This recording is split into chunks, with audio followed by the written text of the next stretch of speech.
Hello, everyone. Testing the audio. Test 1, 2, 3. Welcome to Interactive Health.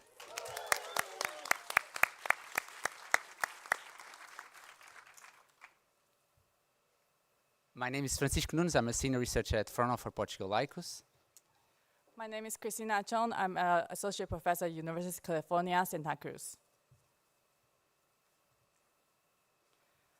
We are very excited that you are here with us at ACM Interactive Health. It's the new ACM conference at the intersection of human-computer interaction and health. This conference wouldn't be here without Sikai's strong support. We want this area to focus on different work, including but not limited to study of health practices, approaches that engage users and create human-centered health technologies, and design, evaluation, and implementation of health technologies, and all other emergent areas in health and HCI. This conference has been in the making for many years. We have many volunteers have been hosting a lot of events and a lot of different activities that come together today here. We want this to be more than a conference. It's going to be a space that we can share the knowledge and build scholarship in HCI and health, develop collaborations, and create education opportunities for researchers and mentorship. We also want to say these sessions, all the sessions today and the next 2 days are online. So these are the YouTube streaming link. We encourage you to take a photo and share with your colleagues who are not here or students who are not here. If you need a Wi-Fi, here are the Wi-Fi information right here. The QR code directly links to our linking post. You can share them directly. Some of you might be asking, why did we choose the city of Porto, besides being a very beautiful city? Accessibility was very important to us. We wanted to ensure the event would be affordable, and that this would be increasing the attendance from everyone everywhere. We wanted it to be an inclusive conference. So we wanted that members from our community, all members of our community would be able to participate. We wanted this to be a place of connection. So it was better if it was a city that was well connected flight-wise. We are very sorry for those that are not able to join us due to cost or to visa. We see you and we want you in our community, and we really hope that the events that we had online, both the pre-conference event on June 1st, or that hybrid workshops, or that the live streaming of today's conference really helps giving you a bit of the taste of interactive health. We hope to see you in the next one. This conference would not be possible without the help of all of these organizing committee volunteers, all the local staff that are with us. So we thank you very much for all of the support. We also thank our sponsors, the gold sponsors, Microsoft, our silver sponsors, Google, and our other sponsors, the SICAI, the Front of Portugal, the Comprehensive Health Research Center, FCT, Achilles, European Commission, and Marvin. So who are we? So we are very excited. This in-person conference at Porto, we have 233 people registered, including 107 students. We have people representing from Europe, US, Asia Pacific, Oceania, and Africa. Majority of us come from academic institutions, but we also are well represented by other research institutions, healthcare institutions, tech industry, and government and NGO. We want to highlight that we are very excited that there are 42 participants coming from Portugal. This is part of our effort trying to engage local community, and we are very excited that you are all here.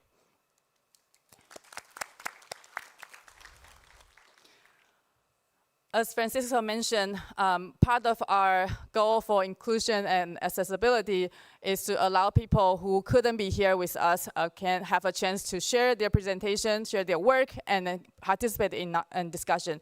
So we hosted an online event on June 1st. With that, we have 292 people registered, 166 participated, and 98 of them filled out a survey. Majority of people coming from academic institutions, but also from other sectors. we are represented by all the continents except Antarctica. But we are very excited that all of you can join us online as well. Next, we're going to hand over to our technical program chair, Helena and Ignacio. So hi, I'm Helena Mentis. Hi, I'm Ignacio Velino. We're your TPCs. All right, so a bit about the program. So our goal with the technical program was to bring together a distributed community of people working at the intersection of health and HCI. And so we did this through both publication opportunities and presentation formats. So for publication, we first devised a new publication venue that was both high impact and sensitive to reviewing work at the intersection of HCI and health. That is the special issue on human-centered computer in the ACM transactions for healthcare, the ACM Health Journal. Second, we embraced the different community norms for publication by having a related contributions track where we welcome recently published work in high-impact venues across HCI, health informatics, and clinical medicine. So that's a spectrum between informatics and health. And lastly, through the short forms track, we supported early and diverse work, including case studies, pictorials, work in progress, reports, etc. Now for presentations, we encourage discussions and community building through our workshops and Birds of a Feather, also demos. But most important, you will see that sessions today are a mix of all these three types of publications. And so we don't make distinctions from where the papers come from. So you will see sessions that draw contributions from the journal, from related work, and from the short forms. And rather than having a classic Q&A after presentations, we decided to engage with the audience through a panel where the presenters are the panelists. So we have a 30-minute time for really engaging in discussion. Yeah, that's also me. So a bit of a program preview. Yesterday we already had an exciting part of the program with 7 workshops, with 11 people participating in the DC and the doctoral colloquium, and 15 participants for the early research career workshop attendees. And for the next 2.5 days, we have 62 oral presentations, around 78 posters, 7 demos, and 7 birds of a feather. Okay, so we were talking about the 3 main venues that we have for our oral presentations, the short forms, the related contributions, and then our ACM Health special issue. You can see the acceptance rates. We had 70 short forms that were accepted out of 117 that were submitted. And 6 of those were then invited to give an oral presentation, and the rest are posters. Our related contributions, we accepted 34 out of the 36 that were submitted. Of course, these were already highly reviewed and revised papers in really good venues, and 15 of those were invited for oral presentations, and then the rest are as posters as well. And then for the ACM special issue, we had in the end 126 that were submitted. So far, 47 have been accepted to the special issue. There are 9 that are still in review. And 24 of those decided that they wanted to come and present an oral presentation here at our conference. For the related contributions, which we were extremely surprised by the excitement for that. We were surprised when we got 36 submissions to that. The bottom graph here is a breakdown to give you an idea about the venue that those submissions were coming from. So we had 2 that were coming from what we would traditionally call computing journals, 3 that were from very much like health journals, and then 5 that were from sort of medical informatics, what I would call health tech journals, and then 24 came from various HCI conferences. And just to give you an idea, these are all the different conferences that were represented for HCI conferences. So we had Africa, Chi Play, CSCW, CUI, DIS, IMX, UbiComp, WIST, and I have UbiComp here twice, sorry. But the point here is that our goal was to bring together even the distributed work that we're finding across all the different HCI venues and bring them under one roof to talk about health. So that was really impressive that the related contributions track brought in that diversity. Topics across submission types. So you'll see, of course, the program itself with the oral presentations are put together based on topic, but I thought you would like to see the breakdown as to where the topics came from. Take a picture of this. There's a lot of data. You're going to want to look at it later. These are just some of the most prominent topics. Of course, we had extra papers in there that just didn't fall under, one of these. But for short forms, the most prominent theme was around AI, generative AI, LLMs, healthcare decision support systems. That was a predominant theme. However, with the related contributions, by far one of the most predominant themes was around patient self-management and self-tracking, which I believe is our first groups of talks today. For the ACM Health Special Issue, we also saw a predominant number of papers in patient self-management and self-tracking, but we also saw health equity, governance, trust, and socio-technical critiques come out in the special issue. So that's, first of all, gives you an idea of like sort of the predominant themes that people are writing about at the intersection of HCI and health, but also gives you an idea about having various venues for folks to bring their work into our community, allows us to have diversity of topic areas as well. All right, so let's talk about how to navigate the program. In each session, you will see 5 papers that are 10 minutes each, back to back, with no time for Q&A. And as we were saying earlier, we have a panel at the end, 30-minute panel, where the presenters are the panelists, and that will allow us to engage in discussion through questions with the audience. For the Birds of a Feather, so we have a track called Birds of a Feather that's similar to meetups. These are places where people can meet, where they share common interests. It's about building community, knowing who's working in topics that are similar to our topics. We have 7 of them. You can see them in the program's app. Here are the titles. So if you're planning to attend one of these Birds of a Feather, which you don't have to, they're optional, please go to the program's app by following the QR code and mark it with a little blue clock over there, and that will give us an idea of how many people want to attend and assign rooms. So they don't have rooms assigned right now. We will show the rooms later once people let us know what they're interested in, because they have different sizes. We have 2 exciting poster sessions. One is today and one is tomorrow. If you look in the program, you're going to see posters separated by which floor they're being presented on. So if you go through this set of doors here, you're on the ground floor. All out in the hallway, you might have seen folks starting to put out their posters. And then if you go through the back or through the stairs over here, you can go to the first floor, and the posters are being set up on portable walls there. There is no, other than which floor, there is no other assignment, so you can walk around, try to find the poster that you want to go see, or learn about new topics that you weren't even aware of. And engage with our poster presenters, because there's some really good work in there.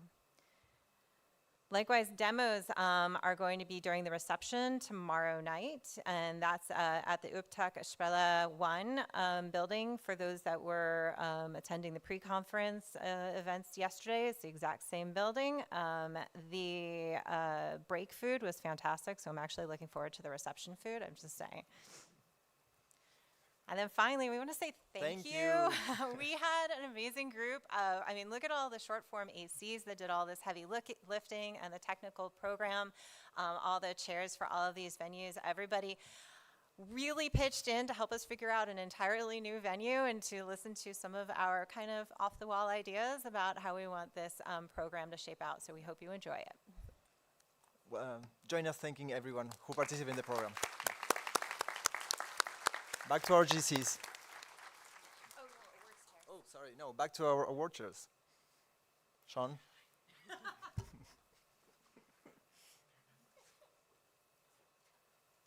Great. So one of the consequences of the many ways of getting into the program that the TPCs created was that we had to figure out how to recognize some of the great contributions.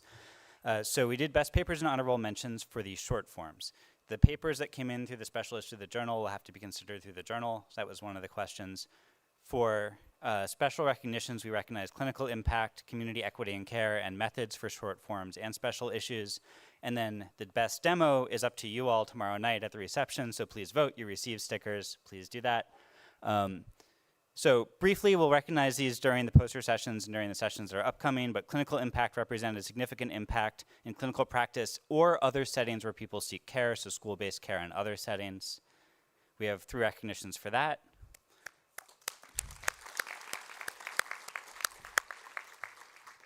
We're also pleased to recognize 3 papers for community equity in care, which show strong community engagement, focus on upstream determinants of health outcomes, and/or positive impact for health equity and access.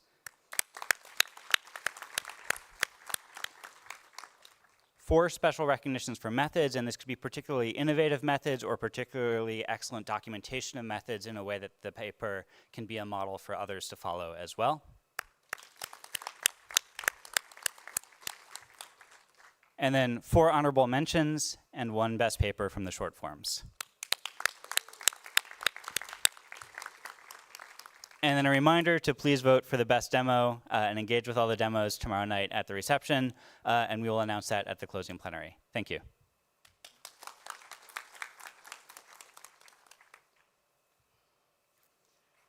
We expect everyone to be in their best behavior. Don't harass other people. Be collegial, respectful, kind, and care. You know, just what Irish people would do. We hope this experience won't happen, but if you do, and it could be very confusing, CKI Cares are here to help you navigate what you can do in case of such experiences. We can reach out to Helena Mentis, who's representing here as part of the CKI Care team. We want to give you a little more about directions how to navigate this building. So as Helena and Ignacio already said that the posters and the coffee breaks will be in the foyer outside. So both floors will have coffee break, food. Like Helena said, the food is very good. So take advantage of them. So the restaurants are only on the first floor. There's an elevator at the end of that hall. You can take up stairs if you need them. There's ramp to the stage over here. If you need to get on the stage with the ramp, you can access through there. We have nursing rooms and this one additional bathroom at the back of the stage. You can also access them through this ramp. We also want to tell you the emergency exits as like we are in the airplane. These green lights front, center, and back are the emergency exits that you should be aware of. We are very grateful with the student volunteers and local staff who support throughout the conference. They will be wearing these dark blue badges, and the SVs will be wearing these white t-shirts. So if you have any questions, they will be your best support. Please be respectful, and if you see the students, say hi to them, introduce yourself to them. A few other logistics, as TPC already said, on Monday lunch, which is today, we will provide lunch boxes, so you can bring them to the Birds of Feather, and we'll share with you more logistics before the end of the end of the morning session. For tomorrow, Tuesday, the lunch will be here in the buffet style. We have 30 minutes for lunch because after that we have an exciting town hall that will be here in this auditorium. Later that day, in the evening, we have the social dinner, the reception, and the demos. We'll also have SV direct you to the other building. During that social dinner, we also have opportunity to visit Fraunhofer, Portugal, ICOS. So we have 3 different sets of time that you can participate. We are super excited to have a keynote from Hugo Campos, who is sitting here in the second row.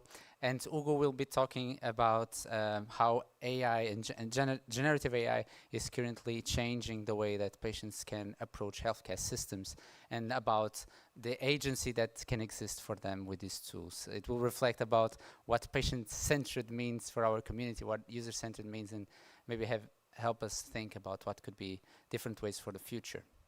Now, we thought it would be interesting to use the city of Porto also to inspire us a bit about what we want this conference to be and what we want our community to move forward. We want this conference to be a bit like Porto, that has 6 bridges and is currently bringing 1 more to life for the subway. We hope that these bridges are a symbol for how we want to connect with different disciplines, how we want to connect with different experts, with different types of researchers and professionals.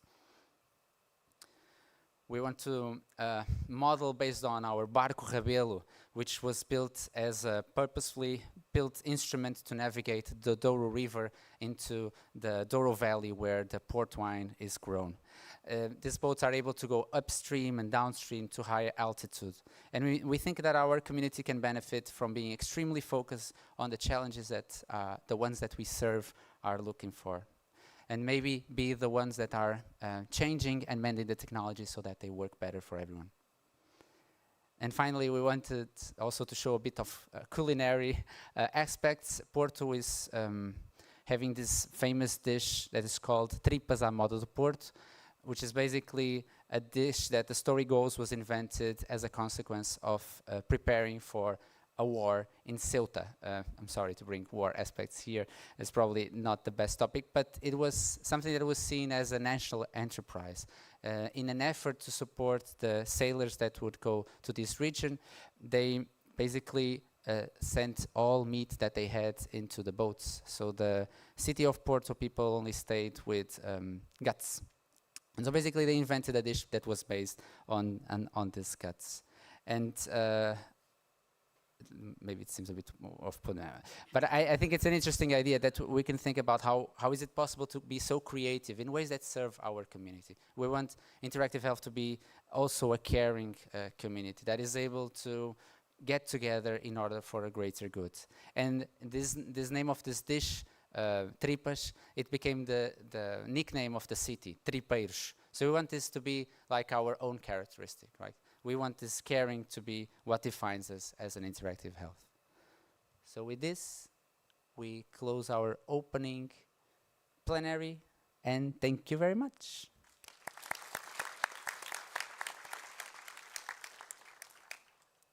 And we go for the first paper session. Okay, our first paper section is going to be on self-tracking and self-management. We're going to have our session chair join us and kick us off. Okay. Thank you very much. First, interactive health. First session, I'm extremely excited and I do feel the weight of the future history on my shoulder, but I'll do my very best. So my name is Jochen Meyer. I'm from Office and Institute, Computer Science Institute in Northern Germany. And the topic of this first session is self-tracking, which I find amazingly a perfect fit for the very first session, because I do love to believe that self-tracking is the one topic that kicked off health as a topic at CHI. If you think of papers like the famous Sunny Consolvo UbiFit Garden paper of 2008, which I'm absolutely sure many of you have cited numerous times already. So this session gives us a fantastic insight into how this topic of self-tracking has evolved over the last 20 years, and I'm very excited to hear the latest advances. We do have 5 presentations, and I would kindly ask you to come up the stage right now. I'm 80% sure that everybody's there, which means I haven't seen the 5th presenter yet. Francisco? Will you? Okay. So you must be Francisco then. Yes. Lovely. So, just take a seat. You know the format. We will first have the 5 presentations back to back, 10 minutes each. Let's see how the technical shift over will work out. And then we will have the panel, 30 minutes, which is planned to be first half discussion of the panel, and the second half-ish then discussions with the questions from the auditory. So with this, I'd like to invite our first speaker, which is Siddharth Kalyapan. Kind of okay? Thank you very much. With an exciting presentation, the title is K-Spot, a conversational agent for structuring and personalizing the design of self-experiments in personal health.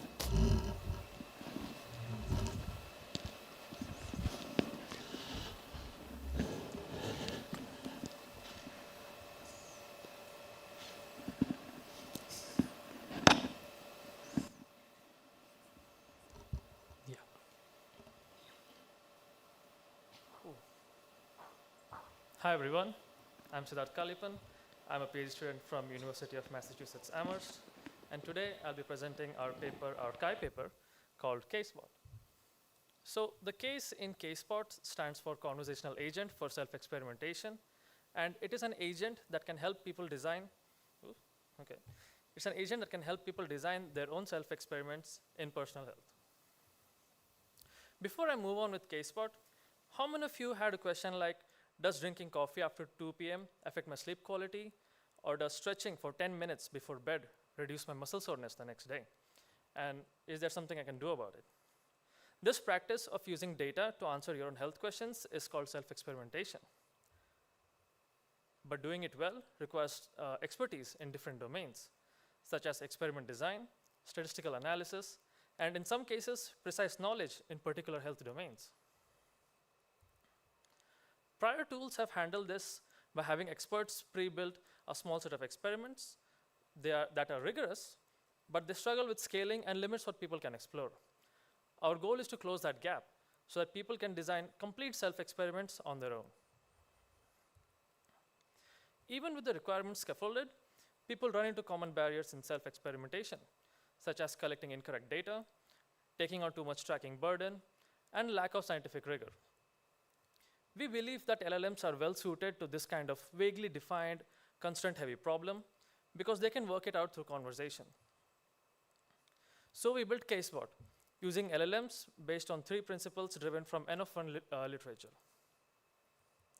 First comes structure, which keeps the experiment methodically sound and guides user through various stages of self-experimentation, such as creating a testable hypothesis, selecting appropriate independent and dependent variables, choosing the right experiment type, and setting a realistic schedule. Next comes personalization, which fits the experiment to a person's real routine so that they're able to follow it better.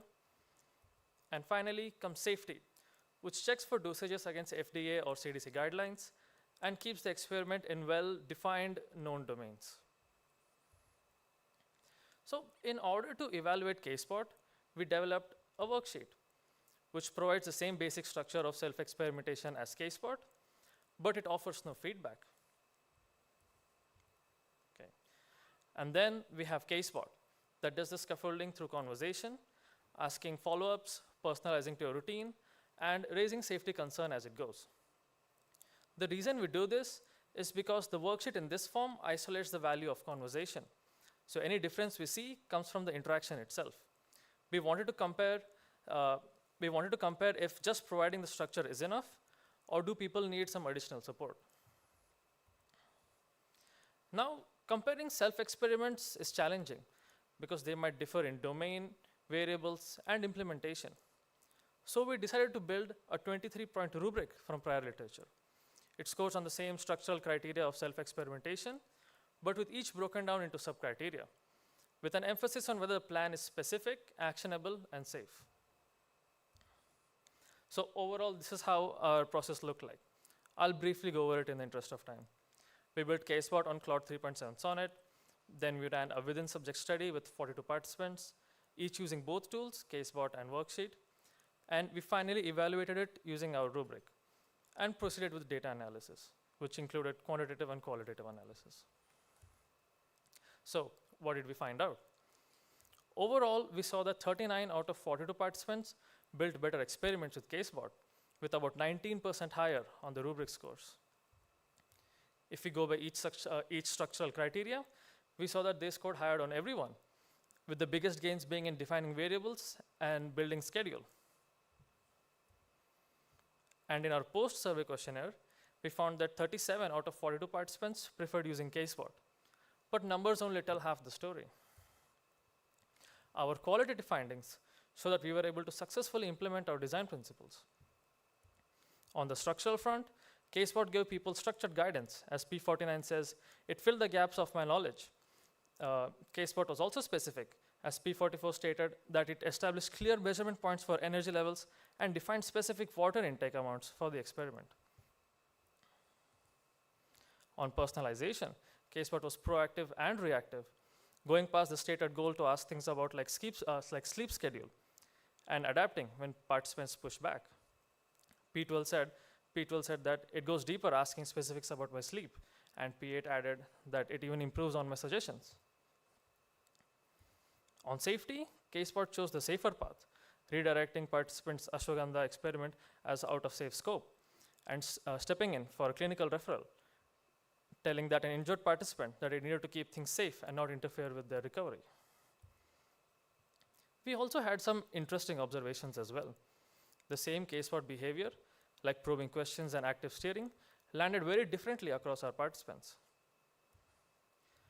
People who came in with vague ideas said the probing surfaced things they hadn't considered on their own, like when P33 said it helped them consider points such as wind-down activity.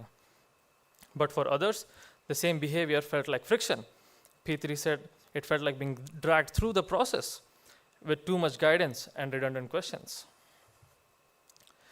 This shows a fixed level of guidance can't serve everyone, pointing to a need for adaptive support, where the system tailors depth and pace to the user and gives people guidance gives people control over their guidance. The second insight is about planning access with rigor and safety. On one side, CaseBot flagged unsafe dosages and nudged people towards gradual changes, like telling P6 that a 4-liter jump for drinking water was quite a significant increase from the current intake of 1.8 to 2.4 liters. But on the other side, at times CaseBot stated incorrect health information, like telling P29 that the general recommendation for drinking water is about 8 cups a day, when the real figure is close to 11 to 15 cups a day. This shows sensitive self-experiments carry risk, and our safeguards must be stronger and have guardrails that cannot be bypassed. Possibly an expert kept in the loop to vet designs before anyone runs them. So, what does this mean for the rest of the self-experimentation process? CaseBot covers the design stage, but the same approach can potentially support other stages, like data collection, analysis, and reflection. For example, in data collection, we could tackle the problem of participants not following the plan, which is a core data quality problem. A brief daily check-in could confirm if people are actually following the plan correctly. For analysis, it could interpret results in plain language instead of p-values, allowing them to converse and follow up with additional specific questions. And for reflection, it could tie a finding back to the original goal and suggest what to do next. Conversational agents and LLMs are not a silver bullet, and they're not without their caveats. But they can be a useful tool if used correctly. So, to wrap it up, a conversational agent can scaffold experiment design, combining structure with personal context to produce plans that are personalized, rigorous, and safe. The open challenge is how much guidance versus autonomy to give, pointing to better user control over the interaction. Expanding access also needs to be balanced with rigor and safety. Guardrails must be stronger and harder to bypass. And finally, with some cautious optimism, Gen AI isn't a complete solution, but if used carefully, it can make self-experimentation more accessible and empowering. Yeah, and that's it for the presentation. I'm happy to answer any questions during and after the panel. Thank you. So, thank you very much, Sedat, for the exciting talk. No questions at this point. I need to get used to this format. We jump directly to the second presentation, which will be given by Ruben Gouveia. And the title is Between Control and Uncertainty, Understanding Self-Tracking Practices in Enigmatic Disease Management. I had to look up what enigmatic means, but Ruben will undoubtedly explain. Thank you, Jochen. I do try to explain it in the presentation. And thank you to all the organizers for bringing us together. It's really great for the community to have a home. So my name is Ruben. I'm really happy to be here today to present this work on behalf of my co-authors, Maria and Tiago. We're all from the University of Lisbon. So Jochen was speaking about enigmatic conditions. What are they? They're health conditions which are marked by uncertainty across many different levels. So symptoms typically fluctuate unpredictably. So people might be feeling fine one day and then much worse the next day without a clear reason why. They also manifest quite uniquely across different people, which makes treatment very challenging also. They also have unclear causes and unclear symptoms to rely on and no clear biomarkers. So things like monitoring and also tracking and understanding what to track can be quite difficult. And it can be quite difficult because self-tracking is often built around this assumption that if we collect enough data, then we might actually be able to learn about our health and improve it. And this might work very well in cases where relationships between data and also health are very well understood. And I think tracking diabetes is a very good example here, where we know that dietary choices have an impact on people's health. So tracking your diet might actually help you in tracking, making sense of your diabetes and managing it. But when we think about enigmatic conditions, the value of tracking becomes less clear, since these triggers are uncertain and the relationships between data and health are very poorly understood. Even if people do track a lot of data, making sense of all that data can be very challenging, which does raise some questions about the value that people actually get from tracking their health when uncertainty is so present within health conditions. And this was the main question that we had in this paper. So how do people actually use and make sense of self-tracking tools when data when uncertainty and change are a central part of their health? And what we did was we interviewed 23 people that were living with different enigmatic conditions, and I'll show some examples later. So instead of focusing on one single condition, what we did was we looked across different conditions to get a broader understanding of how uncertainty shapes tracking across different conditions. It also helped us find some design opportunities that cut across different diagnoses, and I'll go into that also. So we recruited participants through local associations. We also went to online communities such as Reddit and Facebook groups. We had quite a young group of participants, most of them identified as female, which then we noticed was consistent with literature also, which has found these conditions to be more prevalent in women. All of them were living with multiple conditions at the same time, and you can see that here on this table, and had been living with these conditions for many years, some of them since they were young children. 10 of them had at least 2 enigmatic conditions that they were living with. An additional 9 were living with other multiple different health conditions, which meant that they were navigating overlapping symptoms, diagnosis, and also very different sources of uncertainty, which made tracking even more difficult also. On average, each participant described using 4 different tracking tools, or had been using 4 different tracking tools over their lifetime, from mobile apps to also journals. They weren't necessarily using this many tools because they all worked for them. It was actually the other way around. It's because there wasn't a single tool that addressed the many needs that they had. So they were trying out different tools for different needs that they had. In some cases, this led some people to track pretty much everything, such as one participant that you see on the very left side of the screen, which had been logging for over 6 years, and they had been tracking not only their symptoms, but other things like the weather, the diet, their moods, in the hope that this data would be helpful in the future to learn about her condition. She hadn't learned much from the data, though, she mentioned to us. And some people tracked this frequently to regain control over their conditions. So living with these enigmatic conditions often meant dealing with uncertainty and feeling little control over their health. So tracking became a way of doing something, of exercising some type of agency rather than simply enduring a condition. And some people described how this sense of agency was actually valuable for them, even when the data wasn't really telling them anything, such as the participant that had been tracking for 6 years, which hadn't really learned much from the data, but said, okay, it does give me some agency over the condition. I feel that I am in control over these conditions. So she did find value through the agency that it gave her. However, of course, tracking wasn't always empowering. When tracking didn't lead to clear answers, it often became a source of frustration, such as this participant, which mentioned how tracking takes away your confidence. Fibromyalgia symptoms are not predictable.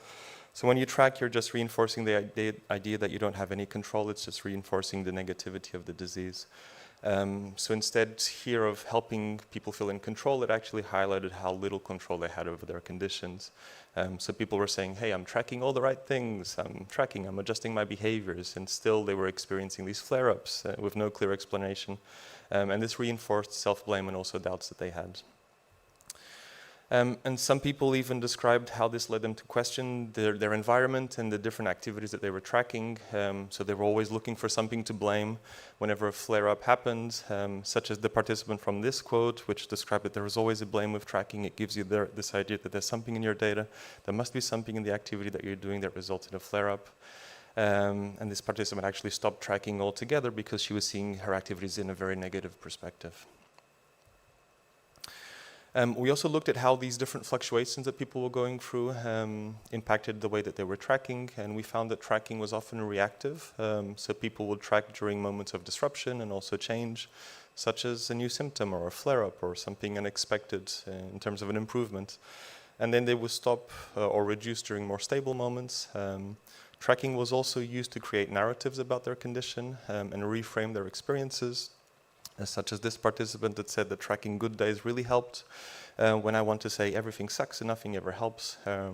So seeing that something actually does help can pull me out of that mindset. So they were referring to good days that they were tracking and looking back at those good days when reviewing data. However, these relationships between fluctuations and tracking weren't the same for everyone. For some participants, these periods of stability led them to not track anything at all.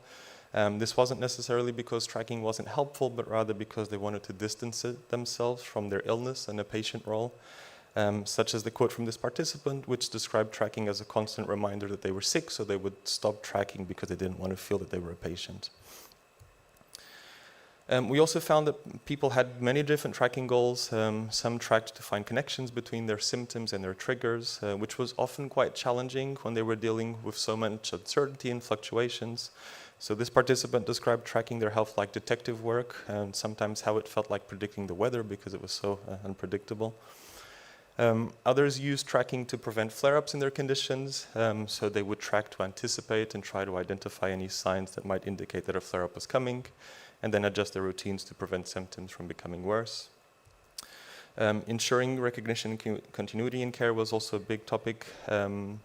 This was a reason for many people to track, so they felt that their symptoms were not always taken seriously, especially because their conditions were often episodic, so they happened every now and then, and not always visible during medical appointments. So people tracked to bring evidence into conversations with doctors and also advocate for their health.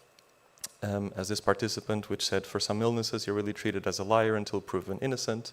If I don't prove myself via this data, I won't get any resources or even any medication. And some people simply track to document their experiences and keep a record of how their conditions evolved over time. Pretty much everyone that we spoke to had multiple of these different goals that I mentioned at different points of their journey. However, many of them did mention that their goals were often temporary. They would emerge, they would also evolve as their condition changed. So for example, many participants mentioned tracking in the beginning to identify specific triggers that they had during flare-ups. But once things stabilized, their goal would fade into something like documenting their symptoms. So they would jump between these different goals that they had. Now I'll just walk you through 2 design implications. We have more in our paper, so please do go ahead and read it. And I think the first is that we should be normalizing and also designing for uncertainty in health tracking tools. We saw that in our paper, self-tracking can often be double-edged. On one hand, it can foster agency and control, but it can also lead to self-blame and frustrations when answers don't emerge in your data. So rather than only designing tools that provide the right answers and find relationships in data, maybe we should also be thinking about how uncertainty can be communicated in our designs. And this also includes helping people set expectations about what tracking can actually answer. Another opportunity is to move towards multi-condition designs. So typically self-tracking tools are designed around this very specific condition. And while there's value in that, these designs can overlook shared experiences that cut across conditions. And we saw that in our paper. So people had all these different conditions, but there were some commonalities across these different participants, like how to deal with uncertainty, for example. And we see this as an opportunity to design for common challenges that cut across different conditions. And one thing that we've been thinking about is designing layered designs, such as systems that might have a base that can be used to track multiple different conditions, like helping people deal with symptoms, with fluctuating symptoms or uncertainty. That might be a commonality across different conditions. And then the option to add, for example, different modules or blocks that are very condition specific when actually needed. And these modular designs can help people managing multiple conditions at once without forcing them to jump between different tools when managing their health. And that is all. I'm very happy to participate in the panel later and take any questions. Ruben, thank you very much for your nice talk. Thank you. So again, we jump directly to the 3rd talk. This will be given by Mishu. She said first name only is okay. The title of the talk is Clinician Data Needs for Uncontrolled Comorbidities of Metabolic Syndrome, Insights on Assumption Testing. And while you're still setting up, just a question to technology. For the panel discussion, we would need microphones. Will we get some? I hope so. Thank you. Hi everyone, my name is Mishu, and today I'll share a work on clinician data needs for using patient-generated data when caring for patients with uncontrolled comorbidities. So imagine you are a primary care provider or a family doctor in a federally qualified health clinic, which is a particularity of the US clinical system, but is essentially a community-based health clinic which primarily serves uninsured, underinsured, or non-insured patients, and who typically face a lot of social and economic barriers to accessing care. So now, you're the doctor, and you are caring for 2 patients with metabolic syndrome. Metabolic syndrome is a cluster of interrelated conditions. So 2 patients, even though they have metabolic syndromes, they actually have multiple different chronic conditions, and the patient profiles or their condition profiles might look different. So one patient probably has diabetes, hypertension, and has diagnosed obesity, whereas another may have prediabetes, hypertension, and chronic kidney disease. For both patients, though, at least one condition is uncontrolled. And I'll talk about that, what that means, in a little bit more detail later, because the way they talk about control is different from perhaps what you might be usually thinking of. So during clinical visits, for the first patients, you're going to be asking different kinds of questions. You're focusing on trying to manage their uncontrolled diabetes. So you're curious about what's happening with the blood sugar spike. Is it a one-time thing, or is it a persistent pattern that we need to do something about? Is it possibly related to meals, medication timing? What's causing it? For the second patient, though, you might focus more on the uncontrolled hypertension and its risk associated with the kidney disease. So there, you are more focused on answering questions around what's happening with their blood pressure readings, why is the treatment making their blood pressure fall down and then go up, what might be other reasons that the blood pressure is fluctuating. So the same umbrella condition can have very different questions depending on the comorbidity profile of the patient. But that's not just enough complexity. Depending on characteristics of the patients themselves, there might be other things that you might want to consider. So in order to answer these different kinds of questions, literature suggests that collecting patient-generated data could be quite helpful. But we think the challenge is in identifying what are the right questions that providers care about, and how do we provide them with the data that is most useful for them in order to answer those questions. So I want to acknowledge that this work does not exist in a vacuum. There is a lot of great research from a lot of you who are sitting in this room on sort of understanding and designing for tailored PGD collection and data interpretation, especially in conditions like diabetes.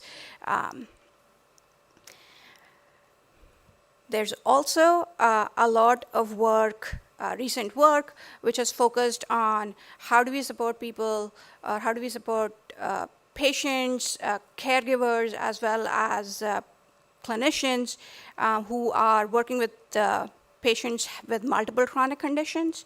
A lot of that work has recently focused on supporting provider-patient communication without really going into the nitty-gritties of the data use. So in our study, we asked the question, what are providers' PGD collection, interpretation, and decision-making needs for treating patients with uncontrolled comorbidities? And we specifically focused on the context of uncontrolled metabolic syndrome. So we interviewed 11 clinicians across 4 FQHCs, and we did a participatory activity with them in order to get some of the concrete details about what kind of information they care about. You can read more about that in the paper. But I want to very quickly sort of jump into the findings. So across our interviews, we found that their PG&E needs were driven by the kinds of assessments or assumptions that they wanted to test. The paper lists a long list of assumptions that they have, but in today's talk, I'll actually just go over these 3 types of assumptions. And we thought that these assumptions roughly related to whether what the patient's level of control was, what the patient's condition's level of control was, what kind of comorbidities they have, and what were the social determinants of health. So first, providers wanted to know what factors might be contributing to the change in level of control of a condition. So what do we mean by, or what do these doctors mean by control? So often a condition is controlled when the physiological measurements associated with that are within a target or a safe range. So for example, a patient with controlled hypertension or a controlled diabetes is going to have their blood pressure stay within a safe range, and that's going to be stable more or less over time. A patient with uncontrolled diabetes, on the other hand, has their blood sugar fluctuating outside of the safe range throughout the day or over a longer period of time. And this remains true even though they might be currently undergoing treatments and there are some, they might be on medication or making some lifestyle changes. So in our study, all providers were working with patients who had at least one condition under metabolic syndrome that was uncontrolled. And that resulted in, because control changes over time, the data needs change over time. So in order to do that, they wanted to explain, they wanted to relate like lifestyle factors and treatments. Here, P9 gives an example of the kind of question that she was interested in. So she was curious about, like, why are you continuing to gain weight? So then we'll look at your nutritional intake, your activity levels, your sleep patterns, and your stress. The second kind of assumptions that they wanted to test related to whether there was any interaction between the comorbidities that patients had. Or on the opposite side, to rule out a particular comorbidity. So for example, P5 wanted to relate blood pressure events in the data to sleep data to rule out sleep apnea as contributing to hypertension. The third assumption related to what we were surprised by this one is they were curious about what does the data suggest given the patient's social context. And in the cases of our physicians, they were really working with their patients over a prolonged period of time. And so then they might have questions around things like P5 expected the pain reported by a patient who had a desk job differently from someone who might have an office job. So she says that this particular patient is used to being more active, so she might have some aches and she might just attribute pains to a hard day at work, versus a patient who's in an office job, is less active, so pain might be a bigger interference for her, and so she might report it differently. So across these examples, we see that changes in control led to providers to revise their assessments and request additional or different data. So one of our suggestions is like any technologies that we're designing for use in clinical context should support iterative data collection as well as iterative clinical assessment. The other part is, while we did not collect patient perspectives and think that's a really important next step to do in this study, we were surprised by how providers considered patient social background when interpreting data, especially when working with socially vulnerable populations. In our study, we found mostly positive examples, but that might not be the case in other contexts. There's a lot of really great research in health equity and health disparities that shows that providers can have certain biases based on race, ethnicity, and gender. Women's pain is often misattributed by providers, some providers. So we really need to design systems that can more explicitly provide support around how do you interpret data in light of patient's background. That's everything. You're welcome to read more. I want to thank my fellow researchers at UC Irvine.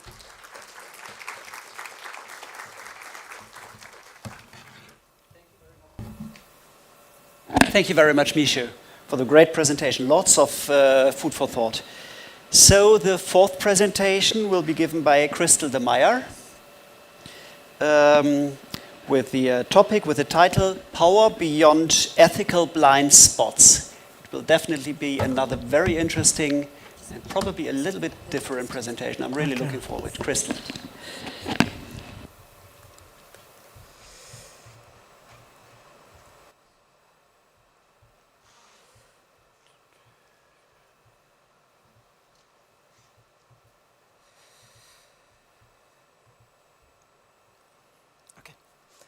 So I'm Crystal. I did my PhD on digital twinning in healthcare, and I would like to first go to the handout. What is a healthcare digital twin? So to make that clear, and then I will explain the matrix of domination and compare the matrix of domination with ethical blind spot toolkits that are widely available today to check AI systems. So first of all, what is a healthcare digital twin? It's a virtual representation of a human, and it's based on multimodal data and multi-scaling modeling through artificial intelligence, large language models, and machine learning.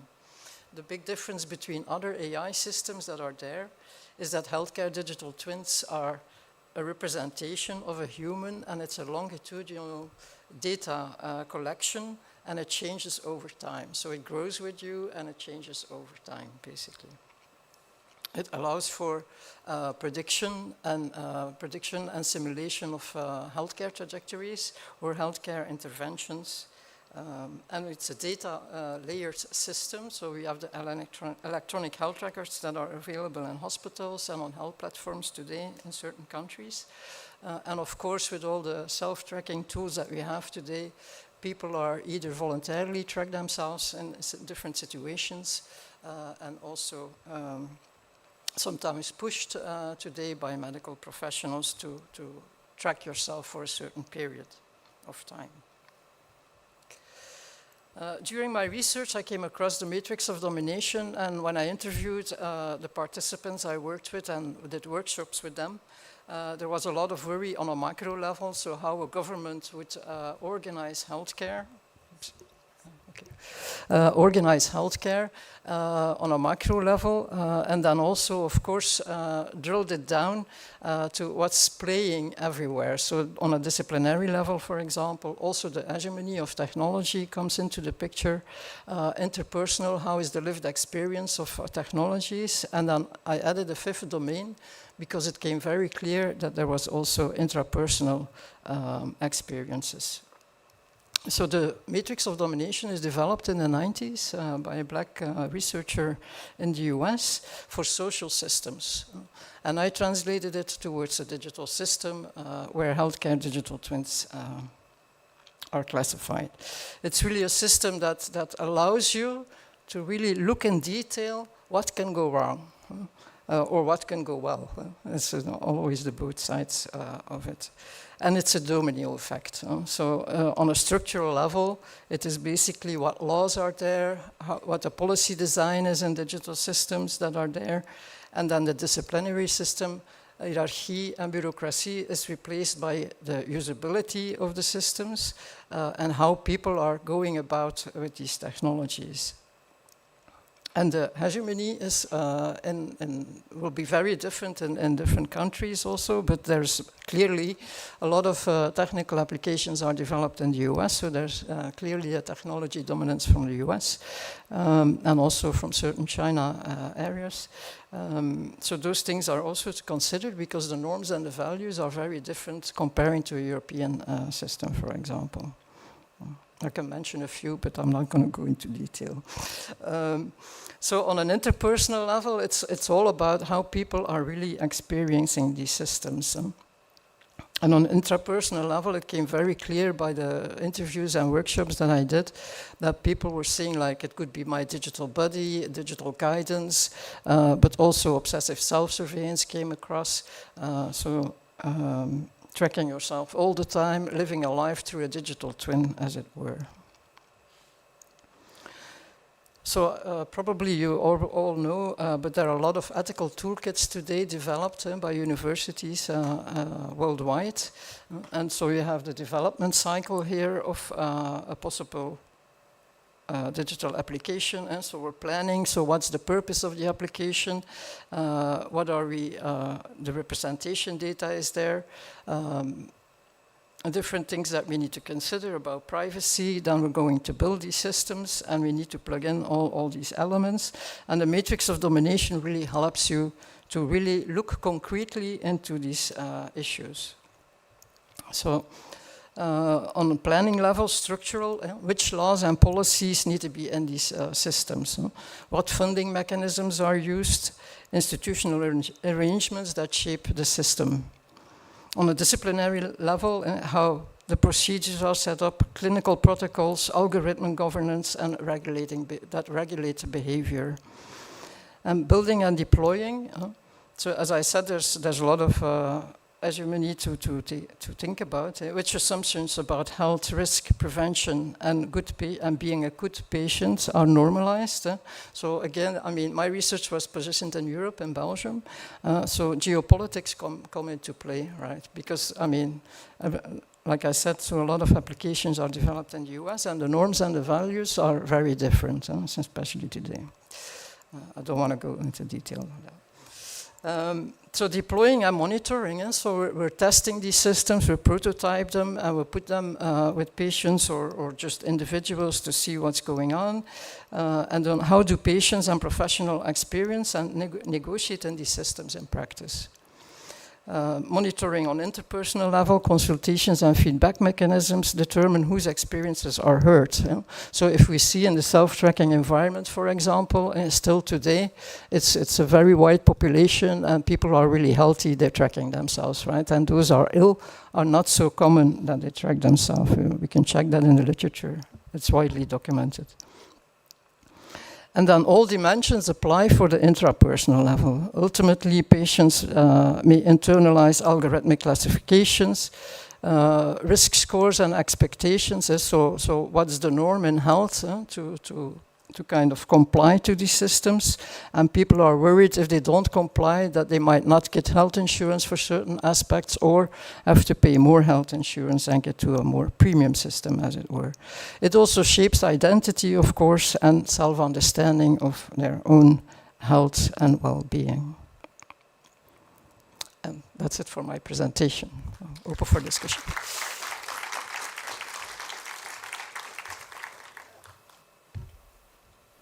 Thank you very much, Crystal.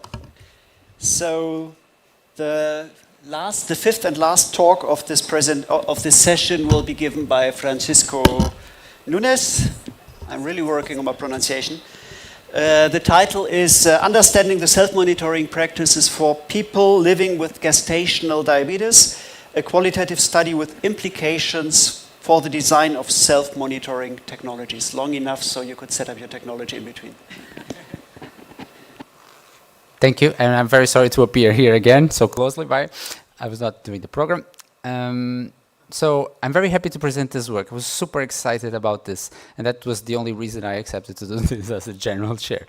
And in the conference, we have multiple of the co-authors. So Beatriz, Lua, Christina, and Nervo, they are here, so feel free to discuss this work as well with them.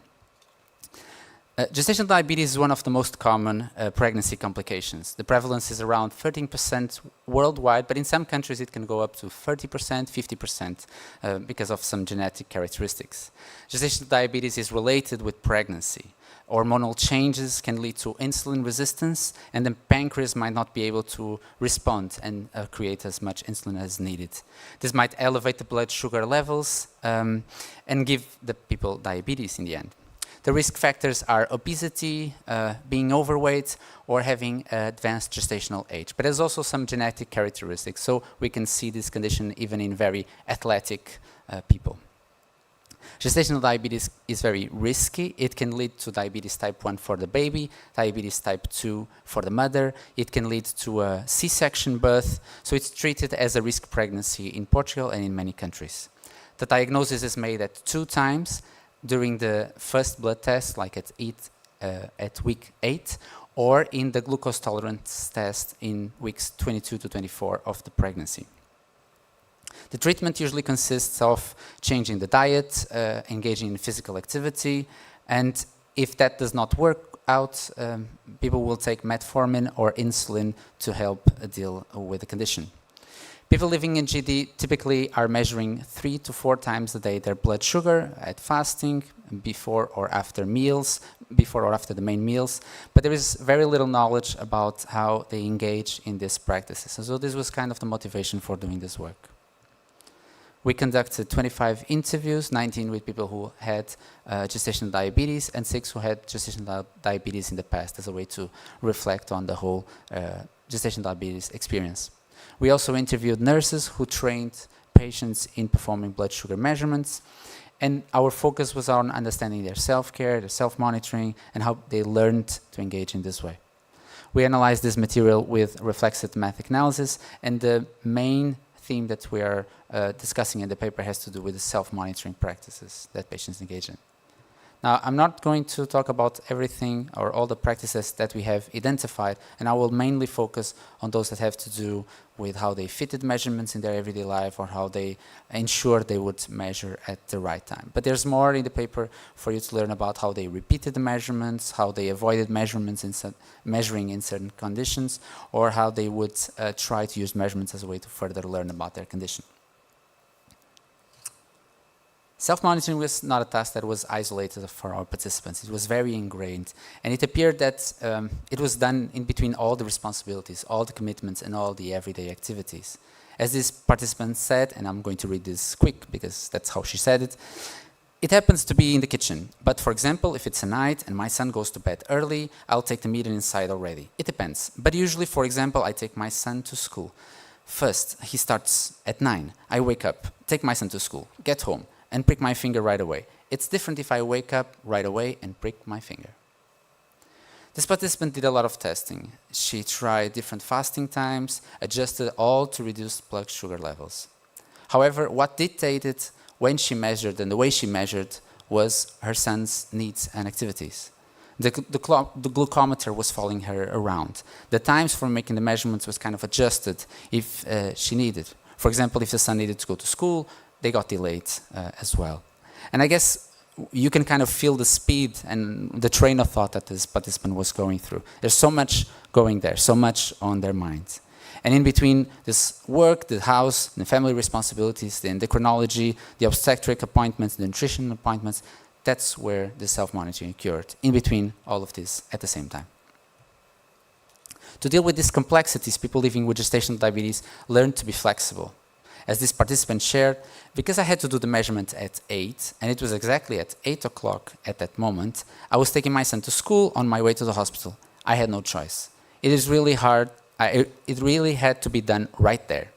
And this participant is talking about how she was doing the measurement next to the bus stop, right? She needed to measure, so she just abdicated from a stable and calm environment or clean setup. Just 2 weeks after receiving blood sugar measurement training, she was already measuring in the street while standing, waiting for the bus. We thought that was kind of impressive. Many participants were performing the measurements on the move. As this one was telling us, I did it once in a taxi, you know, you're in the taxi and the driver is driving, so he doesn't look, and I do my thing very quickly, right?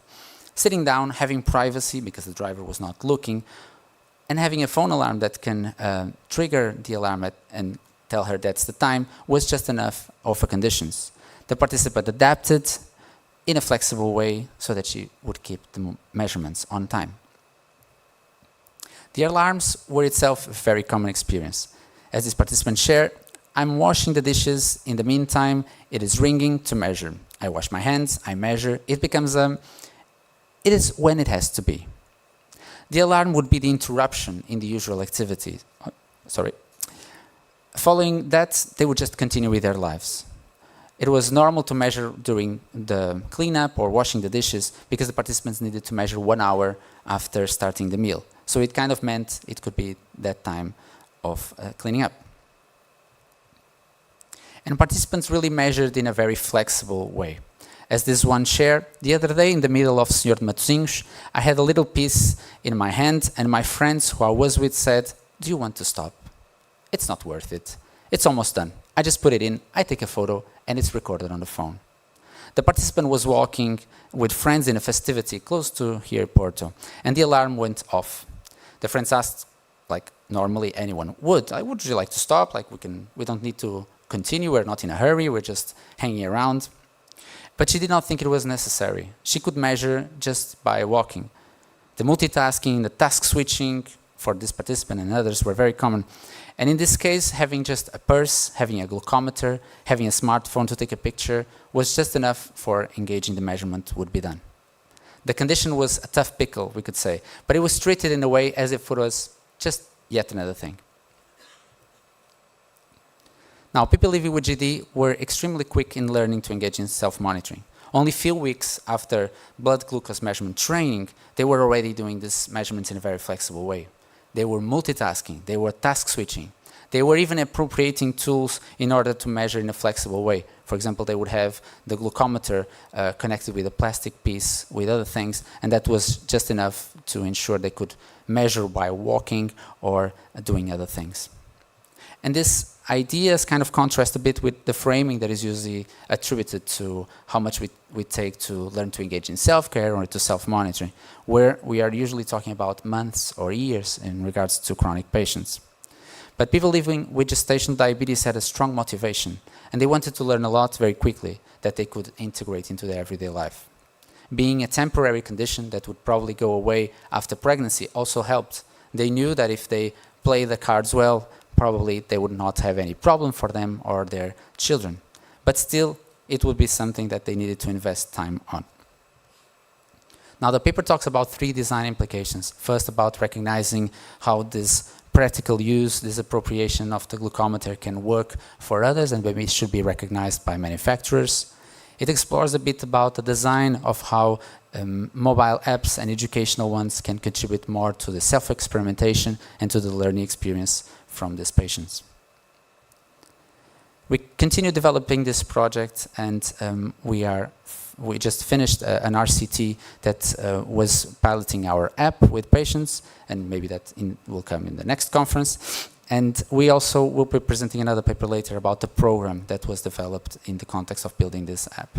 And we think there's also space for studying how household tasks, family and parenting responsibilities can impact the management. Because while they are very clear in the example of gestational diabetes, we think that other examples of conditions might have not taken too much in attention to the responsibilities that can impact. And if they do have an impact on people measuring later or measuring in a different way, maybe we should study how people change their life in order to deal with their responsibilities. And with that, I finish. Thank you very much. Yeah, thank you very much, Francisco. So this ends the presentation part of the first session, and I think it's time for a huge round of applause for all the presenters. Thank you so very much. We would need a microphone on stage for, yeah, thank you so very much. Because now it's time for the panel discussion. I guess there is an on switch. Can you look for the on switch somewhere? I'm not sure if it's on already. So as I said, the idea is that we have like about 15 minutes of discussion on stage, and then we open it up for questions to the audience. I prepared 2 questions. I'm not sure if I will be able to ask both of them, depends on you. So I would kindly ask everybody of you in turn to give their thoughts on the first question. So my first question would be, and it's a little bit provocative maybe, does self-tracking really help improving health on an individual or even on a population level? Yeah, does it induce a behavior change? Does it improve the treatment of a diagnosis and a disease? And also, does it also do this on poor and less educated people, or is it just a toy for those who can afford and know and do anyway? So what is the impact of self-tracking on individual and population health? Seems to be a good question. Okay, I'll start. So I'm thinking of this not necessarily as a problem of use, but maybe as a problem of design. In some of our studies, what we've been seeing is that some of the people that were using self-tracking tools were people that had difficulty in accessing doctors. They couldn't afford going to doctors, for example, or they had the doctors quite far away, so there was a problem of access. So the people that were trying to use them were not necessarily the rich kids, like you're mentioning, the provocative part, but the people that had access issues in actually getting to doctors. And yesterday I was in a workshop and there was this interesting discussion about maybe in the future, as accessing doctors becomes increasingly expensive and more difficult, maybe the doctors will be for the rich, and then people will have to use AI tools or will have to use self-tracking tools, technology to actually support them before going to doctors. And I think this raises potentially a problem of design that I see here, where, at least in our studies, for example, accessing sometimes these people can be very challenging, or interviewing them or understanding how to design tools for them can be challenging. So we're maybe designing for people that are the rich or that we can easily access. So we're excluding people from our designs. And then maybe tracking doesn't necessarily work for these people that are highly marginalized or cannot access researchers and designers. So maybe we need to think about how we can access these groups and also include them in their designs a little bit better. Okay, thank you, Ruben. I can go next. Oh, yeah, sorry. I kind of agree with Ruben. I think that there's some interesting points there, but I would say that not everyone needs to self-track. And I have been working more and more with people that say that they just stop tracking as soon as it's not bringing anything. And often being in remission or almost in remission is a good reason to stop. There's nothing to gain, so it's just out of a taste to do self-tracking, as some people have in their their perspective of life, but not for the most people. And I guess that even for these patients, many times they didn't feel that they were self-tracking. They were just ensuring the values were correct. They were not having so much big reflections about them. They were just acting on and knowing that, oh, I should be within this, and if it's not, they will adjust my medication, right? So I think it's useful to think of self-tracking as a tool that then we stop and send away. Thank you, Francisco. Yes, sure. Just go ahead. Yeah, I feel like there is no clear yes or no answer to this question. It depends on why you're self-tracking, right? The intent. Like, are you trying to find answers, or are you trying to just track and see how is your health? As Ruben says in his paper as well, like, it may work, it may not work. It depends on like how you set your expectations. And yeah, I also agree with you that not everyone needs to self-track. It should be more, I believe, like the best results you can get is when you're targeted and focused and trying to find answers rather than trying to see, okay, let's see how it happens. Thank you. Isha?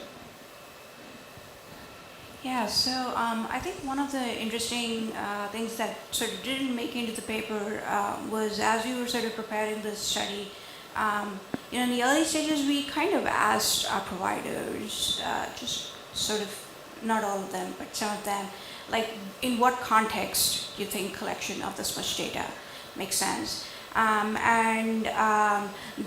was certain anecdotal evidence around, they considered that, they thought For certain conditions, it makes a lot more sense to collect data and do some of this self-tracking, whereas for others, it's unnecessary and it's just, the burden caused by it is not going to be worth it. Now, of course, they were not thinking purely in terms of like who has access to these devices and who does not.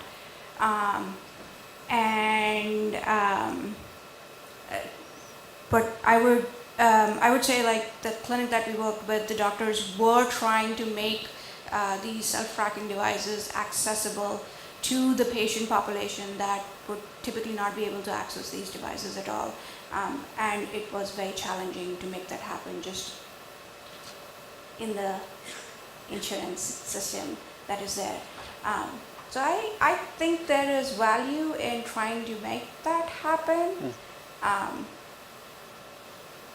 for certain conditions. Thank you. I see a big evolution in self-tracking. I started researching self-tracking in 2007, I think.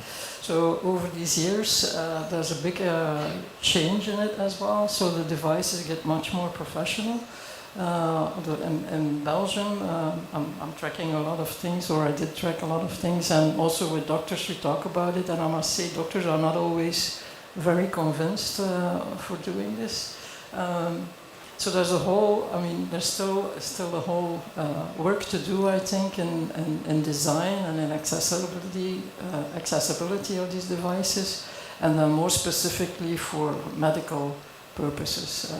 A lot of these devices are not really accurate also. If you use different devices with the same application, they all give different results. So that I think that's a problem. If you use them a long time, you have a nice base to evaluate yourself. So that's a possible solution. But I think for medical purposes, they need to be much more professional built. And also I think medical devices are much more expensive than the self-tracking devices that are available in the shops today, the Fitbits and whatnot. So my conclusion is we need to work a little bit more before they become really valuable in certain areas. And what we also see in the research is that people are usually use them temporary, because we are creatures of habits and the data is always the same. We do our steps, when we go on a city trip, we will have a little bit more steps, but in general, the data is always the same and people get bored. So that's also in the literature. So I think it can help a lot to track yourself and to see what changes if you have a condition. But apart from that, I'm a little bit cooler than I was in 2007, where I was very enthusiastic about these tools. So that's my take on it. So going a little bit deeper, you're focusing pretty much, so I understood, on using self-tracking in a medical context, and many of your presentations also strongly stressed the capabilities and the chances of self-tracking to help in concrete disease situations. Now, self-tracking has often started with a promise to say, buy a Fitbit, do 10,000 steps a day, and you'll be happy and wealthy. So this spreading beyond the medical context into daily lives, into well-being, into managing your health in daily lives. Is this a promise that self-tracking can still make? Or must we be honest to say, in daily lives, it's a toy, and you can, if you want it to be a real tool, you really need the medical context thereof? Yeah, I didn't announce the question before, sorry. Yeah, great question, tough question. My understanding was that there are regulatory and compliance concerns that have led to the popularity and the production and distribution of these devices to first be marketed as, as wellness and well-being devices, as opposed to the blood glucose monitoring, which monitoring devices, which needs to undergo stricter clearance. But then to sort of go back to your question is, like I interpret your question as if you are not using it for management of medical conditions, what exactly is the value of self-tracking devices? I think to go back to that presentation, the self-tracking sort of gives you the feeling of agency that might help you sort of make sense. I don't think it can really help you prevent. I don't think we have enough evidence to sort of make that claim, research evidence to make that claim. But I think it's okay for it to be an enjoyable tool to like self-reflect on like how you're spending your time. If it's designed for that, that's fine. Okay, thank you. Speaking from personal experience, like I track for like my own basic health. I don't have, thankfully, I don't have any serious conditions that I track. I was just trying to manage my weight, and then I started this early this year, and I was able to reduce like 10 kilos. I just use basic self-tracking. Maybe not even I have a tracking wearable, but mostly it was me just recording my meals and just tracking my weight, which is basic pen and paper, which I feel everyone can do. And I feel just with that, I was able to see where I was going wrong, something that I would not realize myself if I was going about my regular day. So I feel like there is still value, and I feel there are obviously a lot of cases that people have done it just to see the small, tiny things that they could change. Like as you say, like, there's agency, and that which can help you correct some of your minor mistakes, and then which the correction of these smaller things can lead to a very different lifestyle, and hopefully a very healthier lifestyle, and then it could impact your health. Thank you.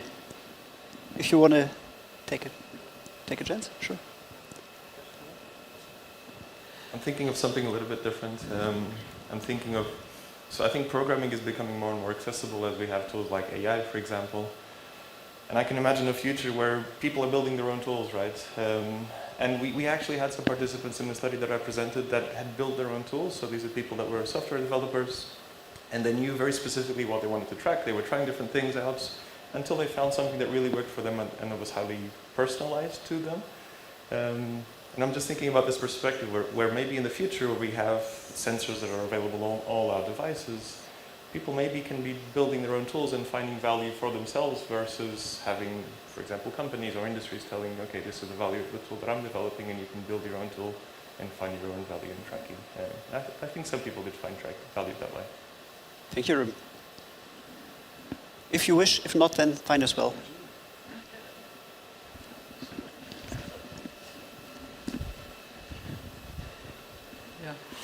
Also from a personal experience back in the day, I tracked a lot of aspects, and I was especially interested in sleep and physical activity, and also the time that I spend on certain things. So I was during work, for example, and I succeeded to optimize my life a little bit. So in that sense, I think it has potential to do that. I really agree with you that people will probably, we already did that in the quantified self movement, developed our own tools to track ourselves, right? We were not depending on big companies because they were not ready yet, and the tools were not there yet.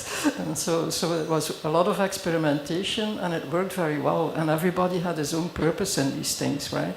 And so everybody tried to optimize some kind of lifestyle or some kind of aspect of their life. So in that sense, I'm a believer in personalized systems that we can build ourselves, basically, or in a team, or with certain people together, right? So yes. Thank you, Crystal. So with this, I think it's time now to open the floor to the questions from the audience. Yes, shown already, pretty quick. Right over here.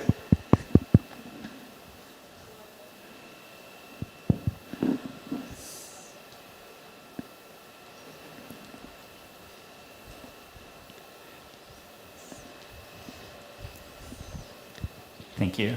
All right, thanks for all the great talks. I want to kind of pick up on a thread that ran across a lot of your talks. We've had this tension Sean Munson, University of Washington. We've had this tension in tracking for a while where there's kind of the individual responsibility and the societal responsibility, and your recurrent fear has been that it shifts it to the individual. And we saw in your talks examples of tracking for access to medication, tracking as proof that someone's experiences are real. I'm curious if you have thoughts across your work on how we can shift as designers, right? How we can design systems that don't further reinforce this. You have to track to have proof that your experiences are real, right? And we don't kind of keep shifting this burden to individuals, even though we know that tracking can be a useful tool, but we don't turn it into a requirement or a prerequisite for access to care. Maybe even building on your workshop points about like, oh no, now like what if we only have like rich people get access to doctors, everyone else has to track and figure it out themselves or stuff like that. Thank you. That's a tricky question. Let's just go. You were talking, I was thinking about different things that we could try. I think it's definitely important for giving people agency to track in the ways that they think are appropriate. And I don't think technology is usually designed to enable that. So I guess that, for example, for someone that doesn't track but starts at that point, maybe it would be relevant. Oh, when would you like to track this again? Would you like to? Because in my discussions, for example, with rheumatic patients, they would tell me that, oh, no, I never track. But if my symptoms are aggravating, I want to track in those situations. So it brings us an opportunity to enable that for the person. And our systems and apps and everything, I think, are very static and very descriptive in the sense that they always work in a certain direction. I think there's possibilities for giving the agency to the other side, to ensuring that people are themselves the ones configuring, the ones that define how is it going to look. Ruben, maybe you also have some thoughts on that? Oh, Misha. Sorry. So one of the things we talk a little bit about in the paper, but one way to think about this is we actually had some providers say that for certain kind of data, they don't want patients to track them just because the clinical tests that they are conducting, that in itself is bringing the data that is useful for them to be able to answer some of these questions. So one of the things it reminds me of is different people in the family or healthcare or sort of informal care, there might be data that it's already collected or it's already passively collected.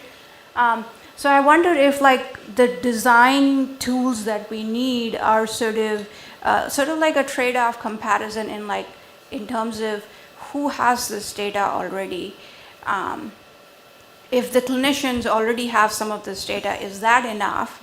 And then can we get access to that? Can we provide access to whoever needs that data on the other side? And so sort of then making this data collection in a shared context, almost sort of like a negotiation of like what is the minimum data that you need or format of the data that you need. And maybe what do you have existing that you could reuse it? Maybe I think that's like one way, quick way I think about it. Okay, we do have other questions, but if you want to add something, sure, absolutely.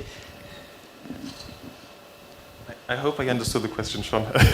So is it about moving beyond advocation and highlighting other values in tracking?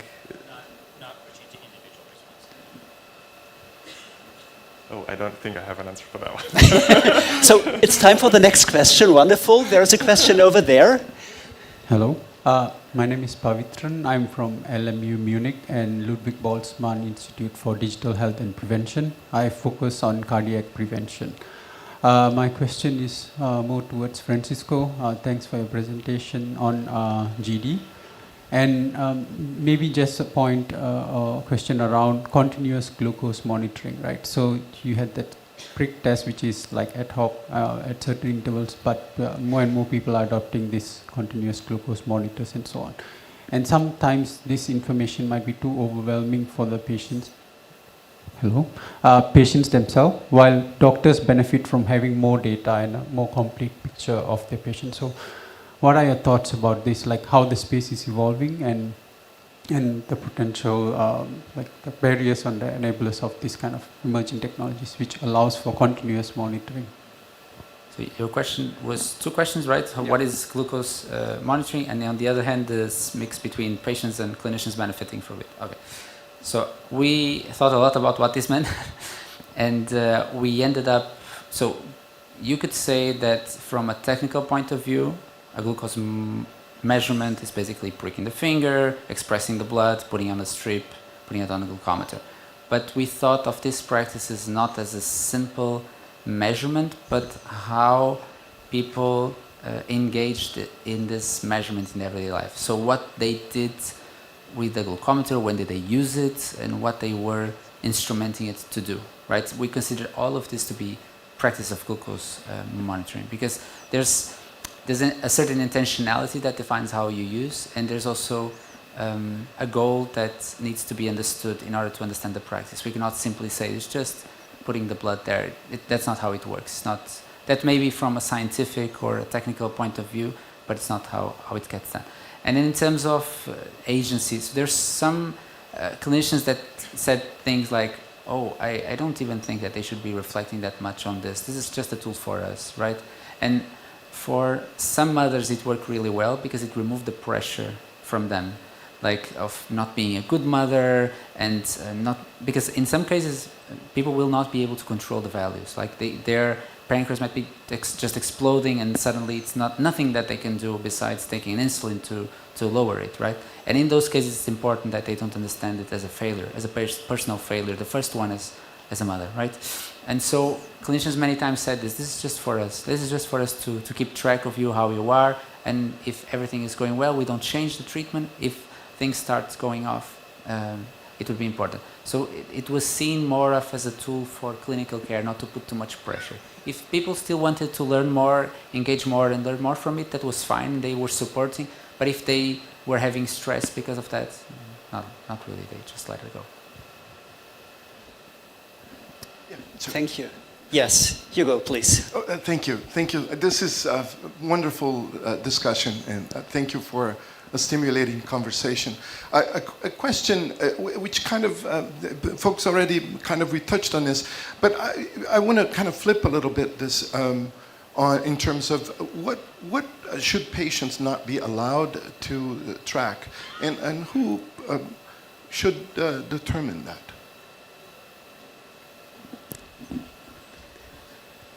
Wow. Misha?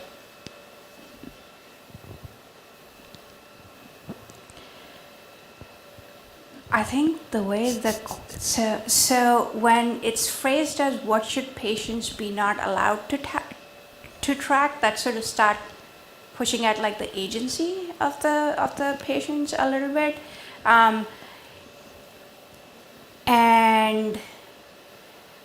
I think that's a more difficult question. I mean, I think you can't control people from wanting to track or not track. So it's starting to go into things that might not be you might not be able to, as a clinician, you might not be able to control. But I think there are considerations that providers can, or physicians can tell their patients, like tracking this kind of data under these considerations would not be helpful for you for these and these reasons. And I think having more transparent conversations around that would be much more beneficial, as opposed to just going and saying like, as opposed to people maybe assuming, patients assuming that, and we had a lot, patients assuming that this data would be useful to the providers when they actually don't really want it, or they would not have use for it. Or, for example, providers are asking for data that patients are not comfortable sharing in that level of granularity. So I think of it more as a conversation point, and maybe like making suggestions and negotiating, as opposed to you shall not have it kind of a statement. Exactly, Crystal, yes. I remember a company, Zio, It was one of the first sleep tracking devices. It was really nice, actually, but it gave a lot of detail, right? And so you get an overload of data, and people start to kind of very worried when things are not really okay. So I think that's part of it, overload of data, and maybe data you don't really need and makes you worried and maybe become an hypochonder because of the data that you're gathering. I don't know if there needs to be an organization who says you cannot do that, but I think it's more about the people agency that they have to do that, yes or no. They could be advised maybe on a medical perspective to do or not to do. But at the end, it's the patient who decides, right? Or the individual who decides. But there's definitely an overload of data that people are not really grasping, or because it also takes time to evaluate everything. And self-tracking is really purposeful if you do it on a longer term instead of doing it for a week or a month, depending on what you're tracking. So I think that's my take on that. Yes, Ruben? Just fully agree with the answers. It reminds me, we had a participant in the study also that they had fibromyalgia, and they were tracking things in their environment to try to understand what was triggering symptoms, and it was very frustrating. So they were saying, oh, I was developing a very negative perspective towards certain things in my environment because I was looking for the blame. So I think if tracking tools could support people in trying to understand, is it helpful tracking, for example, this environmental trigger, or is it not helping you? Should we guide this person away from tracking these variables and try to guide them towards other variables? So I'm thinking of what we can do in our designs to actually help people identify things that are more helpful and move away from metrics or things that might be damaging and might be confusing, like you were saying. Yeah, tricky question. I'm looking forward to your keynote, definitely. We have one final question. Katie, please. Katie Seek. Hi, yep, Katie Seek from Indiana University. I was wondering if you can talk about how we should deal with all the biases in self-tracking, either confirmation bias or even when we're talking about AI tools, AI completion bias, where the system isn't complete yet, but it says it is complete, and so the people use it in the future. So how can we deal with these biases? Yes. Yeah, so there are definitely biases in self-tracking, either by the person themselves, like they might have like a mental model of things, how it works, and then when they track data, it doesn't show up as how things are supposed to work, and then that causes a lot of frustration, and then they might either stop tracking, or they'll think that, okay, there's something wrong with this thing. And there are systems that can potentially provide information that are not what they believe in. So I guess the solution to that problem is to have like some sort of knowledge, or like ideal solution would be to like have an expert opinion or like an expert advice on what it is, or I guess the best way is to know about the thing that you're tracking, to see, okay, what is the boundaries and what are the potential or realistic outcomes of what you're tracking. In that way you could at least see, okay, this is a potential outcome in a way, and then you can then take safe actions based on what you're tracking. Okay, Ruben? I think it's also about understanding people better. And I think that's what we do in HCI also, involving people in co-design, trying to speak to people that are typically marginalized in design processes. So I think that's one way. I'm also thinking about tools, also trying to understand people better from the start, instead of assuming who a user is, really trying to go through a process where we try to understand the person, try to understand what they do in their daily life. I think you spoke a lot about practices that people had in their daily lives and adapting how they were tracking. So can tracking tools try to understand their practices and their habits, and then try to adapt their designs towards people? I think at the top of the mind, that's what's coming up. Francisco? Sure. Very small comment. I think we are too sure of ourselves. So AI brings definitely more challenges, but we are too sure that we really help, right? That our apps are really cool, and that we really make an impact on people's lives, when life is much more uncertain, right?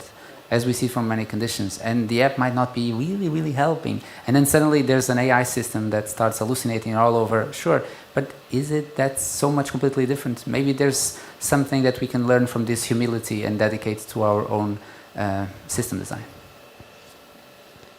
Okay, thank you very much. Thank you to the presenters. Thank you to you. Now it's time for the coffee break. This official schedule is until 11. I don't know if the session then actually will start. 11:10. So the next session will start at 11:10, and there are poster presentations on both floors. So enjoy the break.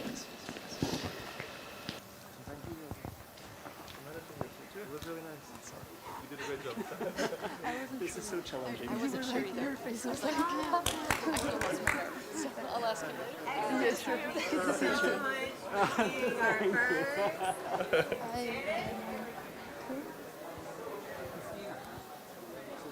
Okay.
Okay, welcome to the second session at this conference. I'm Anna Valgård from the IT University in Copenhagen, and we are going to have an interesting session on a range of different ways to support the effective aspect of dealing with health issues, ranging from music to reflective questions, story sharing, and nonlinear access to information. And we're going to start out here on a paper on co-ideating a digital pain companion, exploring how music can support daily chronic pain self-management. And Blaise will take the floor. Hi everyone, I'm Blaise Lesetta. I am a PhD candidate at Queen Mary University of London at the Center for Digital Music, and today I'm presenting some of the work on my PhD that is focused on exploring how music can support daily life of people with chronic pain. So first things first, what are we doing? That is kind of a question that I asked myself multiple times during my PhD, and so this work is focused on self-management tools for chronic pain, particularly on the role of music that can take in supporting the psychosocial experience of pain, so meaning stress, anxiety, social withdrawal, etc. So our work stems also from some previous research that is focused on supporting daily life physical activity and movement for chronic pain, and some of more recent work on expressing pain through embodiment that first introduced this concept of caring companion. So very, very briefly, we adopted an iterative co-design methodology. We used an initial set of semi-structured interviews and invited some of the interview participants to do follow-up co-design workshops. And one of the key aspects of our method was to rediscuss these results with participants each step of the way. So I will kind of try to quickly, of course, walk you through this iterative discussion that we had with our participants. So the first step came from the interviews, from which we came up with this first concept of the digital pain companion. That is the space that you see in the picture, and is where music interacts with different aspects of daily pain self-management, and a person goes through. So it does so by feeding into the daily routine, the daily life of a person with chronic pain. We focus on three main aspects. So the first one is ownership, with music empowering the listener and improving agency. The second one is personalization, so imagining a dialogue between the technology and the person's experience, matching musical taste and in-the-moment feelings, and using music as a mediator, so sound can channel and communicate feelings. And we imagined a potential role for AI, so this would be to guide selection or production of music. So in a nutshell, the digital pain companion is the green space you see in the picture, and this acts as in the background. So during the experience of a person with chronic pain, and provides music on demand. Essentially, you go on about your life, and when you need this, you simply activate it. So this sounded like a great idea to us. So in the first workshop, we wanted to rediscuss this with our participants. So we did a reflective brainstorming activity first, and then we used video prototyping to explore real-life conditions and situations in which participants envision the digital pain companion to have a positive impact. Two important aspects that emerged during the reflective activity are the importance of agency over treatment, for example, in the form of changing, adapting a playlist of songs, and the increasingly important role of the body that was described as attention. And this is a physical manifestation of psychological discomfort, so it is not related necessarily to movement, for example.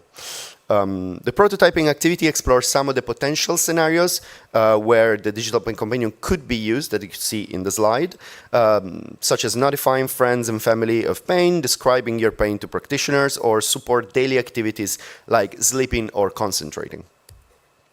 So after the first workshop, we wanted to explore this function that music can take, emerge from the video prototypes, and put more emphasis on the body, on this body-related experience. So our reflecting activity this time was focused on storyboarding and soma trajectories that you see in the slide. And the prototyping activity was mock-up prototyping, so we used fabric and other scrap materials. In the storyboards, we identified two distinct design opportunities, and one is personal interaction, that is the first one, and social interaction, that is the second one.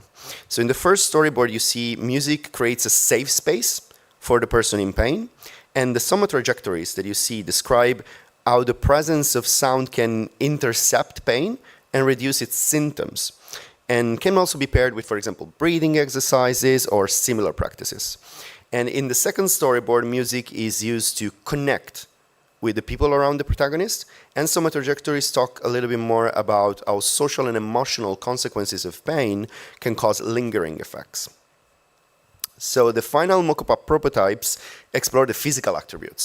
So physical characteristics of the digital pain companion, and this included some classic headphones and mobile systems, some stretch bands, and a squeeze ball. So I wanted to highlight very quickly, for example, mock-up prototype 2 expands on this idea of monitoring, tracking, that we also seen in the first panel. So this would be something where you would try to predict somehow a pain occurrence and play music accordingly. So during the workshop, participants highlighted how pain monopolizes the daily life experience, and how, for example, simple controls can make it very easy for the person in pain to operate the interface. And there is a focus on change and adaptability that also comes on tangible materials, so tangible physical aspects of the interface that is very similar to what participant, for example, expressed about music itself. So music needs to change to support the pain experience according to mood and task, for example, but also materials need to adapt to the body in pain. And last but not least, the fourth mock-up prototype is this kind of a squeeze ball. It didn't really have a connection with sound, but it was thought like this physical way to enact pain. So almost like squeezing a physical object in order to express the pain.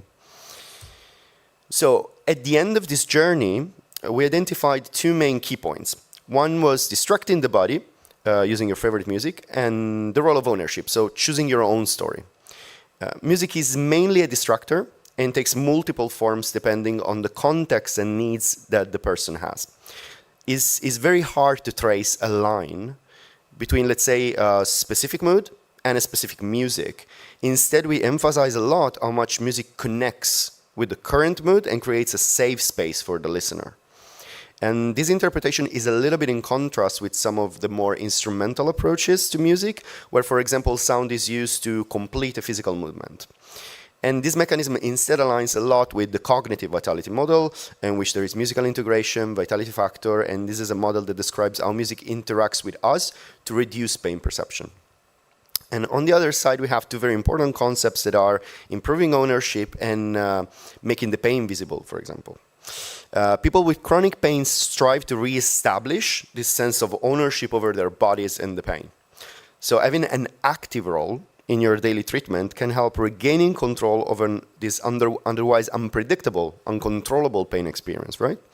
And in this context, the role of the body extends beyond movement of physical activity. So the tension described by our participants encompasses these emotional states, so anxiety, self-consciousness, sensory overload. And finally, music can play this important role in communicating pain. So signaling, conveying, monitoring information, and help make the pain, as I said, visible. In this case, it would be audible, right? So what happened to the digital pain companion? So we left it a few slides ago, almost as a background device, right? So I'm monitoring the person and playing music in response. But the outcomes, especially of the workshops, prompted us to question this approach and renegotiate this initial design that was in a closed-loop system into a semi-open one. So our participants showed an overall positive attitude toward monitoring, for example, in general. And it was always with some form of active control. So that was more important. It was always a form of active action onto the monitoring. So this was similar to the smart bands, smartwatches that are depicted in some of the prototypes that we've seen. And ownership in the experience of our participants comes from a more active engagement. So passive monitoring alone can potentially risk this opposite effect, so relegate the user to the role of the listener. Adaptive materials features also bring additional focus on the subjective experience of pain, with some potential to use tangible objects also to help enact this embodied experience, this tension that we mentioned, right? So direct physical controls can help also quickly signal, express pain, and this could create a shared goal between the person in pain and any other external actor that is participating in the care process. So the body needs to be the protagonist of the interaction, not only as a quantity to be observed, but as an active element of the interaction. So in a quick summary, what role can music have in supporting the psychosocial experience of chronic pain? And our findings kind of confirm this personalization and distraction, that these are keywords in chronic pain self-management, and help kind of create this renewed understanding of the body and its role in the experience connected to psychosocial determinants. And music also emerged as a vehicle to make the pain audible, as I said, and help individuals tell their story. So music should emphasize users' agency and responsiveness to fluctuating needs, rather than rely on these fixed mappings between, let's say, a specific musical parameter and a specific emotion.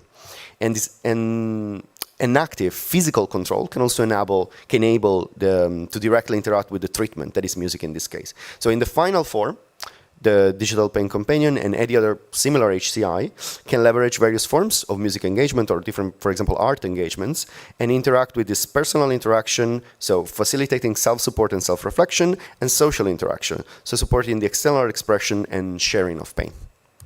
Thank you.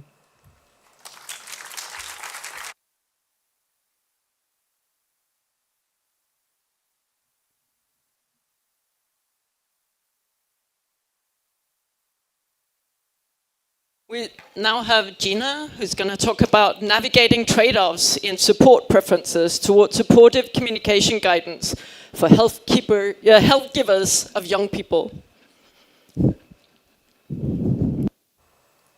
Hello. Hi. Hi, nice to meet you. Gina and my student Vina had led this work, but I'm here to present on behalf of her. I want to ask you a question. Do you remember the last time that you ever sought help from others? And who did you reach out to? And can you think of why you decided to reach out to that specific person versus another? And can you also think of a case where someone ever sought help from you and why you think that they reached out to you instead of others?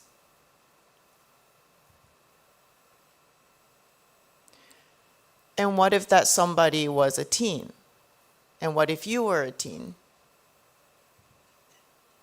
And then, you know, the cases that you're thinking of, were they from like DMs, technology-mediated communication, or was it more in person?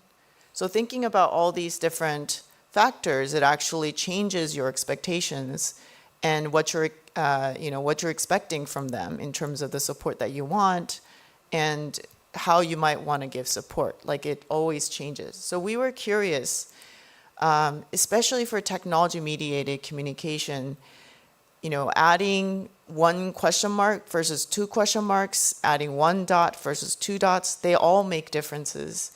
And so we were curious about these very stylistic elements and how they might be affecting the expectations for support and perceptions for whether the support was a good one, helpful or not helpful. So we did a secondary analysis of surveys that we had conducted for another study with 18 to 25-year-old young people.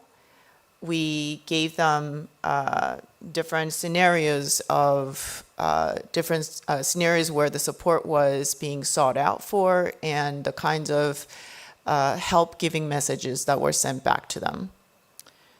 And the sources were different. One was written by peer young people, another by adult mentor, therapist, and also AI generated.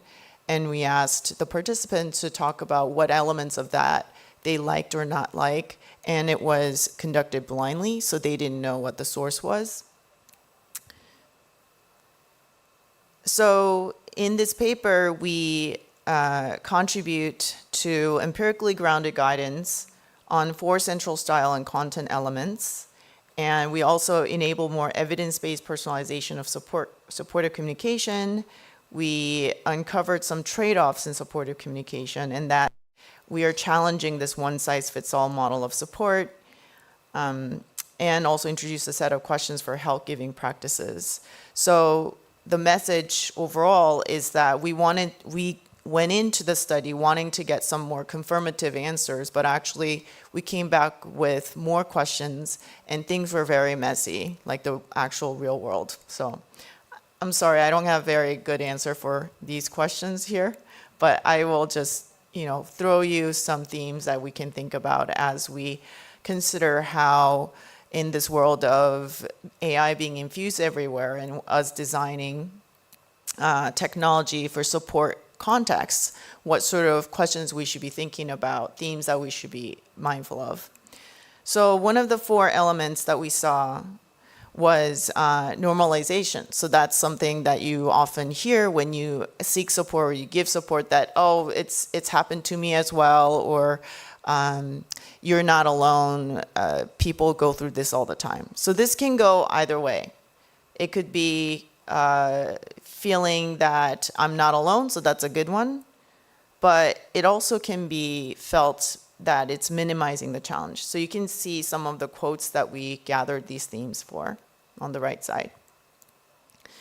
The message length, sort of the visceral reaction of the message length, actually mattered quite a bit for this people's feedback. When it was longer, it actually, when participants who saw this as a good one, they thought it would demonstrated higher effort, but then for people who didn't like it, they saw it as higher burden to actually digest all that information.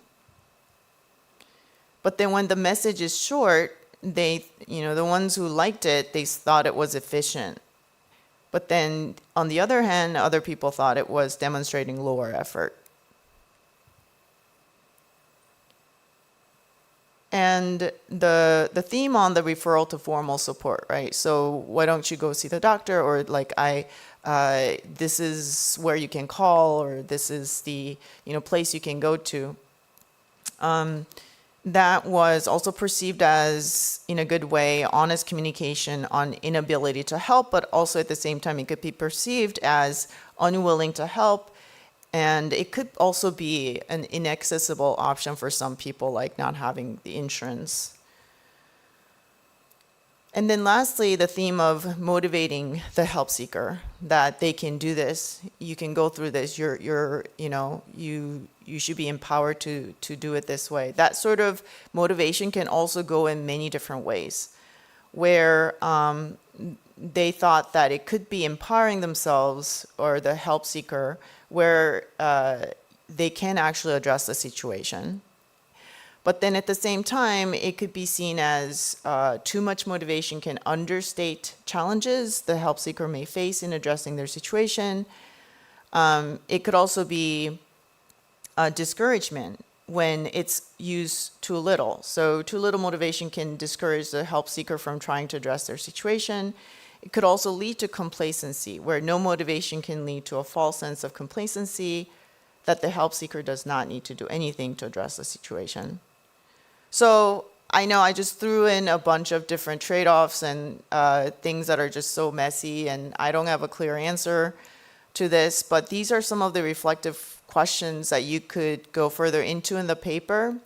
And I'm not even sure if I can, tell you this is how, you should be designing the technology. I don't think I can do that, but at least this is a starting point for us to really think about how we need to think about the space of technology-mediated support. Yep, so this is it for my 10-minute presentation. Looking forward to discussion at the panel.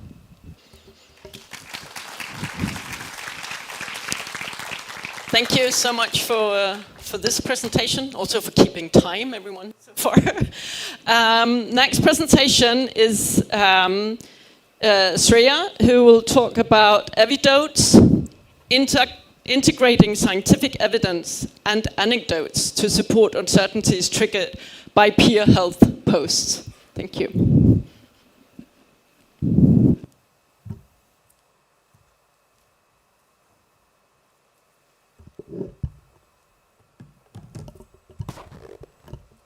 Hi, I'm Shreya Bali, and I'm currently a PhD student at Carnegie Mellon. Today, I'll be presenting evidotes, integrating scientific evidence and anecdotes to support uncertainties triggered by peer health posts. Before I start, I would like to ask you to put yourselves in the shoes of Sarah. She's a 36-year-old female diagnosed with PCOS, a chronic lifestyle condition affecting reproductive health. Like multiple others, Sarah turns to online health communities like the subreddit for PCOS for insights and social support from her peers. But here's where things get complicated. While browsing Reddit, Sarah comes across a post from someone who experienced severe side effects from metformin, the exact medication that's been working well for her. The poster mentions extreme leg pain and sometimes just wanting to give up. Sarah starts to wonder, what all side effects could happen to me too? Are there other better treatment options? And Sarah's not alone. She's just one of the millions of people who turn to online health communities. The subreddit for PCOS, for example, has around 245K members, for migraines 181K, and for diabetes 147K. And these are extremely useful. But at the same time, these health stories don't just inform, they also trigger hidden uncertainties about our own health conditions. And the needs of the people reading are different, and in fact differ from time to time. Based on Sarah's needs, she might need more information about metformin, emotional support, or focus on something else altogether. However, most past work around health anecdotes has focused on the information quality of these anecdotes for the users, emphasizing credibility checks, fact-checking, peer matching, and content filtering. In this work, we emphasize that the core challenge is not solely quality, but also the inherent incompleteness and the emotions that these stories surface. And then ask how tailored additional information might help users navigate the uncertainties that the anecdotes raise. And this is exactly where Everotes comes into play. Everotes is short for Evidence Plus Anecdotes and is a Chrome extension that augments peer health stories with tailored scientific evidence and other peer experiences. We designed Everotes based on the insights of a formative Think Aloud study with real chronic illness patients browsing subreddits related to their own conditions. We discovered 3 key insights. First, that users value both scientific evidence and peer anecdotes. Second, that they need low-friction ways to explore the questions and the concerns that the stories raise. And third, that they want to balance discovery with focus. Case of Sarah. A warning that the screenshots are a little text heavy, so you don't need to go through everything in the next couple of slides. I'll just keep highlighting whatever is the most relevant. So back to Sarah. She now encounters the same concerning Reddit post about metformin side effects. She can now click on the Everotes button. 3 options appear: dive deeper, focus on positivity, and see the big picture.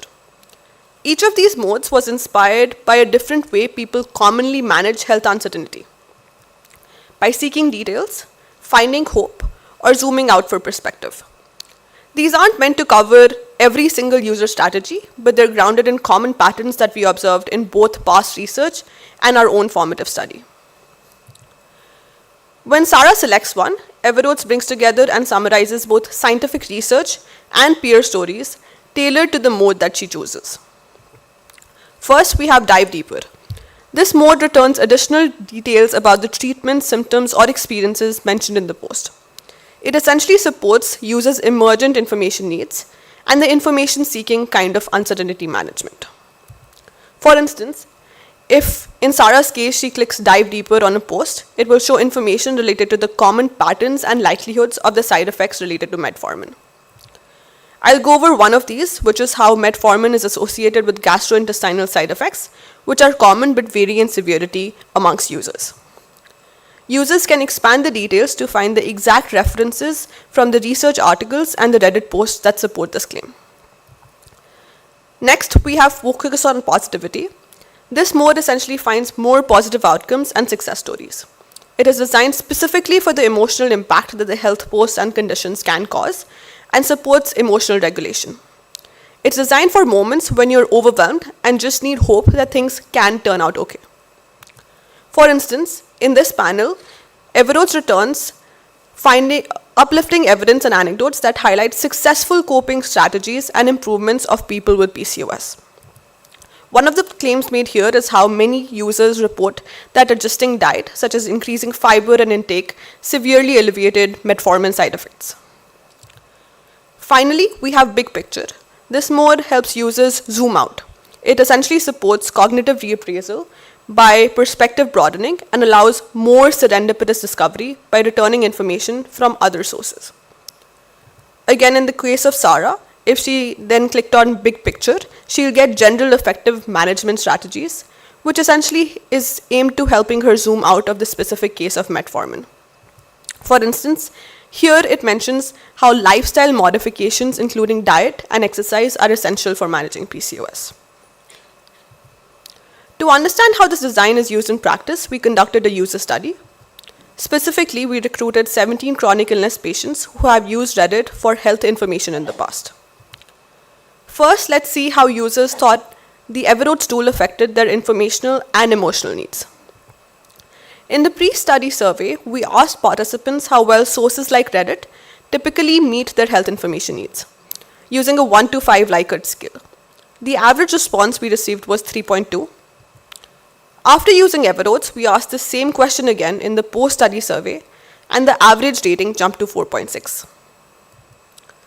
We also asked participants how discouraged, stressed, or annoyed they usually feel when browsing health content online, using the same 1 to 5 scale.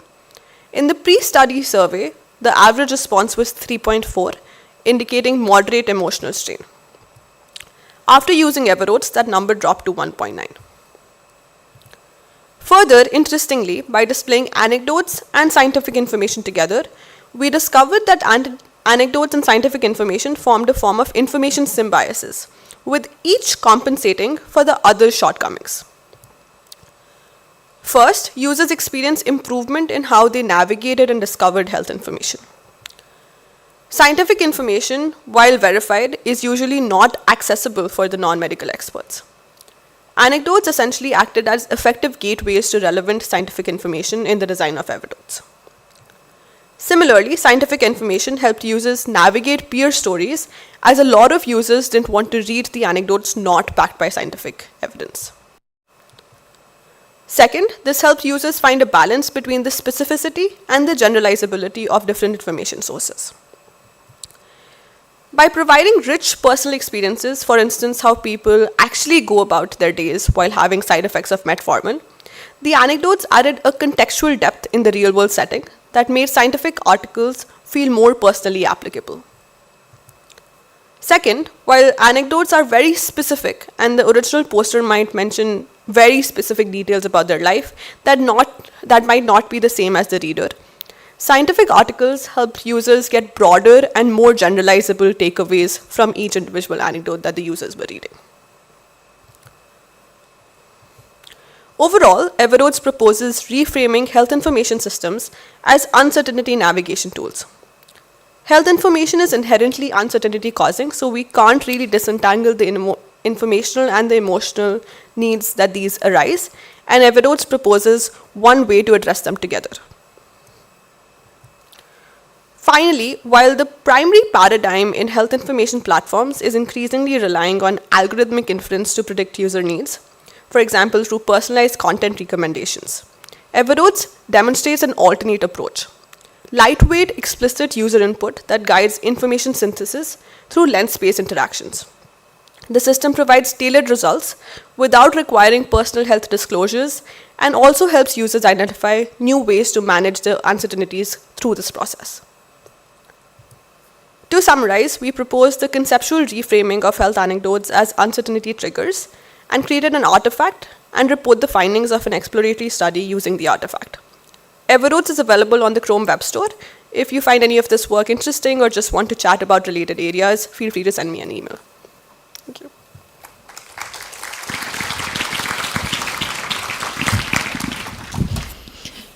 Thank you so much. And for the next presentation, we have, Christina. I just wanted to make sure which one of you were presenting. We have small stories with food allergies on TikTok, designing opportunities for social technologies supporting health. So thank you.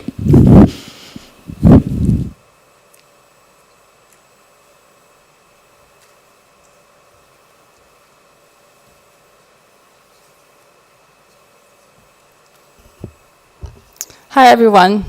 In the spirit of keeping general chairs talking, I'm very excited to share this work with you.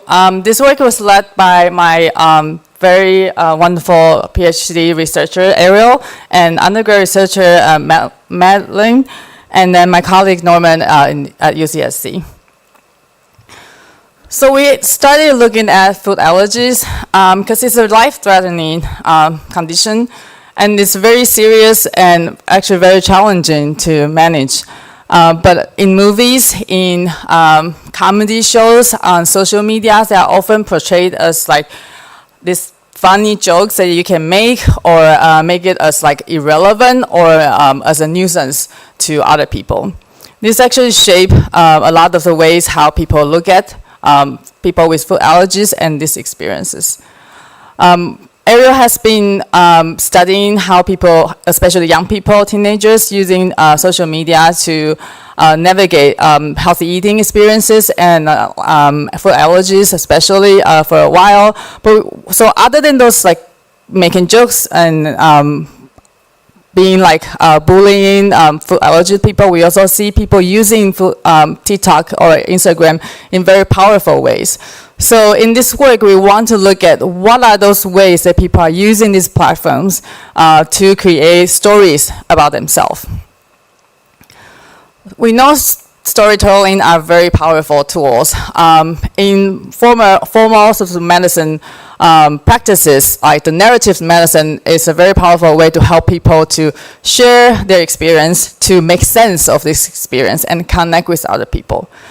These traditional ways often look at sort of more coherent way of telling your stories, thinking about, for example, your pregnancy journey, your cancer recovery journey. We will know a lot of the social media, especially these short form video social media, they create a way where people can share episodes of their life, whether they are fragmented, whether they're just a piece of that, their everyday experience. They allow people to share these very brief moments of their life. And we wanted to see what are these moments actually representing their life. So using a mix of iterating on searching for these videos and observing the videos that showed up on the For You page, we collected around 202 videos in the data set that we analyzed. We used this lens of small stories framework to look at what stories were told, how they were told, and also for whom they were told. So we found out that the majority of the videos kind of fall into two categories. One are the ones that want to talk to other peers who also have food allergies experience. And also the ones that they can share with other people who didn't have the experience but would be benefits from learning about this. For messages they are sharing with people with food allergies, they are often fall into this sort of supportive and self-advocacy kind of areas. They often look like this. They use like everyday moments as the video. They have this text overlay and oftentimes come with like calm music and a very informative text. They are sharing people that you can do this, you are not alone. And also recording like very useful everyday tips, like how they navigate, communicate this with servers in the restaurants, for example. So giving people practical tips to keep themselves safe. For messages to the general public, they are often come with two different ways. One is in this changing public attitudes, where they want to correct some misunderstanding or showing in ways that how this is actually should be taken seriously. Because of the features that TikTok especially provide, they often this come in a very creative and humorous way. Like, for example, they will use skits. So skits are short videos that you've often coming with sort of more comedy forms, and people often act out some scenarios in very interesting ways. So they talk about this kind of food allergy experiences. or they use stitches. So stitches are TikTok features that you can connect other people's videos in your video. So you can talk over how they are doing this wrong, or like you can share some knowledge around that. And they're often trying to soften these talks in a way that people don't feel harm, or don't feel like being like lectured in those ways. But they're also, similar to the previous one, they're also trying to teach practical support. So to people who didn't have food allergy experience, how they can be doing this to support other people. If you are caring for other people who have food allergies, or if you are going out with a friend who has food allergy, how you can help them to eat safely outside. So what does this mean? We have a lot of thoughts in the paper, and then we hope that you will look at them, but here I'm going to talk about 2 of them.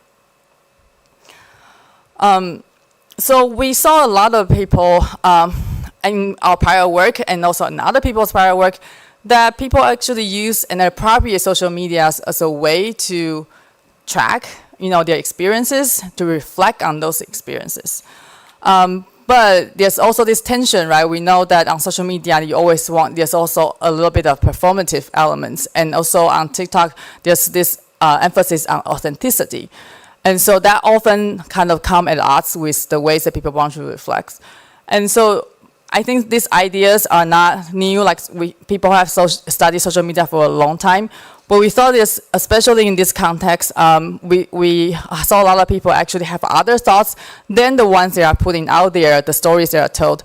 There are opportunities that we can think about how do we support this backstage, so the kind of reflections. And this will grow with the time pass by. Like this experience, this example sort of come from our prior work, that when people post public messages, sometimes they have other things they were thinking about, and they were scared to share, or like that sort of interrupt the type of stories they want to share online. But technology can support that. We can provide those features that actually support people to reflect on them. The other way is, on social media, you're never the individual, and then we see people doing this in very creative ways already, like we talked about stitches, people doing duets, they comment on that. These are all part of the collective stories, that there are ways that we can help them to collect them in a conversation thread, or like as a collective stories. These are not just helping people to build communities, but also they provide a glimpse into these everyday moments that a lot of people shared, can be useful for other aspects. For example, when you are doing a public health promotion, or if you are trying to, for providers to understand what people's life really look like. So in this work, we want to tell you that we think small stories are very powerful in a lot of these health conditions. I think food allergies is just one example of them. And we think there's a lot of ways that people are already doing these self-reflections using their social media, and we can better support that. We can also support people to do better collective storytelling organically, that we can actually think about this as a more coherent ecosystem. This paper was freshly accepted, and we're still fighting with ACM e-rights, so it's not online yet. And of course, with everything going on, I failed to put a preprint online either. So if you're interested in the papers, contact Ariel or me. I'm happy to send a preprint to you. And also, Ariel is on job markets. If you are interested in people who are doing design research, and especially with teenagers and health conditions, reach out to her or keep her in your mind. Thank you.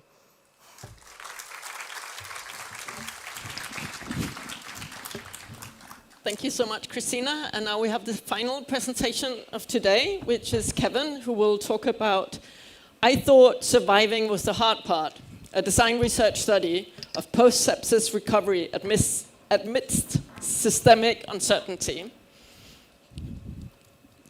Are you okay? Oh, yeah, good.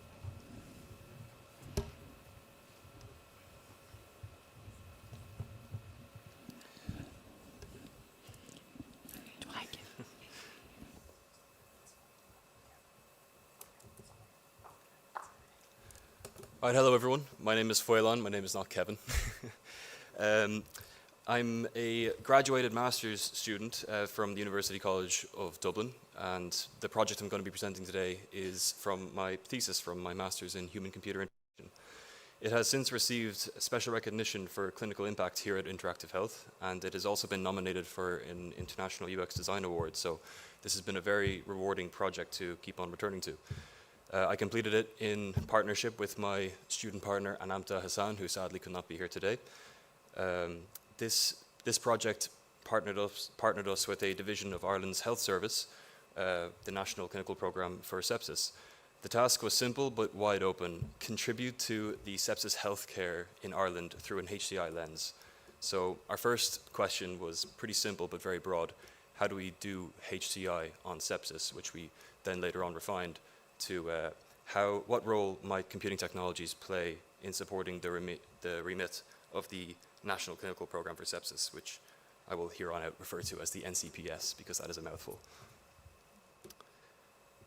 So because we're coming at this from a human-centered perspective, we began by identifying the main people or users involved, particularly clinicians, patients, and mapping the journey into 3 broad phases: pre-sepsis, active sepsis, and post-sepsis. So pre-sepsis had already made significant strides in Ireland due to the efforts from the NCPS. They actually were erected in 2013 in direct response to what was seen as a preventable death of a pregnant lady in the city of Galway, where it was understood that had clinicians or had the lady or her close family and friends thought to ask if this was sepsis, it may have been saved. Sepsis is a disease where the body attacks itself in response to infection, and it's got a very high mortality rate, about 1 in 5, and the best way to save yourself from sepsis is to identify it as sepsis quickly. So the second stage, active sepsis, that's when you are admitted to the hospital. As a pair of researchers, we don't think we can put on our surgery gloves and help sepsis patients very effectively, so we decided that the doctors have been doing a good job there, which left us with post-sepsis, and that was different. From looking into it briefly, we learned that survivors can experience long-term physical, cognitive, and emotional effects. Some professionals even coined the term post-sepsis syndrome to define these effects, although it has not been widely adapted by the medical field as of yet. We also found that most existing digital work focused on recognizing and treating sepsis rather than supporting people after discharge. So that was where we decided to take our project. This work builds on 3 main areas of HCI research in healthcare. The first is care transitions. Research shows that when responsibility moves between different institutions, the responsibility often falls on the patients to make sense and coordinate their journey, which can be very stressful and ineffective.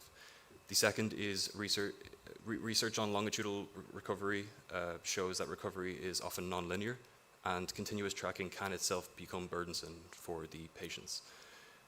Thirdly, methods for coping and management, such as diary keeping or getting yourself into environments with peer support, they can require careful moderation, and they require safety-aware design for HCI interventions. What remained comparatively underexplored was post-sepsis survivorship, particularly when there is no clear institutionalized recovery pathway to design within. So here's an overview of our design research process at a glance. Starting with discovery, this is where we addressed that question: what role might computing technologies play in supporting the remit of the NCPS? During discovery, we reviewed literature, existing digital resources, and the Irish sepsis care landscape. It helped us narrow the problem and understand where HCI interventions might contribute to the space. Our main empirical work during this project was 8 semi-structured interviews with 5 clinicians or program stakeholders from the NCPS and 3 survivors or family members of survivors.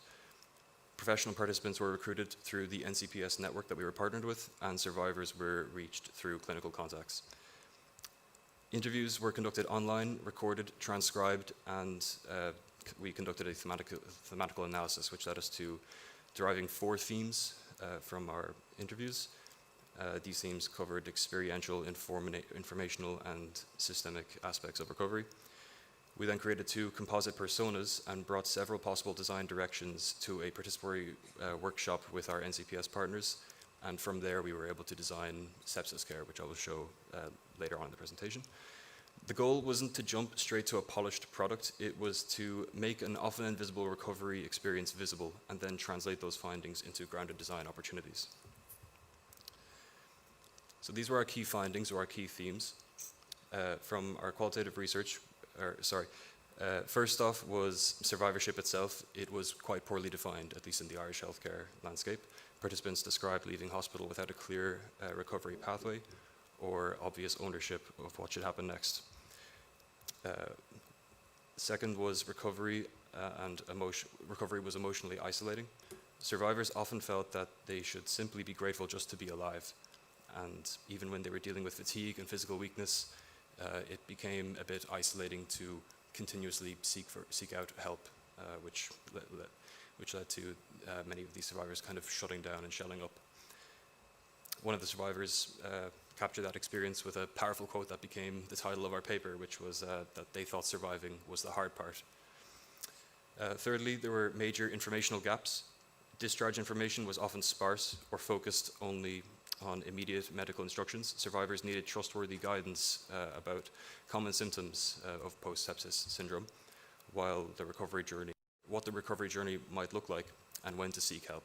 Some even described returning to their GPs as starting the whole process of getting better all over again. Finally, the cognitive and digital literacy capacity amongst survivors was highly fluctuated.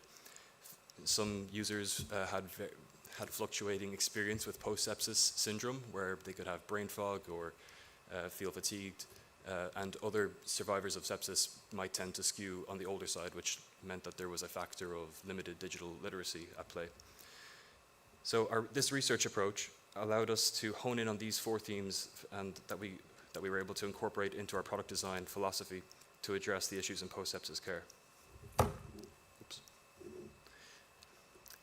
So we translated these findings into 4 broad design commitments.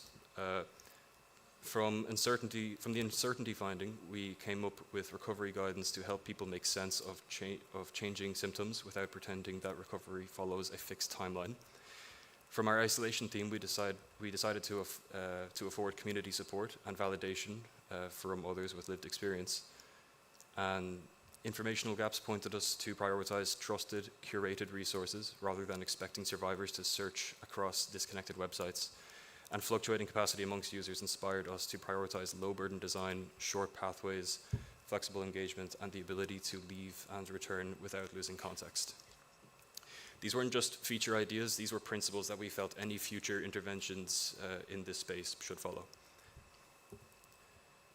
So these are some snapshots of the prototype. We just envisioned a kind of community hub website with educational pathways, connecting peers to one another for support, and also digital tools such as diary taking and note taking, which we learned from survivors was a very useful strategy for keeping on top of your recovery journey. The broader contribution is the revelation that post-sepsis recovery is an ongoing interactional work. We surfaced that survivors are interpreting ambiguous symptoms, managing fluctuating capacity, and navigating fragmented responsibility, often while physically and emotionally vulnerable. We distinguished that this means designing for sense-making rather than simply delivering information. Supporting intermittent use, re-entry, and partial engagement was also very important for continuous engagement. This was a small study, and our prototype sepsis care still requires survivor evaluation, clinical validation, and real-world testing. But it did also show us that while clinical care saves lives, recovery-orientated HCI can support what comes afterward. And my partner insisted that we all see her lovely face, and she did put so much work into this. She is, I would give her almost all the credit for that UX Design Award. She was a very talented UX designer, and she was very bummed not to be here today, but we brought her here in some way. And yeah, thank you, that's it. excellent job. So thank you. Wait. You have to stay for a second. So first of all, I'm going to correct my mistake. That wasn't Kevin. That was Folan. And second of all, more importantly, we're going to present you with an award. A special recognition for clinical impact. Thank you very so much. Here you go. Thank you. And to your co-authors. And now I want the speakers on stage here, so we can start the panel.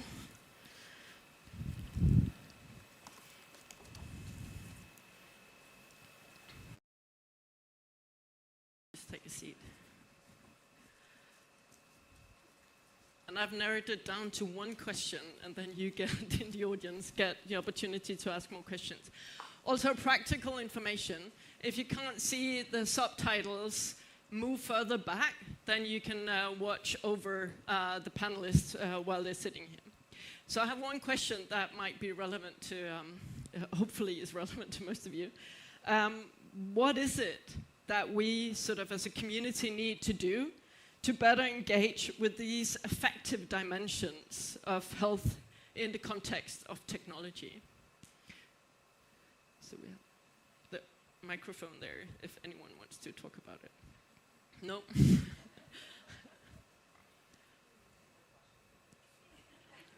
Okay, sorry. What do we need to do to better engage with these effective dimensions of health in the context of technology? It seems like you're all pointing to sort of a lack of focus on the effective experiences of having health issues. And it often clashes with these scientific, technological approaches to it. But you all had different ways of doing it. So what is it that we should learn? So what are the key takeaways? Yeah, sorry. It's a thing. I mean, in a nutshell, for me, it would be the first, like, gut answer would be to listen. Like, it's something that I think came out also from a lot of our talks was that people that, for example, live with chronic conditions, like in my case, for example, with chronic pain, is most of the people I talk to, they spend a lot of their time in trying to affirm themselves to doctors, to friends, to people around them, to make themselves visible. Like for example, in the TikTok case, you know, we have all these creators that try to, in a sense, normalize, but they try to just bring something that otherwise for them is just their life, and they just try to affirm themselves. So us as researchers, we have to try as much as we can to not have them do that, to already start from the perspective of we are here to listen to you, and we are here to try to help as much as we can. So that for sure. And also something that in my specific case, I think it's important is that sometimes, for example, we take art or music in my case, and we try to make it as a drug, like to try to make this parallel between, oh, let's take Mozart, and Mozart's gonna make you feel better. This, I mean, as far as scientific evidence tells us, it doesn't work. But what works is trying to look at personalization, trying to look at understanding what music can do for you. So not trying to fix problems, but trying instead to understand how our approaches, that could be arts, it could be music, it could be something else, but how our approaches can intercept some of the elements, some of the determinants of the conditions that we're looking at, or the emotional aspects that we're looking at, and how we can support this. So how we can input technology into it. So as a resource rather than as an answer. That's pretty much it.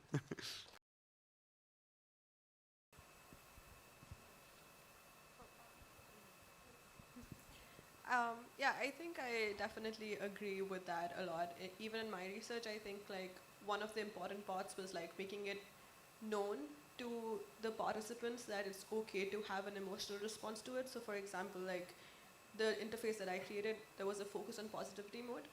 And that's a common uncertainty management technique, but then not everybody is aware of that. And what they ended up doing was just like getting into rabbit holes because they think that like, okay, like we need more information because that's what the interface allows for. So making interfaces that make it more explicit that it's okay to have an emotional response to health needs, and then making it explicit that that's also a solvable problem. And I think the second part is also that recognizing that emotions will automatically come by default whenever you're reading health information or whenever you're dealing with health instances.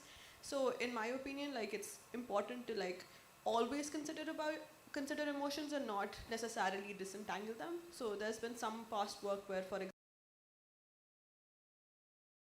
which are extremely impactful, where you're dealing with the emotional impact specifically. And those are like distinct interfaces, but then again, like people need to know to go to those interfaces at the right time. So whenever you create an interface, I think it's important to also consider the affective dimensions, because health is like inherently emotional.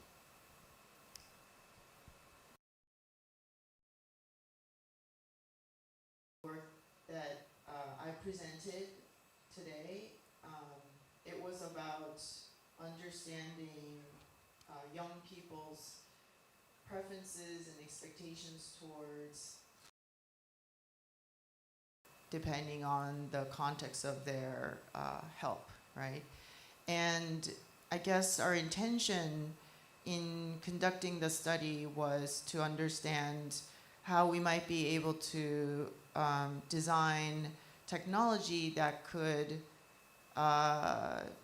give help to the help giver. So this sort of started out with my teen daughter receiving a text from her school friend who was having like a self-injury type of very serious mental health text, and she just didn't know what to do with it. She didn't want to talk to the teacher, but she talked to me about it, and I didn't know what to say. I didn't know how it could go either way. And so then that's like a serious situation, but every one of us, like daily, we're receiving these texts of some intention that your friend might need some support. And you want to give them the best reaction to it, but you don't know how to. It depends on the person's personality. And so we had this ambitious goal of trying to map out, like, depending on, you know, their support context, their background, age, whatever, are there ways that we can sort of map out, like, how the support should be given, what the expectations might be. But it was really messy, and we couldn't get to it. We were trying some statistical method as well, but it wasn't good enough. And then, even if we figure it out, it was not as complex as it should be, you know, aligning with what the complexity of the real world will give you, right? And so we were just left with these very, very few, or, you know, probably a small subset of what the real world has. And then, even with that, it was super complex, right? And then, what if, even if the real world is as simple as what we found, right? Like, the most advanced technology that we have right now in doing stuff like that, in like saying things and generating messages, is LLMs. And LLMs don't give you transparency. It wouldn't, and you're not sure, even if you give instruction, like all these ways that you could train it, you're not sure what exactly that made it into the output. So does it even matter at this point? Like, wouldn't a really good LLM would just do its job? If someone asked something, like, it would just personalize it for them. Like, that's, so then you lose this whole motivation for trying to be super detailed about every complexity that we can identify. And this is me just being maybe lazy about doing the work. I don't know what it is, but I think that's sort of the, I'm feeling like maybe the research approach might just completely has to change from this sort of us trying to identify every single factor using like really accurate statistics to maybe something that is completely different, that is more fitting with what the advanced, AI technology might bring. And so I'm sort of at that transition point, like, just I don't know what to do, and I'm just gonna let other people tell me what's better. But yeah, that's where I am. I don't have answer to that, but I think I have 2 points that's kind of coming in my mind. I think one of the reasons I'm very excited about Hugo's keynotes is that I think we have to keep thinking about, as researchers and designers, are we creating this for whom? And when we create this technology, are these stories that people want to tell are actually in there? Is it from them or for them, right? Like that's a very different thing, right? It's that we tell them that you should collect this data versus these are the things I want to share, right? And then these are the things that are useful for me. And I think also as someone coming from personal informatics research area, I feel like there's a lot of technology that we have today, very focusing on quantifiable data, right? And this is not news, that a lot of these types of experiential, the emotional, affective, or values are actually very hard to capture using the current design framework that's being used in this kind of technologies. And I think there's, in HCI in general, there's other fields that has great way to think about how to design for affect and in other contexts. And I think there are ways to kind of rethink about what's the purpose of this technology they are creating, what are we supporting, and can we actually think about this? Because we all know, even in health behaviors, like people don't always make decisions based on calories, step counts, sleep hours, right? We think about all other priorities in our life, and how can we incorporate that better in ways that actually coming from people who actually need this. And so I think that's something, I don't have a solution, and I don't know how to design, but that's something that my students and I have been thinking about. And if you have thoughts, and I'm happy to chat more about it. I could actually use a third reminder of what the question was. Just the exact word. So it was more about how we, as a community, make sure that we engage with these affective dimensions that you're also addressing in your post-sepsis. Yeah, I think further to what you were saying about HCI being a great avenue for delivering design approaches to these situations. I think for a lot of the papers that were from this panel, they were very relatable, but also very ambiguous problem spaces. And certainly what was one of the most standout things to me for my project was how the HCI approach really allowed us to map out the problem and identify where we can take action. And I think that practice is one of the most effective ways to tackle these types of situations. From having a protagonist and having those types of buzzwords from the music thing, that was the type of approach we took with our project, such as splitting the sepsis journey into pre-sepsis, active sepsis, and post-sepsis. That just allowed us to see where we could make some impact in this area. And yeah, I think this question has gone on a bit. Do we have questions from the audience? We have one here. Thank you. Thanks. Hi. Thank you very much for all the presentations. Very interesting, but it made me think about a point. What do you think about non-design? Because we as health HCI researchers, sometimes we slap lipstick on a pig just to come up with something, partially because of how publishing is done, because you have to, coin some term or something. But what do you think about stepping back and saying, okay, there's no design needed here, or thinking about repurposing current mechanisms or products or technologies? Because, for example, and this came up while you were doing your presentation about chronic pain, I've been having piriformis syndrome for 8 years or 9 years or so far. And sometimes I just don't want to think about my pain. I just live with it, put on some Spotify and cook something and just write it out. Whereas if I had some kind of coping technology, it would bring attention to my pain. And I don't want to think about it. So yeah, just what do you think about non-design, and should we actually mention it and do it more?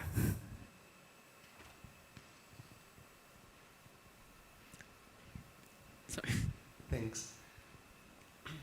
I actually thought about this a lot, in the sense that one of the main things of this paper specifically was that I came into this with a much more convinced approach, let's say. It's like I was really thinking, like, this is also why I was interested in showing this idea, like that the initial idea and the final idea kind of. And I believe in what you said, in the sense that sometimes we come into, as designers, not necessarily designers, but even just as researchers, we come with ideas.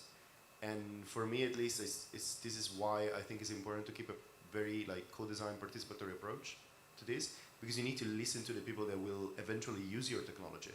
So if those people ask you to step back, then you need to at least understand, like, in terms of like, you know, kind of keeping, because we need to publish as research, this is our job, right? But I think there is a lot of value inside of that. So if, in my case, for example, people came saying, we don't really want you to tell us what to listen to, we want to choose it. We want to act. We want to have control over what we're doing. And this really changed my perspective of this a lot. Not just for this paper, but for my whole PhD. And I think in that regard, then there is a lot of value in that request. And that is something that then you can explore as a researcher and trying to understand why is necessarily in this space to make a step back. And it could be something like your experience, for example, in I don't want to think about it. I don't want to be reminded. But I think this was something that came up also in other papers that were presented, of this idea of, or maybe from the early part, sorry, in my mind, but that sometimes when things are good, you don't want to track or you don't want to think about it. So the design is not needed, and that's okay. I think it's okay. For example, like I was thinking about, oh, maybe generative music is interesting, but then it's not, because people are like, oh, I just want to listen to my things. And it's also, I think, very important that we understand that, for example, emotion and these reactions are non-linear. So something that might work once might not work twice. So even if we find a good solution, this good solution might still be relevant only sometimes. Because sometimes in the same exact conditions, with the same exact person, in the same exact process, a different answer might be needed. So we need to accept non-linearity in whatever we make and try to input this non-linearity in design. And non-linearity might also mean sometimes we really need this something that helps us, but sometimes we really don't. So, you know, try to navigate this. And I think there's a lot of interesting, like extremely interesting research inside of this space, right? So in a way, we can actually learn a lot and probably publish a lot from it. So, you know, two birds with one stone in a way.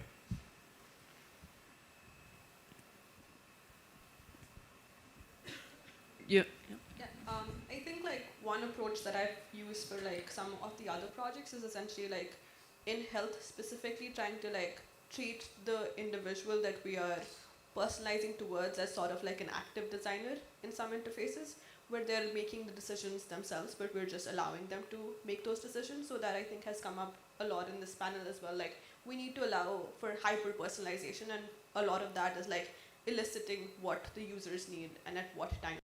So I think that definitely is like, there's a lot of potential to explore that as a designer as well, where you're not like prescribing decisions for them, but essentially like eliciting what the user needs and like creating interfaces that allow for that, both from like, I guess, a design perspective, but also from a computational perspective.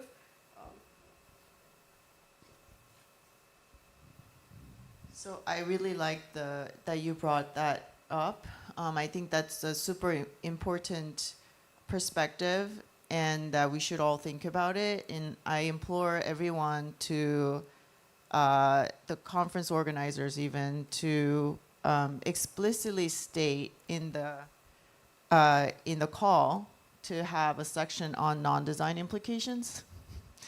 I thought people were going to laugh, but I guess people are just really serious about this non-design. But yes, or even if we don't have that, right, I think we can all talk about non-design implications as a section, along with design implications. I'd be curious if there could be studies done, not to say, well, compared to not having anything, the control group, the test group, what we created actually significantly improved, but maybe it could be the other way around. You know, the control group was significantly better than the test group of creating something on it. So I like having that always at the back of our head, but I do believe in design, and the design as a concept should be broadened more than technology, and I think it is affected by a lot of our external factors, such as our reviewers demanding that we have some sort of technology implication, otherwise it's not a HCI conference. And also the fact that most of the publications are led by students who are in a doctoral program where their requirement is to create a system as part of their thesis, right? That wasn't really the case for where I came from, but a lot of the HCI programs require that. So they just have to create something in order to get their doctoral degree, right? So there is that external factor just sort of pushing you to create something. Lastly, you know, going back to the definition of design, it doesn't have to be, I hope that we as a community don't think that design is only about technology, and that we really push ourselves to think about even the position of this chair is really a bad design. I mean, this whole thing is really pretty, but like, you know, the fact that it's blocking the, what is it called? The caption, right? That's all design, right? So we need to move the chair. So that's all design. So conceptually, you could do such things for a lot of the problems that we talked about here, moving things around, connecting existing things, you know, removing certain things. So it doesn't have to be creating new thing and adding more stuff on your plate. So yeah, rearrangement, maybe that's something, a paper that we could work on, different concepts of design in a more conceptual way that could translate to anything, technology, objects, workflow. But that's, I mean, that's all written in Don Norman, and yeah, I'm going back to like 20 years before, I don't know, Jody Forlizzi. So yeah, I don't want to reiterate the same point. But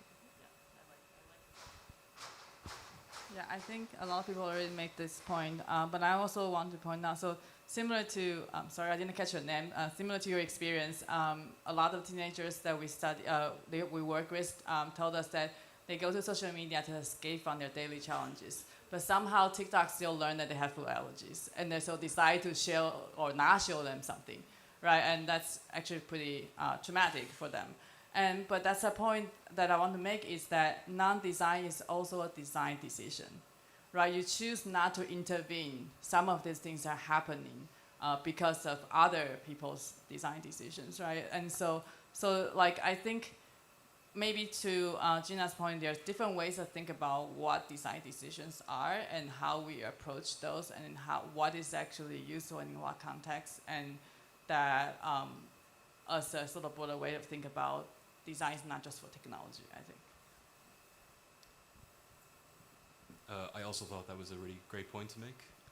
I don't think there's much more I can add to the conversation. I keep getting the mic at last. All I can say is that I do agree with the point. I'm lucky enough not to have any chronic issues myself, but I did have a hangover a few weeks ago, and if I had an app that said, this is the hangover app, cope with your misery, and that would be a bit too much. I wouldn't like to install that. I do like to open YouTube and play YouTube videos in the background and just close my eyes and wait for time to pass. But I don't think that doesn't mean that people can still keep on trying. One of the points from my paper was, one of the key findings we had was design for partial use and to make it easy to come back. And I think that is a powerful component for. Like a separate anecdote would be, as I've been on my personal fitness journey, my favorite gym apps have been ones that log my weights and my repetitions from my previous gym session, and they make it more easy and more motivating for me to come back and revisit this this miserable gym experience. So yeah, very anecdotal answer, but I do think that's a great question. I wanted to contribute to that conversation. All right. Thank you, everyone. I think we'll conclude the session here. So please give a round of applause.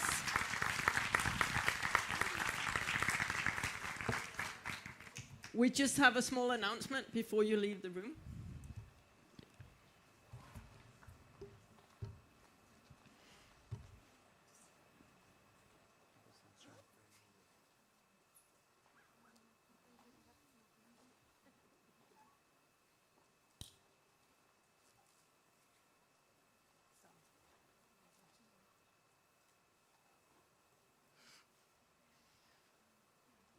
My goal was not to create suspense.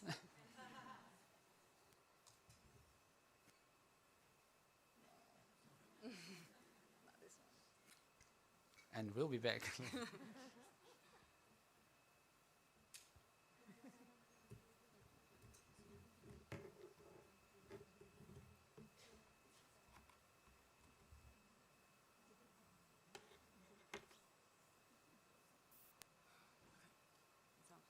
Okay, now, so we have two different details to tell you now. One of them has to do with the lunch.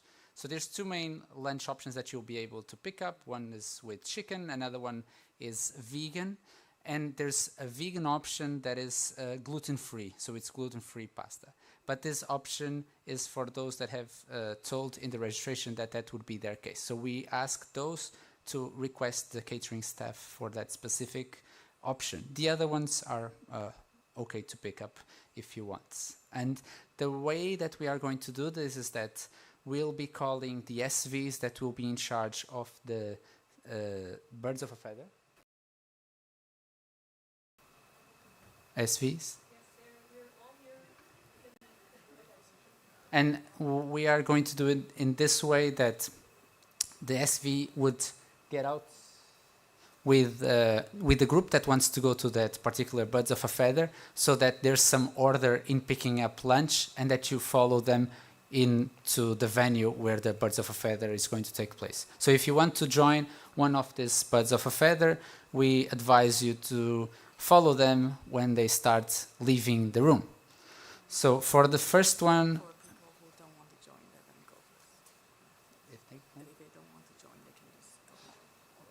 later, no? Is it better? Yeah. Yeah, maybe those that don't want to go, just stay a bit seated so that it's easier to coordinate. So AI in the hospital, navigating deployment and adoption challenges will follow Isabella. Please go, Isabella. Bye-bye. So those that want to go to the first one should now follow Isabella. And those will be the first people to pick up the lunchbox. Please go, Isabella.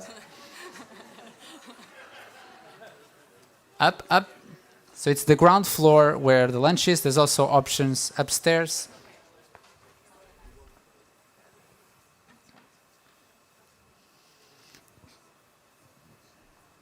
Isabel is leaving the room now.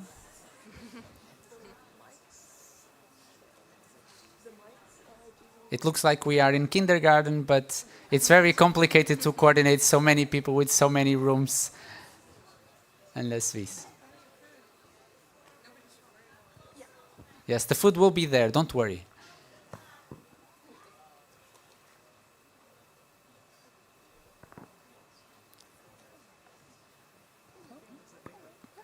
Okay, so for the next one, beyond optimization, designing high-quality AI communication in adaptive health interventions. Joanna is going, and that's for ICOSH Software Lab. That will be the room, and Joanna will guide you there. Let Joanna be in front.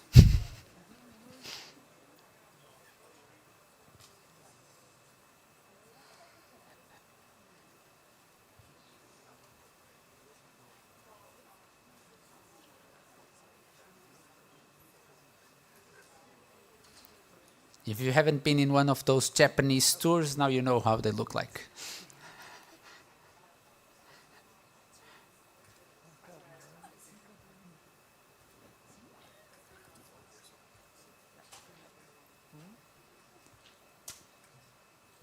For the next one, enablers and obstacles in digital cardiac rehabilitation. They will go with Shayla, right? UPTech room 6 will be the room.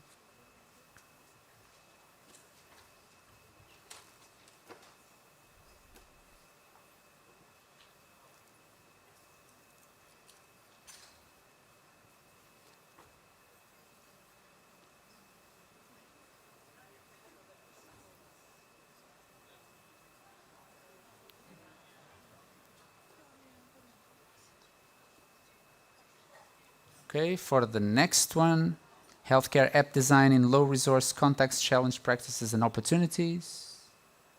No, it was go. Carolina.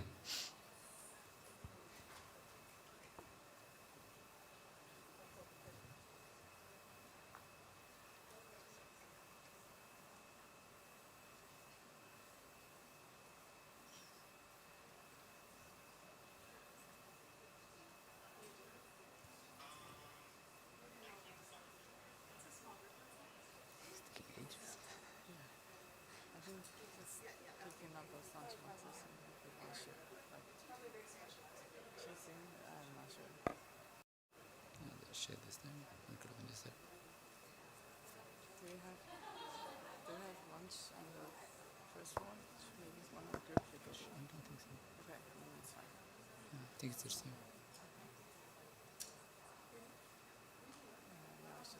Wait for them to go out. Okay.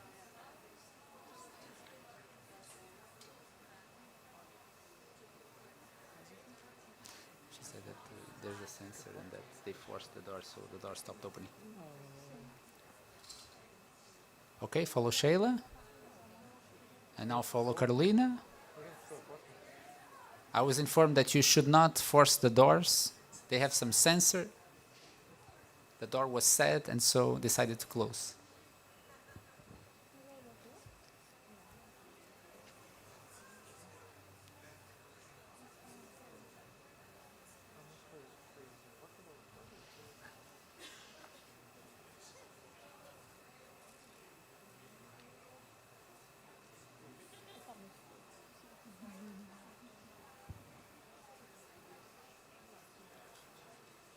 All the surgeons can go follow Sarah for dissecting surgical working interactions.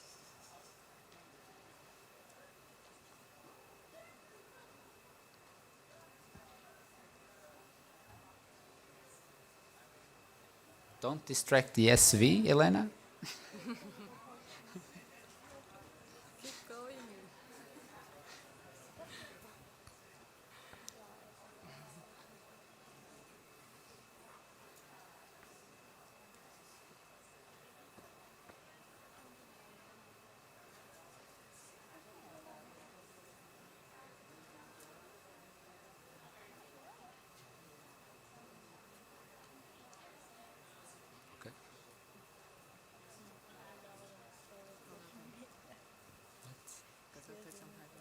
Yeah.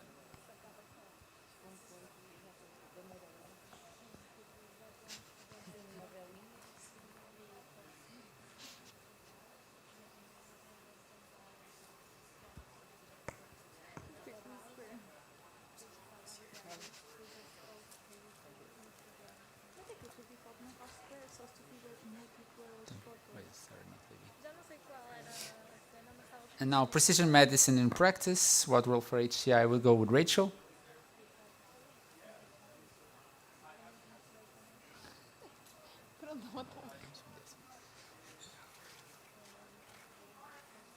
Tu já mandaste o background sem aquilo e com o offset.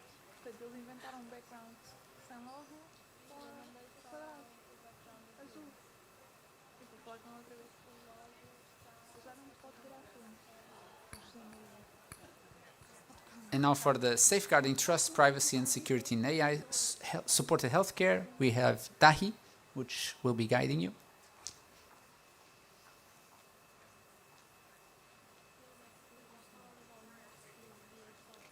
And for the rest of the loaners, feel free to watch the posters, have a chat, rest a bit, walk the dog, as you prefer. Oh, sure, yeah.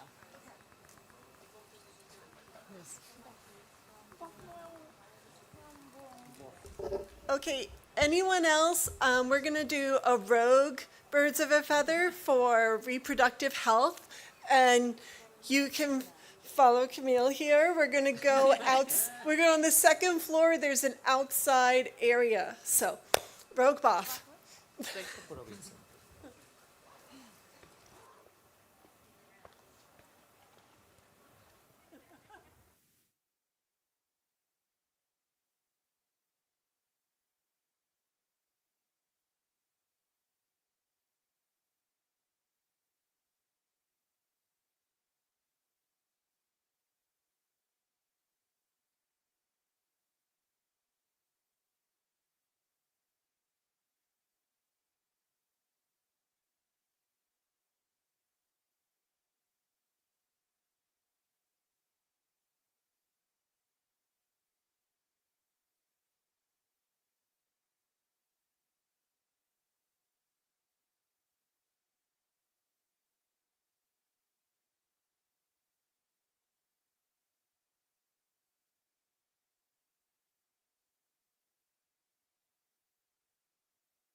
Lá fora buscar coisas. Só lá para aqui. Sim, olha, experimenta. Olha lá, 1, 2, 3. Está a entrar? Está a entrar. Mas não metas no PA, pá. É só para aqui. O pé está desligado. É. Eu desliguei o pé. Pronto, perfeito. É isso. Estás bem, Zé? Eu estou. Eu quero saber se tu estás bem. Estou ligando a stress, a porta. Sim. São malucos. Depois dizem, Não, mas... não sabemos que funciona. Está bem, mas se estás a forçar e ela não abre... Sim, também não convém. Mas pode ser perigoso, não é? Não, já nos partiram a mola uma vez. Eu tive de desligá-lo lá no botãozinho, que aquilo quando não estiver a funcionar Mas tem um com quem é botãozinho que nós assim. falamos? É com a engenheira? Porque isto, tipo, quando falamos de perigoso, isto é uma porta de emergência. Todo o ponto desta porta funcionar assim é de facto ser uma porta de emergência. Pois. Portanto, encalhar. Sim. Não, ela encalha porque ela funciona, lá está, com o sensor. A partir do momento em que chegam ali e abrem, o sensor também deve de alguma forma bloquear. Obrigado. Estava comigo. O outro está. O outro não veio, está aí. Okay. Está aqui, sim. Preciso ver a referência dessas pilhas. Desde aqui? É porque vamos pedir um estoque de tudo o que usamos aqui para termos cá, está bem? Acho que é fixe. Isso é uma ou são duas? Só uma? É uma. Ou isto também é uma pilha? Acho olha, que não. Eu não sei. Eu acho que não. Eu acho que é só aquilo, mas I'm not the expert. Ok, tem aqui uma beirinha para tirar, mas pronto. Estoque de tudo fixe. Inclui fita. Ok. Se quiserem mandar o stock no fim, eu dou uma vista de olhos também e adiciono as coisas. Sim, a casa põe no grupo e verifico. Fecho. Olha, a Raquel está a perguntar Fora isso, se vamos almoçar. Já temos pinos lá fora. Já fizemos. Já? eu ia perguntar. Eu vou pedir uma lunchbox, eu ia perguntar se podia. Vou tirar a referência das pinas desses comandos para pedir.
Já me falou aqui uma coisinha.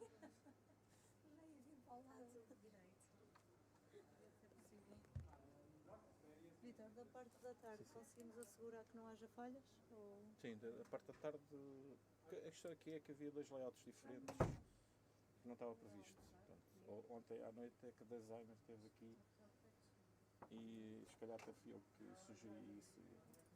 Provavelmente não devia ter sugerido. Mas eu disse ao Ricardo que só ao almoço é que ia ficar, porque o layout do streaming é diferente daquele layout e aquela mesa mistura só dá um sinal. Portanto, não conseguimos tirar dali câmaras de outra maneira, porque aquilo é IP. Mas ontem não ficámos com a noção de que havia tantos problemas, não é? Sim, não, Portanto, nem eu, porque hoje de manhã, ou ontem à noite, e não foi ontem à noite, à meia-noite, é que nós vimos a limitação da mesa. Portanto, também não... Eu só queria garantir, Aquela mesa porque muito neste limitada. momento, se o cliente me vier dizer que está insatisfeito, tem toda a razão, eu também estou. Sim, mas eu fui dando feedback ao Ricardo e ao Ó Francisco. Vitor, é feedback, mas está a correr mal, pronto. E Não está a correr mal. Vitor, pelo amor de Deus, o cliente somos nós, está bem? E nós achamos que está a correr mal. Sim, se a vossa percepção Pronto, é essa, é só essa a tenho nossa que percepção. respeitar. Portanto, eu gostaria que da parte da tarde não fosse essa a minha percepção. A minha percepção pode ser essa, eu respeito o que está a dizer. O que estou a dizer é que com o que temos aqui de equipamento... Mas então tinha do nosso dito, ponto de e vista então se calhar nós técnico, tínhamos dito ontem- que não íamos assumir isto, percebe? Assim, eles podem assumir, no fundo foi o que a gente assumiu de manhã. Eu disse ao Ricardo ontem à noite que não íamos assumir de manhã o streaming, ele sabia disso. E o cliente também sabia disso, só a Marta é que a expectativa é que ia ter de manhã. Mas se falar com o Ricardo, ele vai lhe dizer que ontem a gente saiu daqui. Que não íamos ter de manhã. Então ele ainda agora há bocado me estava a Não, dizer então- que nos testes estava a correr tudo bem. Não. Então não nos estamos a entender. Ontem, Bom, de qualquer mas maneira. depois falamos com ele. Porque Sim, ontem a gente vamos saiu falar daqui, de a gente certeza já saiu daqui absoluta, há mas agora Natal. temos 3 dias pela E frente. o que eu disse foi, eu vou assumir, não corremos o risco daqui do projetor e amanhã à Então, tarde... contratam-nos o serviço porque querem o stream com legendagem e nós fornecemos um stream sem legendagem e pomos legendagem aqui Eu dentro. decidi, sabe qual foi uma critério de decisão? Eu tinha que decidir, ou isto tinha correr de ir tudo ao ar aqui no auditório, ou o streaming não tinha legenda. Eu olhei para o streaming, a decisão foi minha, eu assumi isso e peço desculpa à Marta. Pronto, até porque depois de me dizer que É que eles só independentemente... contrataram por causa do streaming, não era pela Eu casa. sei, mas se a Marta depois de me dizer que queria as legendas independentemente do layout, foi essa a opção que eu fiz. Sim. Até esse momento eu também não tinha percebido e peço desculpa, ok? Porque pensei que estava a dizer é o layout de streaming que é este, mais legendas, e portanto também foi uma má Sim, compreensão da claro minha que a parte. ideia era que acontecesse isso, não é? Eu pensei Sim, que íamos pronto. ter aqui Mas uma ontem- replicação do Sim, Growth Park. mas ontem, Depois percebi que não à estávamos a meia-noite e conseguir. meia, quando eu e o Ricardo, e ele sabe porquê, porque as câmaras que saem daquela data vídeo são IP, e não dá para tirar de lá câmaras sem vir por o master, portanto eu não consigo ter as duas coisas no mesmo sítio. Portanto, o que aconteceu foi, chegamos à conclusão ontem, infelizmente à meia-noite e meia. Como chegamos ontem, nós hoje, ontem à noite, preparamos, fomos buscar mais material e e dissemos ele, vamos tentar montar isto durante a manhã, mas não vamos pôr em risco o auditório. A minha falta de compreensão aqui foi, quando a Marta pedia, eu só percebi que queria legendas independentemente do layout quando chegou aqui Mas o cliente também não percebeu, porque mesmo. eles estavam-nos a mandar mensagens a dizer não temos captions no streaming, o que é que se passa? Certo, se calhar também porque o cliente teve a mesma percepção que a Marta. Porque eles só contrataram por causa do streaming. Aí foi por causa do streaming? Por causa do streaming. Por isso, aqui toda a gente os percebe, não precisam das legendas. E online? As legendas são para... Oh, Vitor, não ponho em online. causa. Sim, não ponho. É para ser para o stream, pronto. Eu não ponho em causa. Agora, claro que se o stream é maravilhoso por ser só uma tela com legendas, não é. Mas se me diz que isto não vai aparecer lá com legendas, eu tenho que ir ao mínimo dos mínimos. Claro, não é isso. Não, mas eu também, perante o Agora, cenário no meio disto real... tudo, se eu posso estar satisfeita, não posso. Não posso. E eu Tem não gosto caso- dessa sua forma de desvalorizar. Não, eu não parece estou que não está a levar a sério. Eu não estou a desvalorizar. Estou a dizer eu fiz questão de vir para preparar isto. De manhã é para estar os 3 dias a correr bem. O valor que eu fiz eu é de um dia. Então eu ofereci 2 dias. E portanto dá margem para correr mal? Não. Dá margem para... Eu podia ter uma opção, que é... Não configurávamos isto e fazíamos o mesmo layout que está para o projetor, vai para a web. Foi isso que se combinou na reunião. O que eu tentei foi... Eu percebi que o cliente era especial. Porquê é especial? Porque eles próprios estudam a interatividade. Certo. Eu ontem tive o maior gosto de estar com o designer e com eles à noite, porque percebi que eles próprios valorizam isto. Exatamente. Eu, sinceramente, na reunião nem disseram que era o cliente. Eu falei com eles, não sabia que eram eles. Só agora é que vi o site. Isso também é uma coisa que podemos depois conversar em conjunto, que é... O Ricardo disse, ok, não precisas falar sobre questões de valores, é nada com o cliente, é só questões técnicas. Mas a verdade é que eu acabei a reunião sem saber quem era o cliente. E eu acho que é importante. Eu ontem percebi que eram eles. E adoro porque eles valorizam o trabalho. Certo. Então mais uma Agora, razão. Vamos fornecer o melhor que pudermos. Damos o melhor que pudermos. O que eu sugiro é, nós vamos fazer uma coisa que supostamente, e o Ricardo já sabe, tem que ter outra mesa de vídeo aqui para fazer isso. E nós, Mas agora para a tarde como é que solucionamos? para a Não vamos tarde, ter, não? nós temos aqui uma volta. Ok. Não é, é a situação que nós Vamos fazer fizemos, quick mas que não fix. tínhamos sem nada a fazer. Okay? Portanto, vamos fazer um workaround nosso. Nós podemos agora ter a seguinte posição. Vamos sempre mandar o que mandamos para o auditório e mandamos para o streaming. Acho que não é a melhor solução. Podemos ter essa posição. Ou então vamos fazer nós, agora a partir da tarde, para correr como nós achamos que deve ser. E que o cliente também vai ficar mais contente. Porque E temos tempo para... temos para tempo. negociar as duas ideias? Este layout, se reparar, eu fui ontem até que dei a ideia ao cliente, porque este layout para a web é bom, mas aqui para o auditório não. Este foi o único que eles nos enviaram inicialmente. Se reparar, isto é muito grande, isto roubava montes de resolução para as pessoas que estão aqui sentadas. Portanto, o meu pensamento, e se calhar peço desculpa por isso, dei mais relevância ao auditório, se calhar não devia, ok, assumo isso. Tendo que ter opção e contratando as legendagens para o stream. E o que ontem às 10h30, 11 da noite, eu estive a falar com o designer e com eles. Pá, não enviem para o projetor isto, que eles só me mandaram este. Okay. Não enviem isto, porque estão a roubar muito espaço de resolução. Então fui eu próprio que sugeri aquele layout que a Marta viu, que é aquele que tem o slide maior. Certo. Entende? Certo. Fui eu próprio que sugeri. Eles acharam bem. Okay. Só que isso obrigava a eu tirar ali, não vou explicar tecnicamente, o Sim. Ricardo já sabe. Sim. Que eu pressupus que aquela mesa dava para fazer. Portanto, também fiz uma avaliação. Ontem é que eu olhei para a mesa e vi que não dava. Não dava. Pronto, e peço desculpa por isso. Também pode dizer, mas já devia olhar para a mesa. Não, eu só assim quero não... soluções, eu não quero apontar erros. É isso, eu só pronto. quero Agora, vai ter uma solução. Pronto. É isso A que partir eu quero de... ouvir. Né? Depende. Só isso. Ok.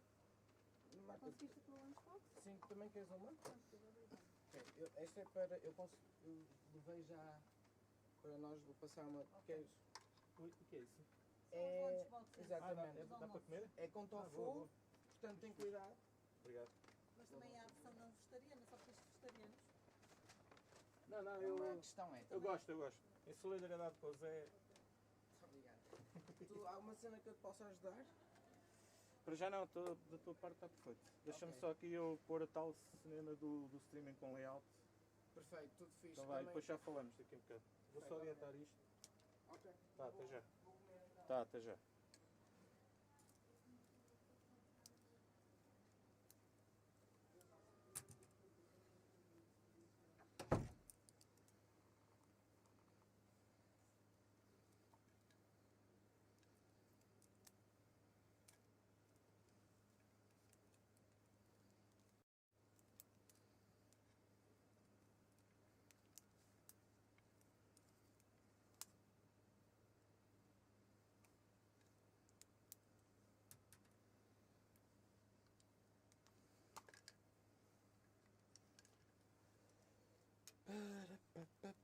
Pois,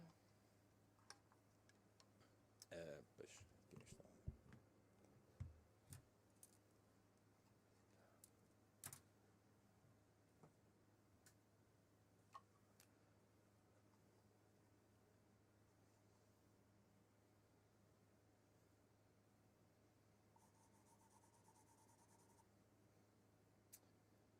Layout, streaming.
dois, três, teste. Hello, good morning, good afternoon. Welcome to the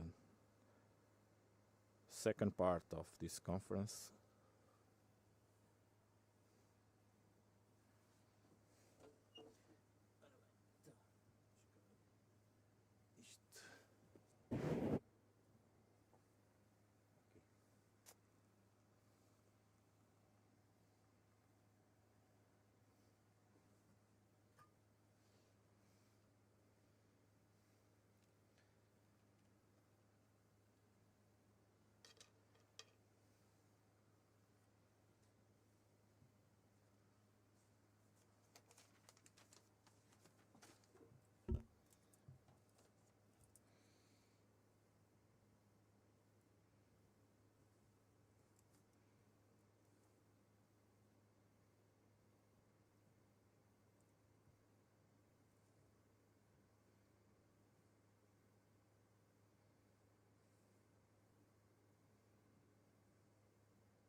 Agora, deixou clean. Ok, vai para aqui. Vai para o distribuidor.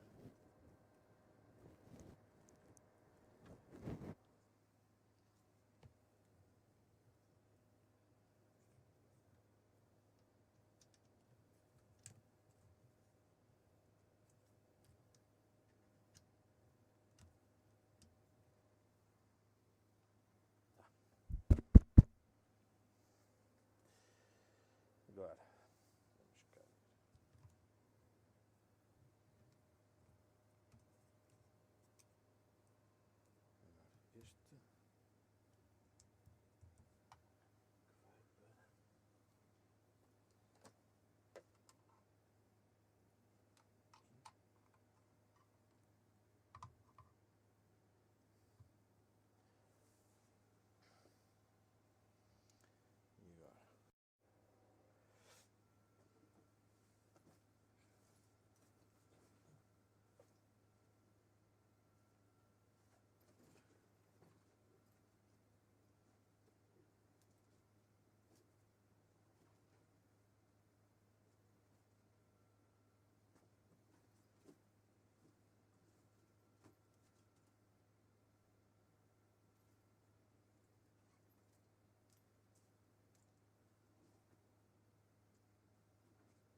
Não, não, não. Ainda não almoçou? Não, está aqui o almoço. Era isto que eu ia perguntar. Não, se... já tenho. Ok, pronto. Obrigado. É isso. Há aqui algum espaço que a gente possa sentar?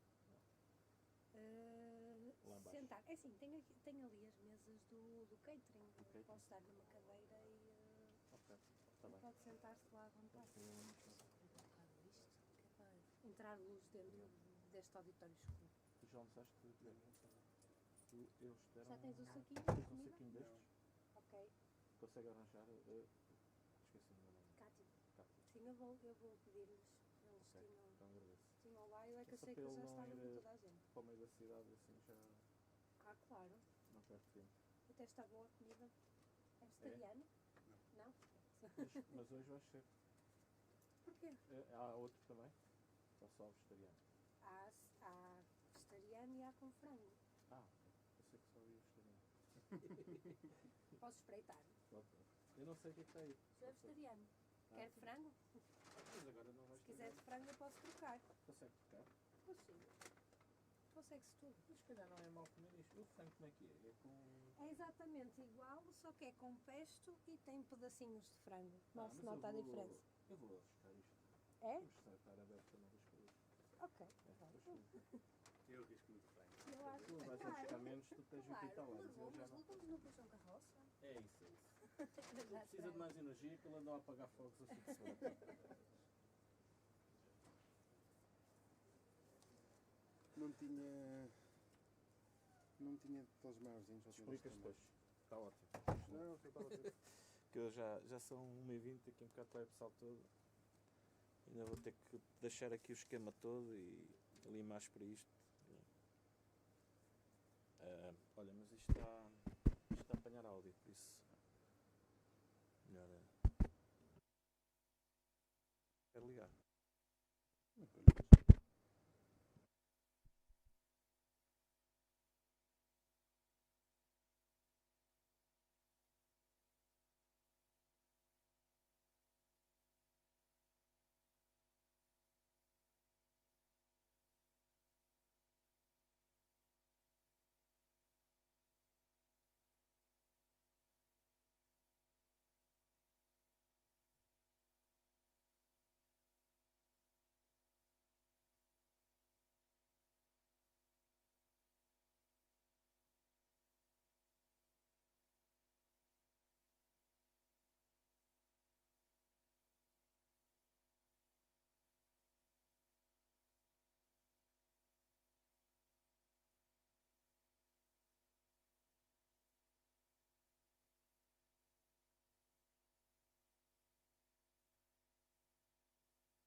Áudio ligo.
Alô, 1, 2, 3. Hello, welcome to the second part of the conference. Acho que está a sair.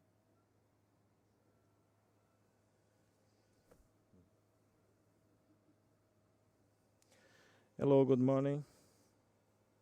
Welcome to the conference.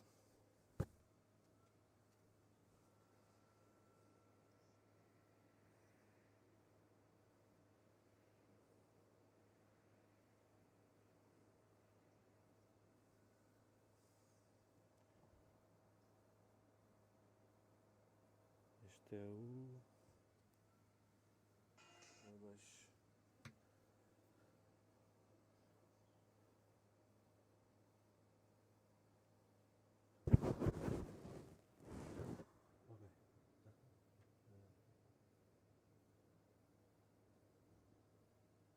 Sim, está a sair.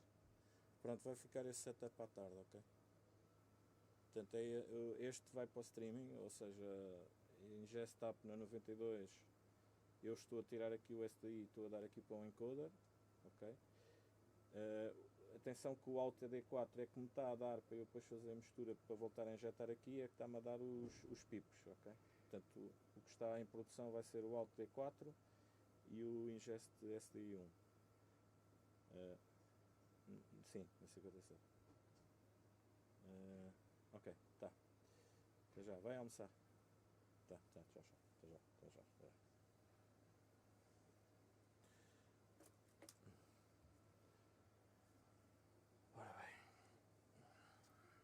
Vamos então rezar para não mexer ali? Ok. Pronto, uma coisa importante. Saca tu aí um papel, ou queres uma folha das minhas? Para quê? Eu acho que é que está sempre com isto à frente. Peraí, faz tu. Pronto.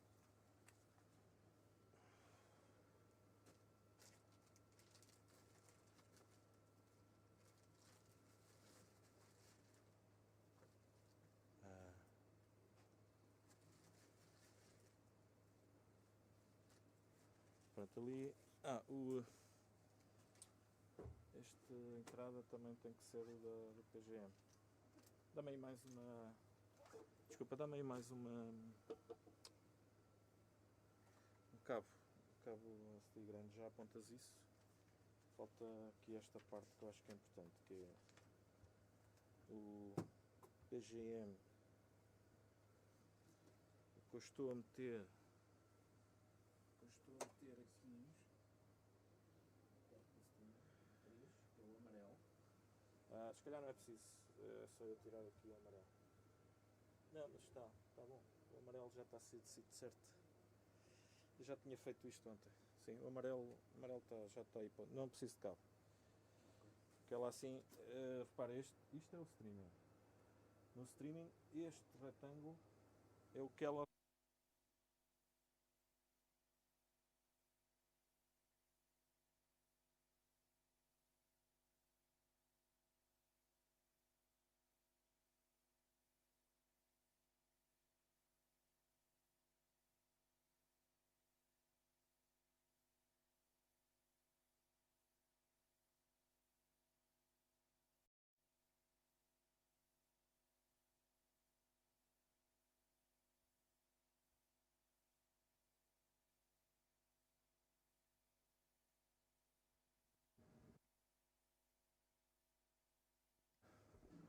One, two, three.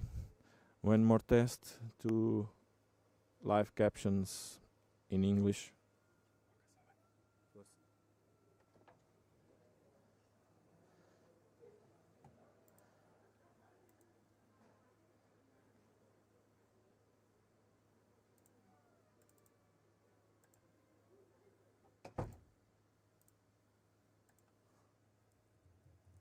Ativo.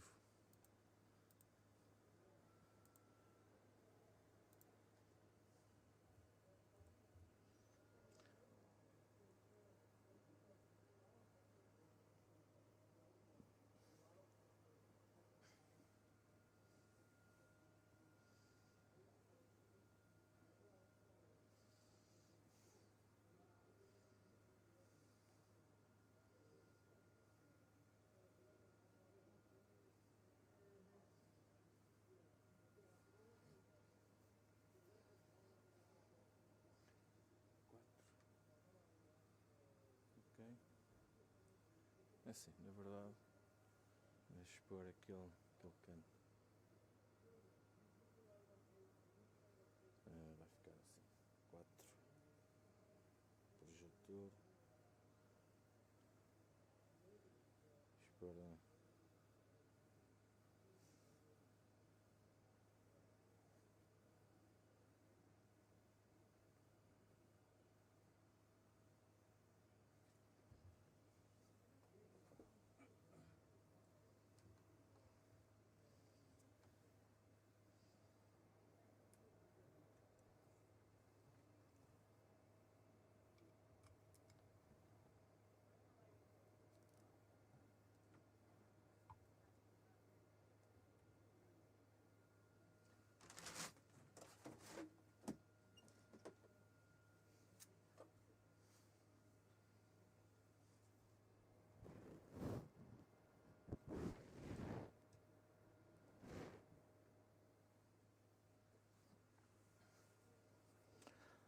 Hello, good afternoon.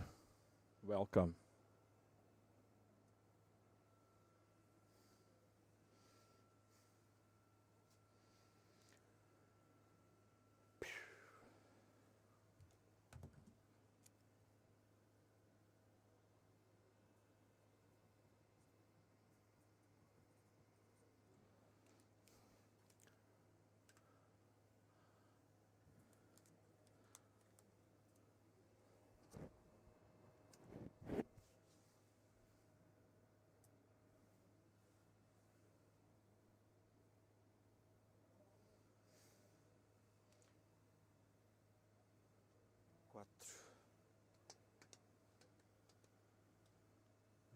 Não, deixa. 4 ali, preview.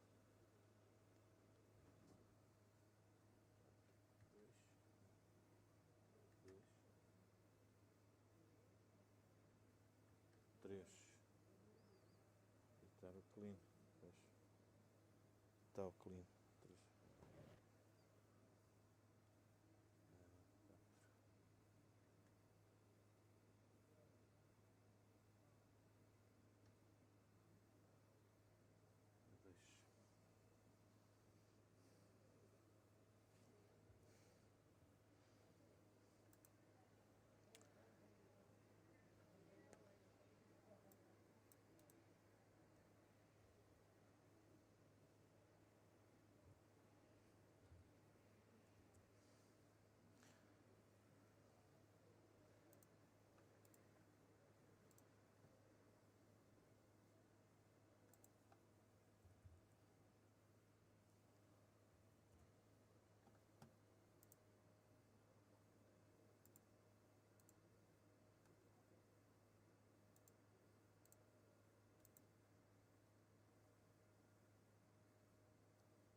3.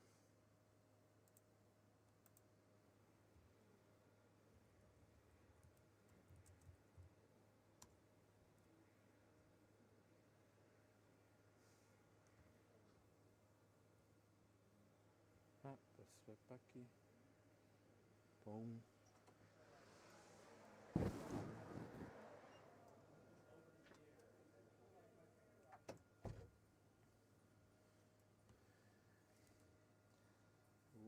Isto vamos alterar aqui um bocado a ordem, mas não há problema.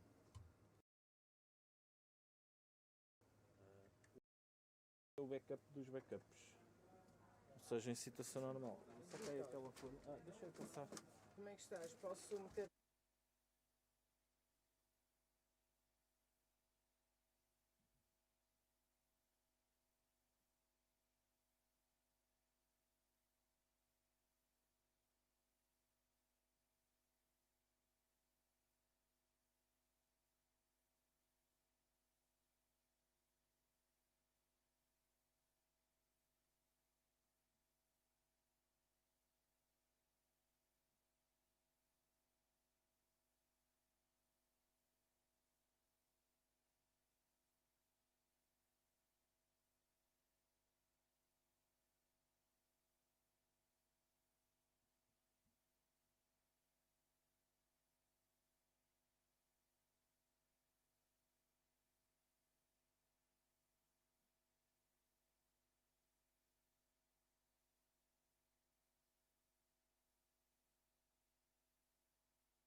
Hello, hello.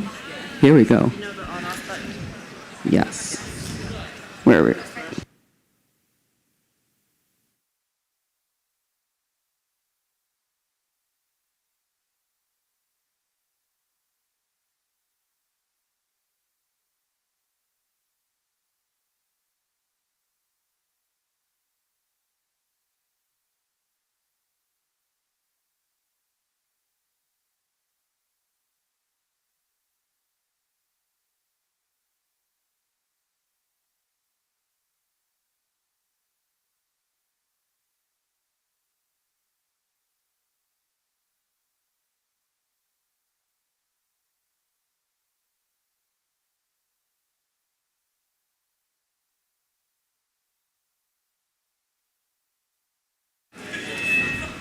Is it working now? All right, now it's working.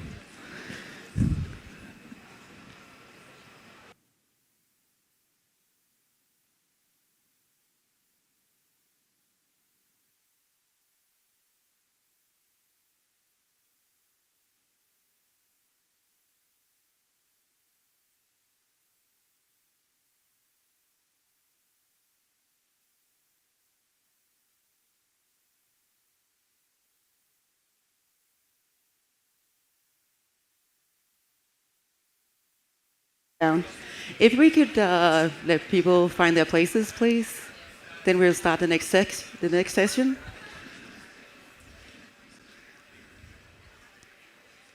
Please find your seats. Thank you.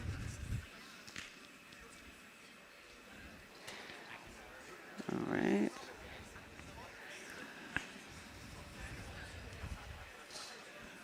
Hi.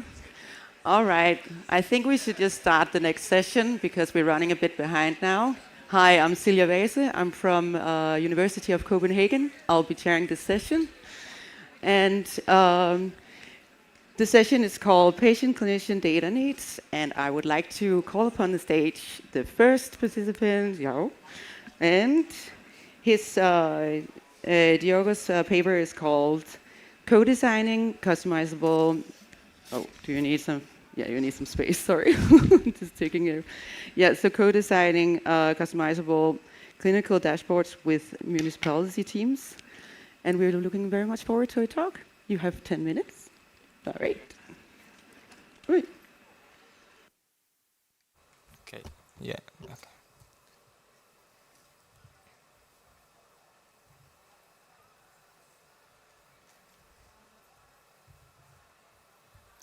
So, hi everyone. Dashboards are traditional one-size-fits-all. Dashboards are traditional one-size-fits-all. But for multidisciplinary care, we need multidisciplinary dashboards.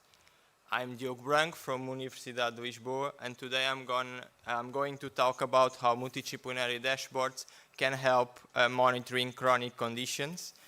And I will present, on behalf of my co-authors, our work that was published at CAI 2024.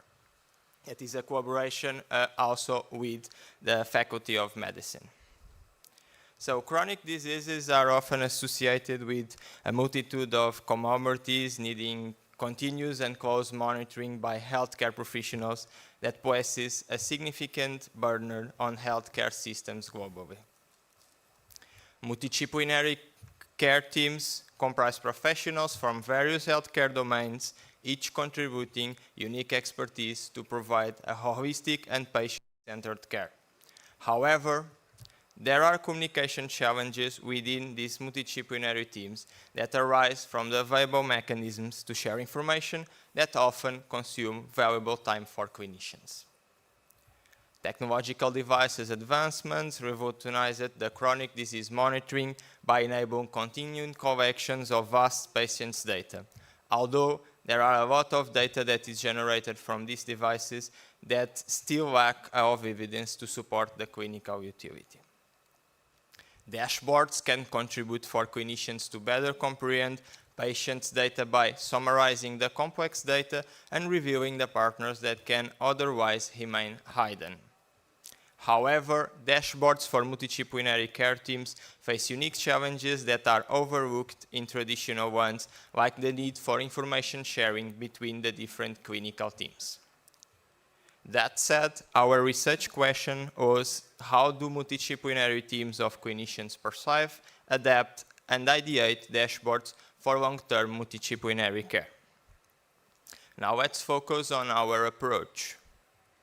We did a two-phase study to explore the role of technology and visualizations in facilitating multidisciplinary care.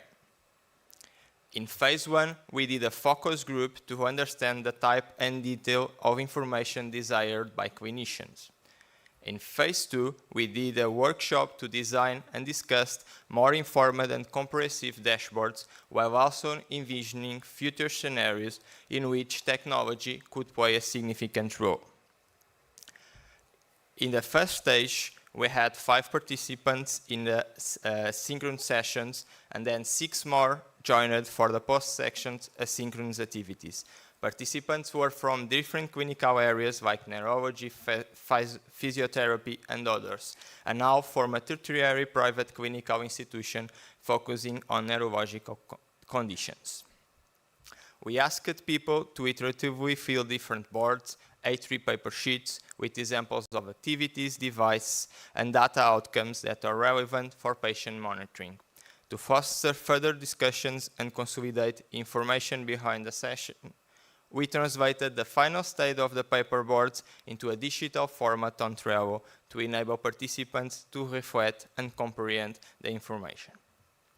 We created at the end an affinity diagram for the information collected during this part of the study, and then, after a group discussion between the researchers, we achieved a consolidated diagram. After phase 2, we integrated these results within the same teams that were generated from phase 2. So in the phase 2, we did a workshop with 15 participants from the same institution of phase 1, and some of them participated in both phases. We had 6 sessions, one with each clinical area. The sessions were divided in group discussion about current support of technology and future envision for clinical practice. Then, we asked participants to co-design individual dashboards using whiteboards, markers, and magnets. The magnets represent all the possible types of visualizations like progressions and comparisons. Afterwards, we discussed and consolidation the dashboards produced. We did reflexive thematic analysis where the 2 coders annotated independently after multiple discussions between the researchers where we achieved our teams. Now on the findings, due to time restriction, I'm only focused on 2 of our 4 teams. Please refer to the paper to know more about the current clinical practice and technological tools and values in technology. Regarding the role of visualizations, these 2 images show an example of the individual dashboards clinicians did. This shows asymmetries between the different areas regarding the level of information and detail of the possible dashboard structure and visualizations. 4 of the 6 clinical areas designed dashboards similar to this example with different types of visualizations to represent the data collected, so the different magnets and type of information they would like to have. However, 2 of these areas, like nursing and occupational therapy, provided only textual information on the wanted measures.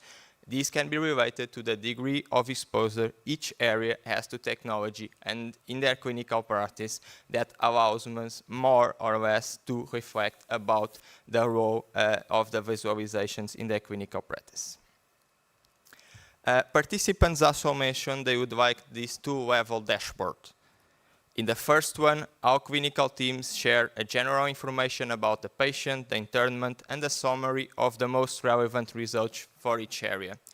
P3, for instance, from physiotherapy said, for us, having access to the cognitive part and see something summarized helps to understand if it's not just the motor part that is affected. And the second level with the details of each clinical assessment and remote evaluation by area. By incorporating templates that are designed to promote data presentation easiness, this can help to improve the dashboard's effectiveness. Moreover, the option to customize these templates impacts the flexibility of use for clinicians, so they can capitalize on templates devised by others, experimenting and tailoring them to align with their needs. For instance, N2 from Nutrition said it would be essential to have a progression here. If they could have obtained this data, the weight over the 3 months ago, 6 months ago, and 1 year ago, we could have a kind of graph with the evolution, and in all of our reassessments, it would be possible to add the weight and get a more visual perception of the patient's weight. Participants mentioned the need for direct modifications of the information within the dashboard during clinical assessments, so that they can retrieve current and past outcomes while inputting the latest data and additional notes. This shows the need for a dynamic dashboard that allows real-time data visualization, editing, and updating. Such adaptability serves to improve flexibility during and behind assessments. Regarding the sharing in multidisciplinary teams, clinicians benefit from using the information from other areas. Some areas share common interests. For instance, a participant N1 from nutrition said this allows them to not repeat the same procedures over different periods of time if other area already have performed the similar approach. And for instance, a participant OTU from occupational therapy that said that interventions help to be the interventions to be more effective. So now I'm moving to the takeaways. I will focus on 3 of them. First, dashboards should support collaboration in multidisciplinary teams, containing adaptable features and mechanisms like the ability to change the different charts, and should summarize and consolidate information to promote the communication between clinical teams. So the 2-level dashboards can help in supporting collaboration for multidisciplinary teams. Secondly, the way outcomes are presented to clinicians can impact the recognition of partners that had symptom identification. Customizable dashboards should allow clinicians to adapt real-time data exploration during appointments and complete the automatic suggestions and adaptations to support clinical practice. And finally, clinicians can use the data collected and its corresponding visual representations as triggers to stimulate discussions with the patients. Dashboards can enable clinicians to identify missing data, trigger new data collection from patients' input, or automated notifications, and adjust the treatment plans. So dashboards can be a trigger for action. To conclude, we showed the potential of dashboards for multidisciplinary care in chronic diseases. However, for dashboards to be useful for clinical practice, we need to consider the trade-offs between empowering patients while upholding the clinical utility for healthcare professionals.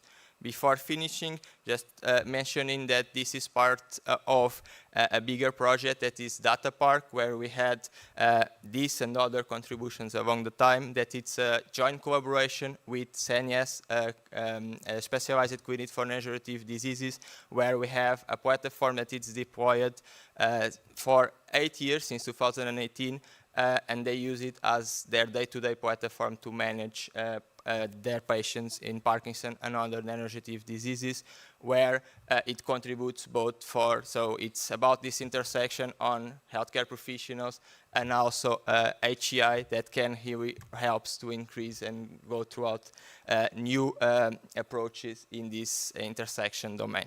Okay, so thank you all.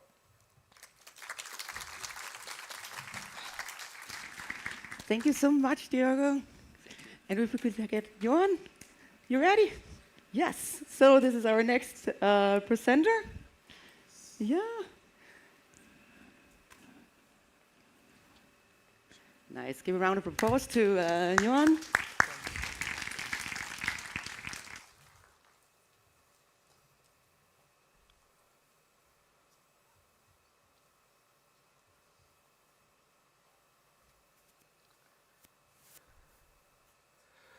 Good afternoon. My name is Yuhao Sun. I'm an assistant professor in computer science at Lancaster University. It's really an honor to be here to present our CHI 2025 work, which is conducted in collaboration with my PhD supervisors. Albert Tinessa and John Vines back to the University of Edinburgh. First of all, I would like to invite everyone to imagine this. You walk into a clinic with a fever, and the doctor hands you one pill and says, "This works for everyone, take it." And now imagine a different world. They access your DNA, analyze your lifestyle, and say, "Here's a treatment tailored just for you." And this is precision medicine. Precision medicine, or PM, is an innovative approach to healthcare that customizes and personalizes medical treatment to the characteristics of each individual.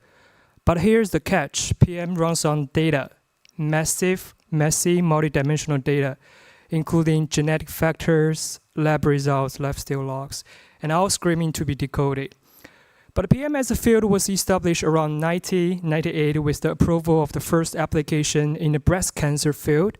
It has been gaining significant momentum with the US Precision Medicine Initiative since 2015 by President Obama, and it's been an emerging topic for HCI research on digital health in recent years.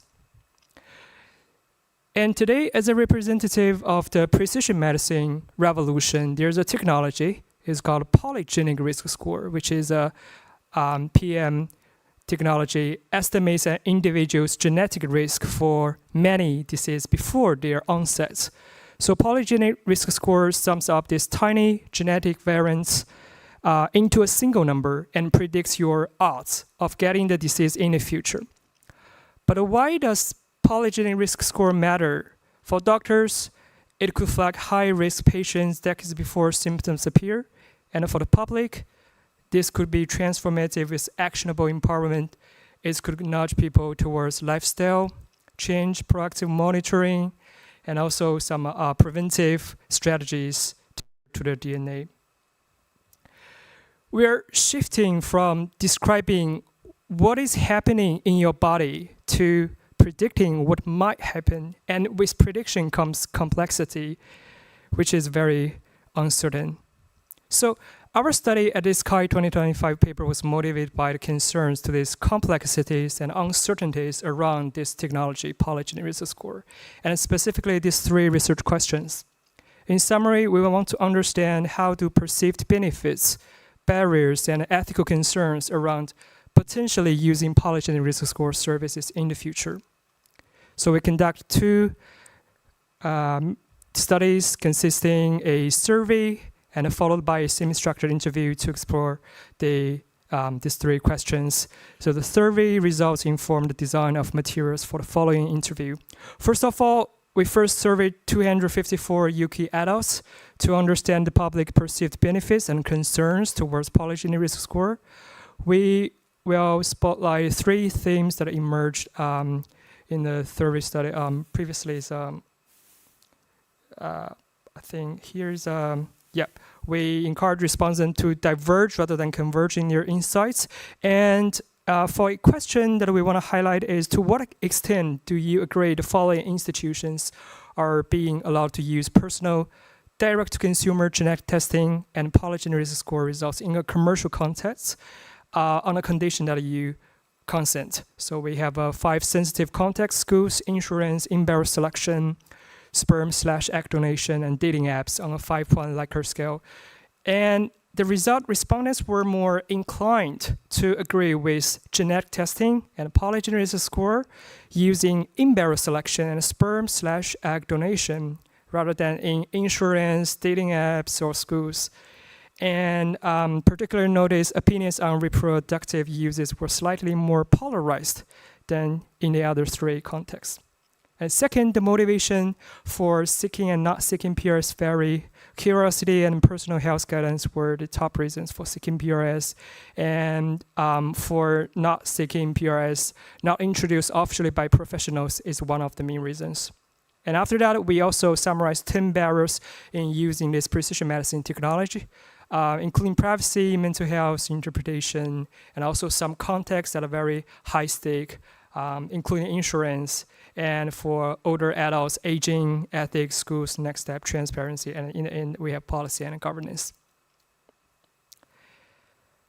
And these findings highlight significant uncertainties and complex hesitations So therefore, the subsequent interviews building upon our survey findings were designed to further unpack these barriers and motivations, providing a deeper understanding of participants' concerns, expectations, and perspectives regarding PRS.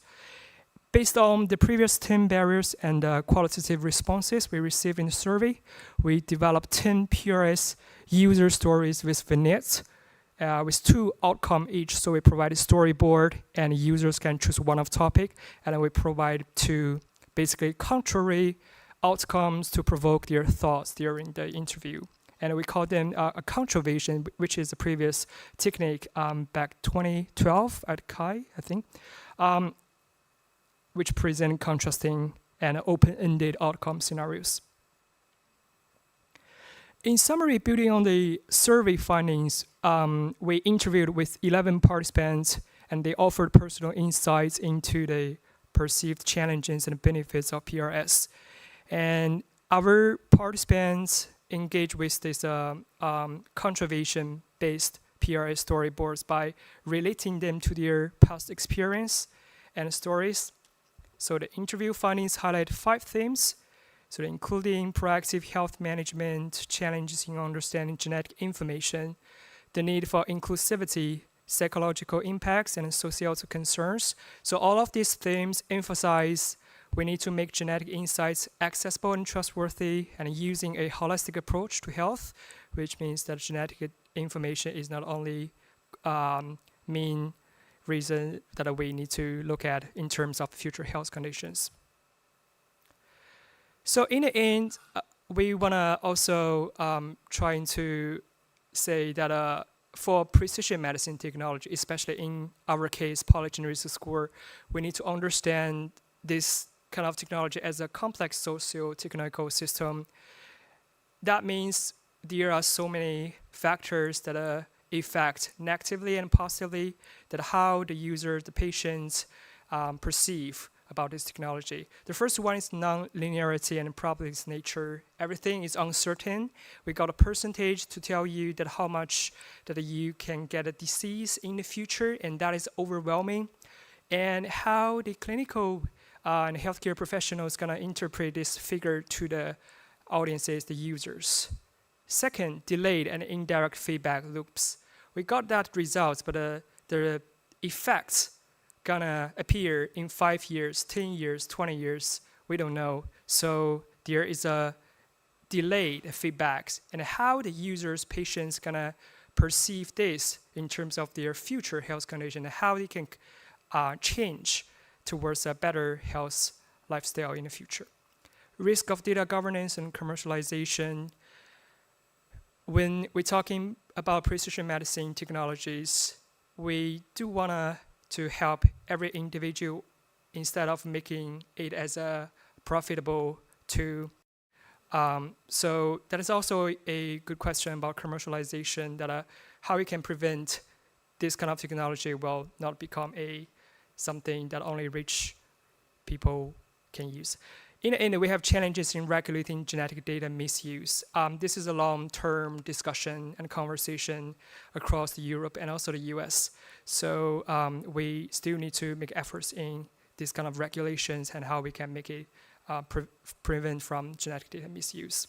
So we have some data implications. We want to make it pre-polygenic phase PRS and after the user to receive results. So in that way, we hope the users who receive the results can have a thorough and complete journey, which is personalized to their using this precision medicine technology.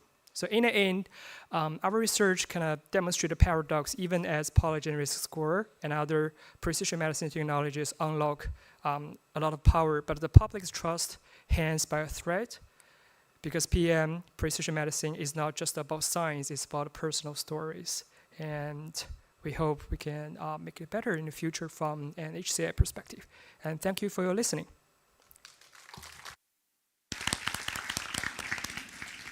Thank you, Johansson. Thank you so much. Next on stage we have Sean.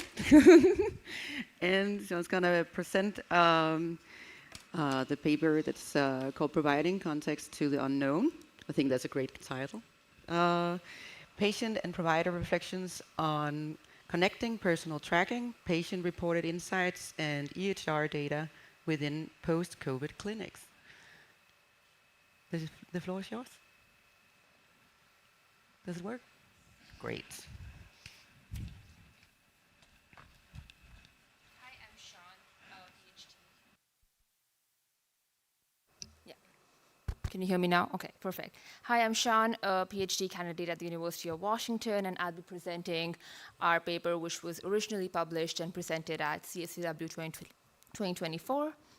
So COVID long haul or post-COVID is an emerging chronic condition for which healthcare systems continue to seek a common understanding of symptoms, diagnosis, and treatment.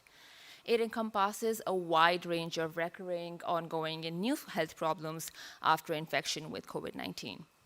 In terms of prevalence, as of 2024, that's when this paper was written, it was estimated that 1/3 of all COVID infections will result in some form of CLH. That is over 200 million people across the globe. And although recent research across different domains has examined presentation of CLH symptoms and guides for treatment, it is still unclear what is it that clinicians need for supporting ongoing patient care, as well as collaboration within their care teams. And hence that data or support hasn't yet been, or wasn't until our work, integrated into clinical care workflows around CLH. So our work seeks to address this research gap by examining patient experiences with CLH and their perspectives and how they want to share these with clinicians, clinical relevance of patient-reported data and what can be learned from connecting it to clinical data, and how might we integrate patient data into clinical care workflows and decision-making. So a little bit about the clinical context. This research was done as part of an ongoing research collaboration within the Parkview Post-COVID Clinic, or PPCC, which was a specialty clinic that had a clinical and a research branch. The clinical model was that of integrative care, wherein patients were seen by a specialist provider, a physical therapist, a pharmacist, and a neuropsychologist. They were asked to report on 3 aspects of their CLH, including their top 5 symptoms, their best and worst days with regards to symptoms, and a timeline of their symptoms starting with the COVID diagnosis. And new patients would also take this brief symptom inventory, which is a mental health screener to measure aspects of psychological distress, such as anxiety and depression. The clinical team met to discuss the patient panel and come to consensus on plan of care recommendations for each patient. The research team conducts extensive research activities, including ethnography within the clinic to deepen their understanding of CLH and clinical workflows, and also maintained the patient registry. So being embedded in the same health system allowed the research and clinical team to develop strong ties over time. So we conducted a 3-month-long study with 15 patients as part of this larger endeavor. Multimodal data was recorded, including sleep, activity tracking data using Fitbit, survey responses that measured symptom progression and care plan adherence, and exit interviews. We also extracted information from electronic health records, or EHRs, including patient demographic information, medical history, and COVID-specific history. For this paper, we analyzed the exit interviews and a portion of the EHR data, that is the records of patient healthcare utilization and follow-through on care plan recommendations. And analysis of the longitudinal data was presented at CHI at the same year. We also did a focus group with 8 clinicians from the PPCC. We created patient case studies using Fitbit survey, EHR, and interview data, and used it as a probe during the focus group to elicit feedback on the types and formats of patient-generated data being collected in the CLH clinic. So here is a of the content and visualizations we included in the patient case study. So we specifically used a case study-based scenario, as it's a format that clinicians are familiar with from medical training. This choice enabled more grounded and practice-oriented insights from clinicians about how different patient-generated data might surface in clinical encounters, how it might affect clinical decision-making, and what data might create frictions or be irrelevant in collaborative clinical workflows. So by adapting our methods to align with clinical practices, we were able to capture more contextually informed clinical insights. Our work makes 3 key contributions. First, we provide a detailed account of patient experiences with the PCCC, including their expectations around data, interactions with clinicians, and follow-through on care plan recommendations. Second, by introducing the case study, we uncover clinician data needs and expectations and identify data forms and representations they found most useful and relevant. And lastly, we engage with literature and draw on our experiences of being embedded in this clinical setting to provide more actionable recommendations for improving clinical care workflows. We discuss opportunities that would support interoperability and incorporate patient perspectives in clinical decision-making, and by extending current EHR functionalities instead of brainstorming completely new or disconnected technologies to do the same. I'll briefly go over the findings. Please refer to our paper for more details. So patients described wanting to report their symptoms and plan of care progression. They wanted clinicians to have more nuance about the dynamic nature of their post-COVID experiences. They also wanted to share contextual details about their health, personal environments, and other factors such as mental or physical health barriers that impacted adherence. But in contrast, clinicians felt check-ins or reporting every quarter were more appropriate, as that would give patients time to actually make progress on their plan of care and for treatments to take effect. They wanted to see an aggregation of data from the different sources that showed progression of the patient's overall health and gave an overview of their care plan compliance. We found that technology can obviously play a key role in facilitating and integrating data and workflow recommendations in the clinic. So one example is using health tracking data to create more holistic digital picture of each patient's health. This could show clinicians each patient's progress in terms of symptoms, vital signs, and adherence to lifestyle recommendations, and using standard clinical note templates and including prompts for clinicians to collect patient-reported data within the EHR could help create these consistent and holistic patient profiles. However, while we analyzed diverse patient data for our research, a clinical nurse had to manually go through the EHR and extract each individual patient's records. Outside of research, clinical staff may not have the time to complete such chart reviews, so automation of this data extraction process could be valuable. Secondly, although granular contextual information can be important to understand the whole effect of CLH on people's lives, patients may not have a realistic understanding of clinician availability, capabilities, and limitations of using that data. And also, all data might not be clinically relevant, so research is obviously needed to understand clinical capabilities and limitations of engaging with different data and to make those clear to patients as well. That said, I want to emphasize key near-term and long-term implications of our work. So our research team was embedded in the clinic, and that geared us to provide more actionable recommendations that could be directly integrated into clinical workflows as the understanding of CLH rapidly evolves and clinics continue to see patients. In our human-computer interaction research, we are often expected to provide technology design recommendations. However, many such recommendations do not sufficiently account for the real on-the-ground constraints of clinical settings and EHRs and EHRs. So rather than proposing speculative recommendations that depend on long-term EHR redesign, which can take years, we articulated concrete, actionable recommendations for clinical workflows, policies, and dashboard designs that could be immediately operationalized by our clinical partners and took into consider these on-the-ground constraints, which are not visible from outside the clinic. And so, for example, designing within the Epic app ecosystem, extending current system functionalities to components such as dashboard visualizations and support chatbots for improving clinical workflows. We further identified where deeper structural change would be necessary for sustained impact. So our research community needs to actively engage EHR vendors and health systems so that redesigning EHRs by directly integrating recommendations and expanding their functionalities becomes a realistic possibility in the long term. Thus, this balance between pragmatic, near-term technology interventions and longer-term infrastructural change is essential to continue R&D of like real-world interactive health systems. This project was funded through a monetary gift made to the Parkview Foundation to support research within the post-COVID clinic. Thank you. And on that note, I guess no questions right now, but later. Thank you. Thank you so much, Sean. That's great. So our fourth paper is called Filling the Gaps, Utilizing Telemonitoring Data in multimodal prehabilitation for cancer. So you really... It's a tongue twister. Exactly. Well, you remember that kind of titles, right? Please welcome Irina, and you have 10 minutes. Thank you. Hi, can you see me? I don't know.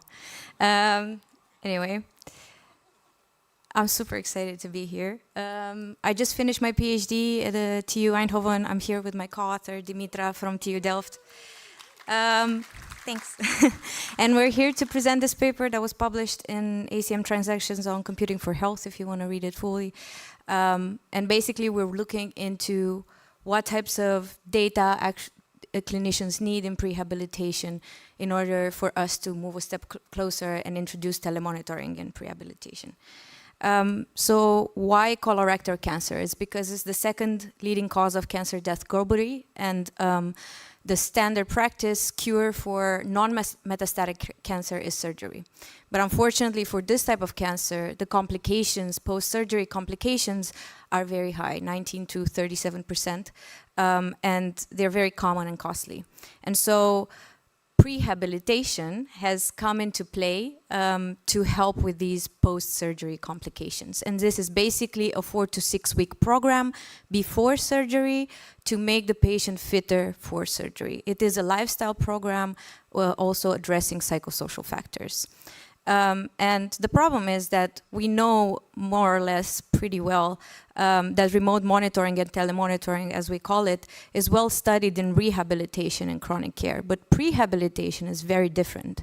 It is time sensitive, it ends in an irreversible surgery, and there's constant switching between acute and chronic needs. And although this program is also led by multidisciplinary teams of clinicians, yeah, we know already from the previous papers how important it is to understand their needs. And so in order to understand what type of data they need and where in prehabilitation, we basically talked to 7 clinicians across different disciplines involved in prehabilitation with a semi-structured interview and a car-based workshop. And what we did, we translated data types that we collect already from a telemonitoring systems, data types such as physical activity, functional capacity, stress, sleep, but also subjective data related to well-being or motivation to move. And the system that we use, I basically described it on the right. It's an ECG sensor, an acceleration sensor, and a self-reporting application. And we translated those data types into cards. And we worked with clinicians to understand what's their current way of working now and where would they need the data and how would they like to use it. We basically found that telemonitoring data is just or not just, but it is an auxiliary layer to patient files, clinician note and observations, and the tacit knowledge that they already have. And the following slides will tell you more about how this auxiliary layer would be used. We also found, and this is basically our main analytical contribution, when we mapped how clinicians describe their work, we also found that decisions almost never looked like a single moment. It was where an alert fires, for example, and someone acts. Instead, decisions always emerged as sequences. So we define 6 different clinical actions that can be triggered by data: collaborative interpretation, triangulation, anticipation of risk, care provision, care pathway adaptation, and program improvement, which is the meta action where they improve prehabilitation. And these also result in scenarios where different actions change each other. Like, for example, anticipation of risk can trigger collaborative interpretation, which can also trigger adapting the care pathway for a specific patient. One very interesting insight was that data was not always considered actionable. It was mainly for reassurance. Prehabilitation is mostly a journey where the patient needs motivation, needs encouragements. They need to keep their spirits up for the surgery. It's important, of course, that they get fitter, but more important than the motivation to move is keeping the spirits up. And so clinicians saw a big value in the data as a medium for connection with the patient. For example, the surgeon, before the surgery, when they made the decision to operate on the patient, they said, okay, this data is really useful for me to encourage the patient, to tell them, you've been doing great, you're gonna be cured, we're going to operate you and you're gonna do amazing. And also reassurance is clinician mediated. So unlike, for example, stroke telerehabilitation, where the central uncertainty of surgery hasn't happened yet. And so reassurance flows only through the clinician. And so, yeah, a design implication is that we need to think that reassuring data may be displayed differently than high-risk act-on-now data. Another interesting insight is that needs vary by role and they shift over time. So for example, functional capacity is a primary data point for the surgeon, but it is secondary for the psychologist. For the psychologist, actually, I have an example here. This is a graph with the motivation to move for a patient, and the text boxes are annotation by the patient or why they felt like they wanted to move more or not in that specific day. And one low point is that the weather was really bad outside, and the clinical psychologist thought that was very interesting because it indicates passive coping. So they said, okay, I want to dig more. I want to understand with the patient why they feel they cannot move from the couch because the weather is bad. And also needs shift over timeline. So prehabilitation happens between diagnosis and surgery. And the surgeon's need at the beginning of the program is different than at the end of the program. They can act somewhere between the beginning and the half of the program, but after the half has passed, they cannot act anymore. So those needs have to be accounted for. And it is also under temporal compression. So there's no long-term baseline, no time to get to know the history of the patient. Yeah, so this is kind of what makes design in this area genuinely hard. Yeah, so designing common information spaces for prehabilitation. I'm going to repeat some of the information that the other authors have said before me. Flexible and modular views, alert on anomaly because nobody has time to review everything, all the graphs. Annotation tools because we found that meaning is co-made between the patient and the clinician during consultation, so it would be great to be able to annotate certain data points. Cross-specialty, multidisciplinary views where every clinician, no matter their background, can understand the data. Responsibility protocols, which are quite overlooked, basically clarifying who in the team is responsible for acting on which data point. And also group level analysis, for example, in teams in order for prehabilitation to be improved, because it is quite a young program, and for example in the Netherlands is not really implemented except for a couple of hospitals, so it's still in iteration mode. Yeah, I've been talking quite fast now. Yeah, basically I think our findings are not specifically new, but the context is new and it needed to be investigated. We think there needs to be more work on this, even because HCI and prehabilitation are still in their infancy when it comes to interacting. Yeah, we reframe decision support around chained actions and not discrete alerts. And we also surface this reassurance role for data. And I also wrote some points on how we relate to the other papers, like, for example, yeah, with the first paper, we have very much in common, I think.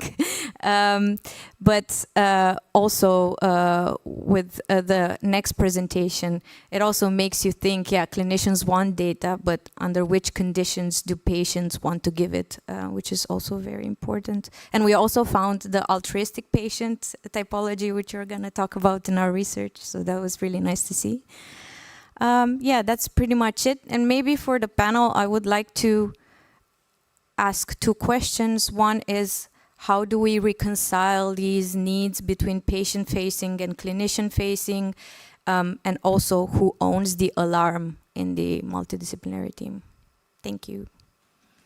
Oh, and I just finished my PhD. I'm on the job market. And also, my colleague is on the job market, Dimitra, so give us an email. Thank you so much, Irina, on your work, presenting your work on prehabilitation. It was great. Our next speaker is David. Yeah, I think. Is it? It's working. working. Is it working? It's working. Thank you, Irina, for this fantastic teaser. It almost makes my first slide obsolete. And Irina, your questions are duly noted for the session. Okay. Before it was. There's an extra adapter in play. Well, I can just read out what your paper is called. So David's going to present the paper, Patient-Centered Health Data Sharing, How to Consider Values for Designing Better Consent Interfaces. The floor is yours. Thank you. My name is David Leimstedt, and I'm a PhD candidate at the Human-Centered Computing Research Group at Freie Universität in Berlin, Germany. And I'm very excited to spend the next minutes talking to you about our research on how to design better consent interfaces by considering patient values.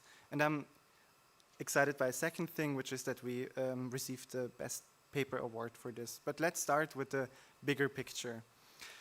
Digital health data is increasingly available, connected, and reusable. For example, this is visible in infrastructure projects like the European Health Data Space. And at the same time, the uses of these data are also multiplying through open-ended uses like medical machine learning and data-driven applications in healthcare. But for the patients whose data are fueling these advancements, it becomes increasingly more difficult to make informed decisions as the uses of their data become so manifold. And at the same time, the consent approaches that we've been using to gather these data are struggling to keep up with these new data practices. So the gold standard from an ethical perspective would be the specific consent, where people agree to the use of their data on a case-by-case basis.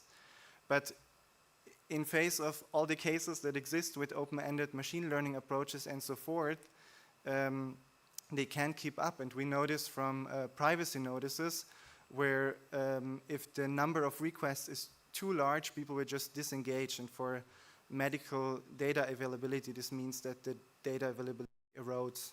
So this was tackled by the introduction of the broad consent, which bundles consent decisions together, where people agree to a broader scope of future data uses. Here, however, it was found that the consequences of their broad sharing are opaque to patients, and this puts into question to which degree such a consent may be considered informed. And this issue was addressed by the Data Ethics Commission in Germany in 2019, where they recommended one solution which gives patients an active role in managing their consent, and this is the so-called meta-consent. And this was already introduced in 2016 by Block and Holm, but it was never realized because it was deemed too difficult. And this is what we try to do in our ongoing research project.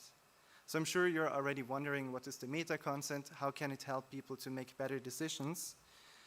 Let me tell you. So the meta-consent, instead of waiting for a data request to reach the patient, it gives them the possibility to preactively configure their consent based on so-called decision dimensions.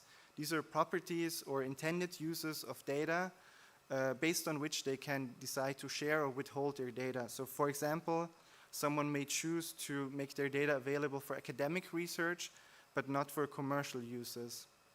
But the question now is, which dimensions should a meta-consent interface offer? Because I've added a few examples, but the list is potentially very long, and getting it wrong risks recreating the problems that the meta-consent tried to solve. And this is also because any selection of values contains value judgments by the person designing the system. And if these values don't align with what patients actually care about, the system fails them as they're navigating irrelevant dimensions that don't allow them to express their values in their decisions. And so it is the goal of our research of this paper to propose patient-centered decision dimensions that align with patient values. So how did we go about it? We started with a scoping review of literature in our application context, which is the secondary use of health data in Germany. And here we were able to identify 12 candidate decision dimensions and 7 individual values, which are individual factors that had been previously identified as shaping or influencing data sharing behavior for patients. These informed an online study we ran with a representative sample of the German population, where we asked them to rank these decision dimensions based on how important they consider them to be in their data sharing decisions. And we also asked them to write their motivations for sharing their data. And these free text answers were coded using the values identified in the scoping review. And then we conducted a latent class analysis to identify patient types based on ranking patterns across values and demographics. And here we were able to identify 3 distinct patient types, where each of them makes up a third of the population. And the big finding was that there was a significant difference in the value and the dimension relevance assignments between these groups. And this means that values do meaningfully shape patient preferences for data sharing. And hence it is our first design recommendation that a meta-consent interface should provide a selection of decision dimension that's relevant to the patient type. And here it's important to consider that this means that there cannot be a one-size-fits-all solution of the perfect set of decision dimensions, because these would always risk overlooking minority perspective or potentially vulnerable groups. We did, however, also find that there were some decision dimensions that didn't matter to any of the patients in our sample. And interestingly, those were the ones closely related to legal requirements. For example, duration of data use or time frame of data collection. And this shows how some dimensions may be very central to legal and institutional priorities, but they may fail to represent what matters to patients. And so in order to reduce the cognitive load patients experience when making these decisions, these complex decisions about whom to share their data, when, for what purpose, the focus should lie on the dimensions that are central to their decision from their perspective. And for that reason, our second recommendation is that a meta-consent interface should order decision dimensions based on their relative importance to the patients. And this doesn't mean that legal dimensions should be not communicated, but they shouldn't be foregrounded. And finally, we found that there were some information needs that were not met, and this expressed itself by the fact that some patients indicated preferences that didn't align with their values. Like, for example, patient privacy-related dimensions, which were not rated high by people within the privacy-conscious type. And we believe that this disconnect may stem from knowledge gaps where people weren't able to receive the needed information to act on their values. And so we find that there is the need for additional support where patients are supported towards acting in line with their values. And hence our final design recommendation is that a meta-consent interface should provide information that are accessible and tailored to the different patient types. Thank you so much.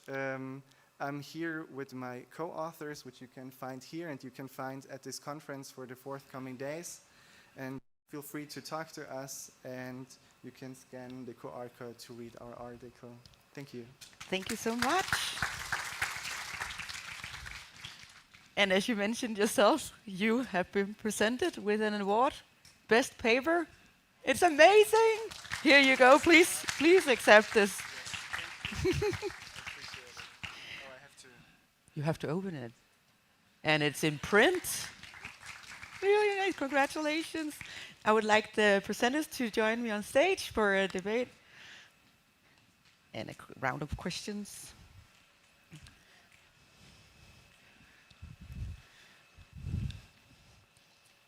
All right, thank you. I'm gonna take this chair. Maybe we can like scooch together, because we also have Dimitra joining us, who wrote the paper on habitualization. There you go, with Irina. Oh my God. It really is a tongue twister, as you said. All right, so welcome on stage. There is microphones, and I'm not gonna send it around. So whenever, like, if you feel like you want to answer a question, just reach out and grab it. I'm gonna start with a quite, I don't know, wide question, because it's something that I'm really looking into as well. So many promising healthcare technologies never become routine in never become routine in clinical practices. So where do you think it goes wrong? Like, why don't clinicians grab it and use these tools that we actually develop with clinicians? So it's quite open, but maybe you touched upon it in many areas of your papers. So maybe you just want to say maybe something that surprised you or something in during your studies. Please feel free to take the microphone.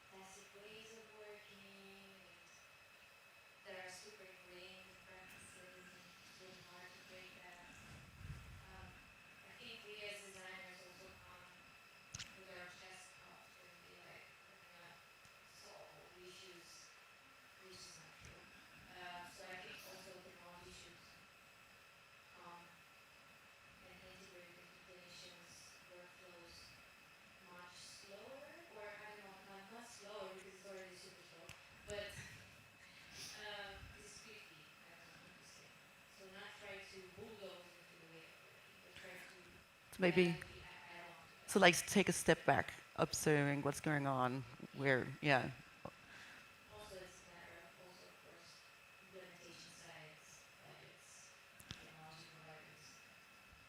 Yeah, because you know those rooms when you're at a hospital or a clinic, and it's just rooms with a lot of different technologies stamped in there, not being used, and you wonder what happened, right?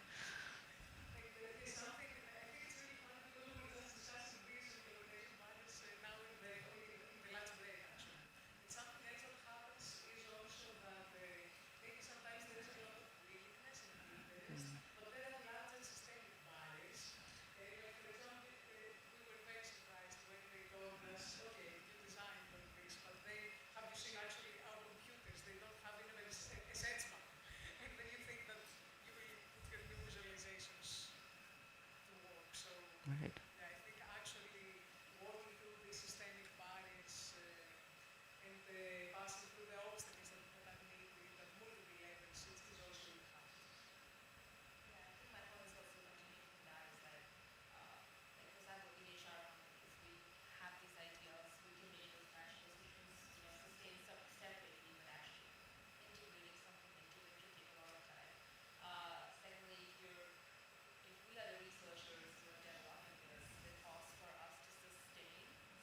Mm.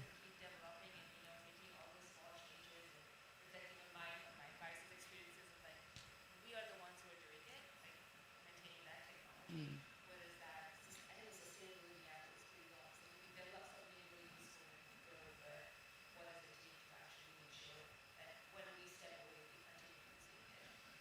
Do you think that we are missing on? I'm sorry. Did you?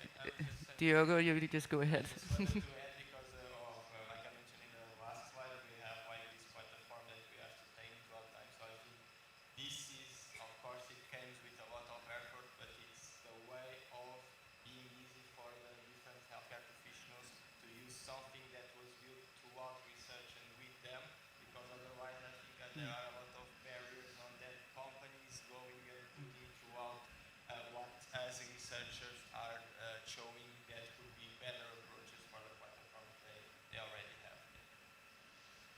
Yeah, I'm doing some observing that you just like pushing out design and let it live on its own, right?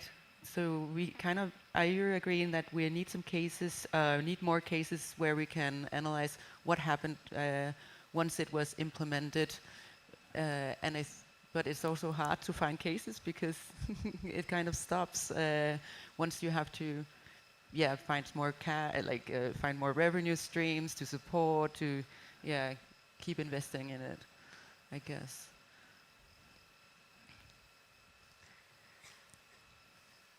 I think it's in that sense how healthcare professionals, clinicians, here in that sense are more leaning towards evidence-based, how each researcher, from my perspective, we are getting more exploring, take a literature.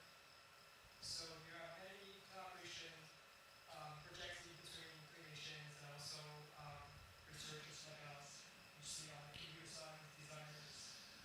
Here's a very strong obstacle at the very beginning, which is mindset. The healthcare professional questioning why I feel like this. Is the system going to really benefit the patients, the users? And how the results generated from the system is reliable, trustworthy, and we can use clinically. And from our perspective, we call it this is an ideation, this is a design method, very beginning trying to brainstorm. But I think probably that is one of the main obstacles at the very beginning, and which is very important to establish that trust, transparency, and confidence for collaboration project between healthcare professionals and also researchers. Do you have like ideas, like what could that look like? Any of you, do you have an example? Mm? So I consider that I'm giving the example that I was talking about. I think it's important to add in value. So viewing that both sides, in this case as HR researcher and also the healthcare professionals, benefit from this collaboration. So trying to add in value for them, for their day-to-day, and they could also benefit from that. I think it's one of the most important things when trying to do this intersection and this collaboration between healthcare professionals and as HR research. Great. Any comments? Then I'm gonna open the floor and see if there's any questions out in the audience. There's one over there.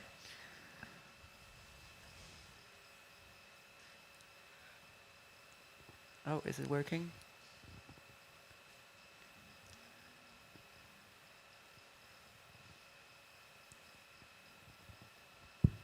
Here, okay, there's another one. We're just setting the mics around. Good afternoon. Angad Singh, I'm a physician. I'm actually at the University of Washington, so I'm glad to travel across the world to meet you.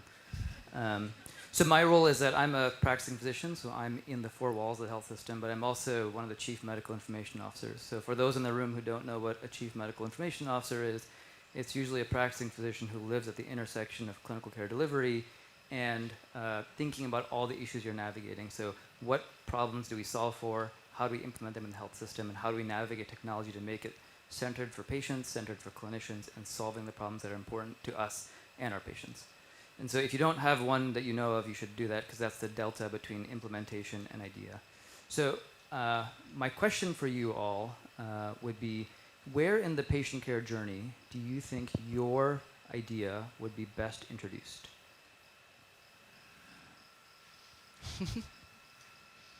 I could start because this also relates to what I didn't have much to add before, which is what's routine for clinicians and for healthcare professionals is often not routine for patients. And when we talk about making your data available for secondary health purposes, this is also a secondary concern when you're in the ER or for going to a clinician for a medical purpose. And so while it's routine for the people working there, for the patient it's often like a very new thing where a lot of things are taking on cognitive load at the same time. There are many issues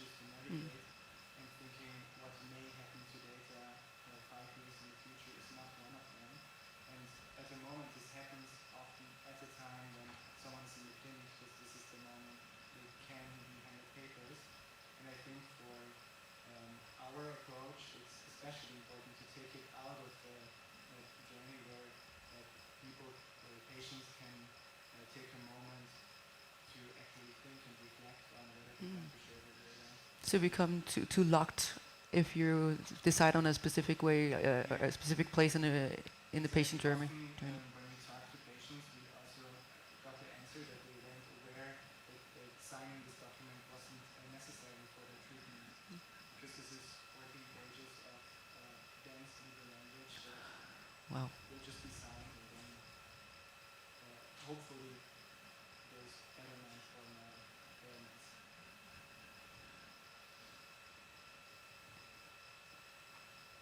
Yeah, that's a question. I think it depends on what the context is. So for the specific scenario, the COVID long haul one that I talked about, it was very specific, like somebody was diagnosed with COVID or had a COVID infection and something in their life changed. It was something that's, well, I don't want to call it small, but that was like fatigue and brain fog to people actually getting physical impairment. So that diagnosis, I think this condition was unique because again, nobody knew what COVID long haul was, did not know like what discovery diagnosis of a chronic condition, potential chronic condition might look at following an infection. So I feel like there's a lot of value, especially when you're thinking about not just chronic conditions, but new emerging, rare, enigmatic conditions, and like from that first stage of discovery, that's one phase I feel like it could be very useful to think about collecting more patient data, things which are not captured in the EHR, trying to expand that. That said, there's also other work in which using things like self-tracking for supporting discovery, not diagnosis, but discovery and identifying these symptoms so that you can seek formal diagnosis is also valuable. But again, I think it depends on the specific context of where you want that integration to happen. Because obviously you cannot expect somebody to keep giving their lifestyle data.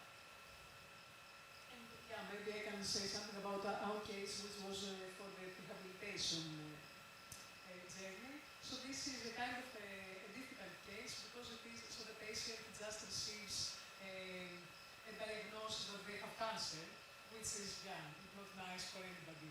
And then they have to start the rehabilitation program. So this is when they start doing physical activity training. So it would be at some point between the diagnosis and there, where they would be asked, hey, do you want to also have these sensors on you?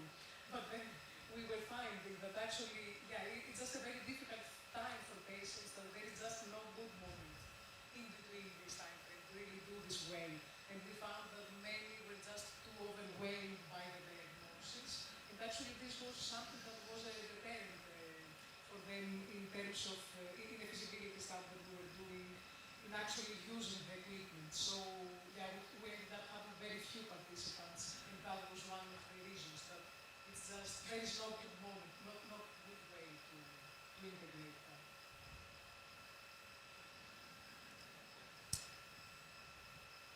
So I would say not particular study was not focused with patients, but in follow-up studies, one of the things that we find out is important to mention is the thing that the outputs and the way information is presented changes throughout time, in particular in chronic conditions and so on. So I think there is not a particular moment where this could be. It should be a way of adapting this according to the specific moment that the patient is, and that will change throughout time, and something that works at the beginning will then change throughout the time. So this flexibility, I think it's the important thing to consider when creating these tools and these ways of getting feedback to people. Great. We have time for more questions. There's a question over there. So the question that was actually raised by one of the panel members was one I was going to ask myself, but I kind of wanted to slightly expand on it. Sorry, I'm Sarah. I've worked with clinicians recently designing a communication aid for patients for clinical trial data. So I really appreciate everything you guys have said, and it's incredibly difficult to work with clinicians at times. So, the original question was kind of like, how would the clinician aids need to be changed if they were to become patient-facing aids?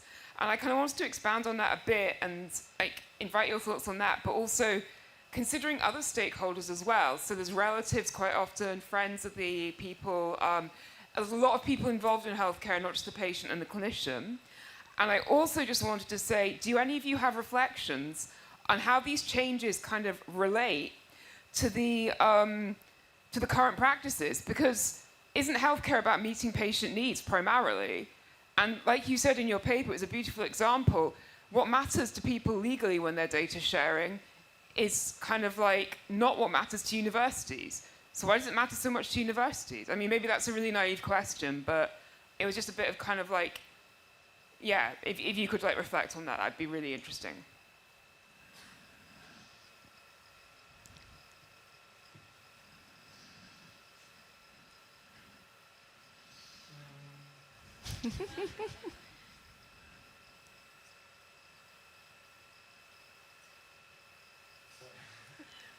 So it was a lot of good questions in a very short time. Where I think a lot comes down to like what's always communicated from the healthcare side is time pressure, and the touch points between clinicians and patients are limited.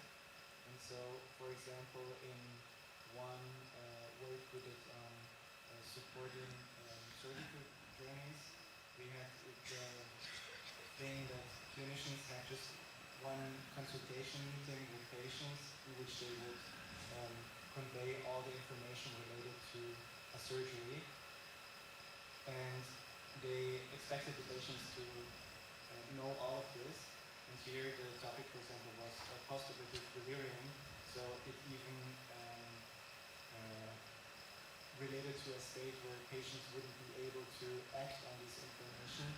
And here, as you mentioned, the relatives and the relatives' role was overseen because they were not planned to be in this meeting. And it's also known that patients retain, I think, around 30% of these type of consultation meetings.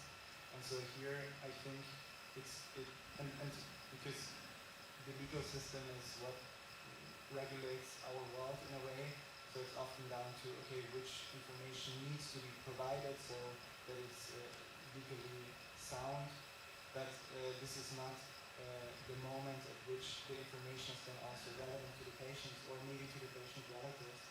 And I think here it just requires the collaboration between legal experts and patient experts to have both this legal safety that's required in the way we systematize our society, but then bring up the information at the moments that they're relevant to patients, be it or their relatives. I just want to add up on your research about data sharing. I think there are so many kinds of healthcare data, and some of them you just one time of sharing and you can nothing changed. For example, genetics, you just click one time and basically most likely the genetic data will not change, but in terms of prediction probably will change. If there's algorithm evolving, the more data coming in the database, so probably the prediction towards your DNA gonna change in the future. But some other kind of healthcare data, for example, heartbeat data, or your Fitbit watch band data, or some other kind of running data, those kind of logs, if you choose to not opt in, probably it will not affect your future sharing. So there's kind of like a difference between like those high state context data and also other routine data. So when you're talking about legal power, I think that's also one of the challenges that healthcare professional and patients face. I don't remember all the questions you asked, but about the caregiver, I actually also worked in cardiac rehabilitation, and there I wrote a paper where I investigated what the role of caregivers could be in the systems, if they could log data, if they could see the data, and it's actually a pretty cool paper because it could really enrich the relationship between the patient and the caregiver, because the caregiver has more reassurance and security, but it can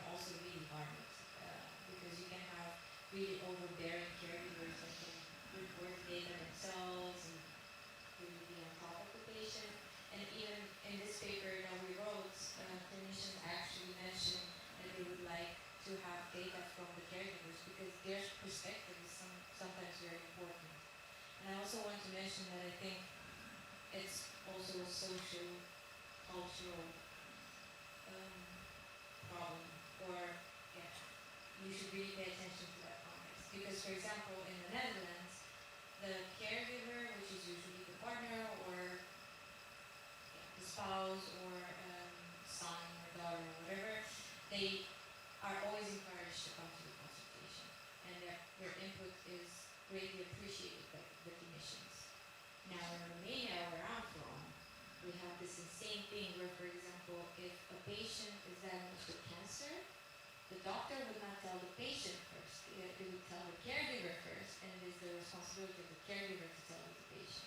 Because there's this thinking that if somebody has cancer and they don't know, it might be better for their well-being because of worries and anxiety could make it worse. Which is insane. I know, it's insane. But I think these things really have to be taken into consideration because involving the caregiver, then you have to consider the whole relationship and dynamic of that, which is very, very cultural. And, yeah.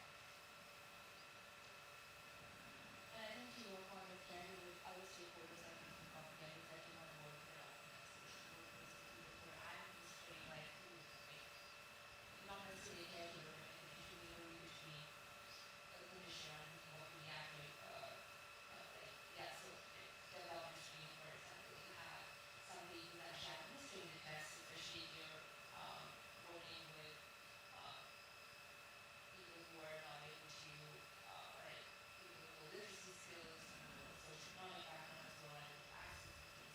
And it's really hard to development screen is not straightforward. What do you need for somebody from a kid from 0 to 5 years? What are these different questions you need to answer? When you add in things like culture, economic status, literacy, and you have a middle, you need somebody to actually administer it. That's when I feel like even when the data seems straightforward, getting it from the patients, from the people to the clinicians to actually understand the longitudinal process and take a look. I mean, and that's why it's not so straightforward, right? Okay, this attitude, development training, that's not going to really work. Yeah. Also, the way we collect data, is it understandable for the patient or the caregiver, right? Just uploading an image of a wound or it can be very challenging because maybe you're not used to having the right lighting. There's a lot of things that needs to relate in that way, I would say. We have room for one more question? No? Then, Irina, you had a question. Do you remember it, or should I?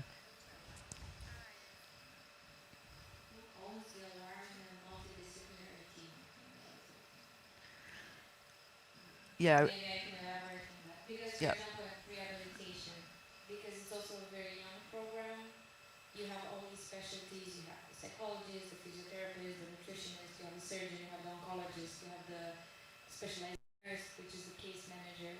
So you have all these people working together. And now, because most of the communication they do and the information they work with is, I don't know how to call it, verbal, or it's not, there's no data dashboard or whatever, it's the patient file and that's it. The process is very flexible, right? They can call each other, they can talk. But if you introduce a data dashboard, and then each of them has their own personalized interface, and there's an alarm, who acts on the alarm? And how do you formalize these responsibilities and processes and so on? Because you introduce new problems, it's going to be disruptive. It's not, yeah.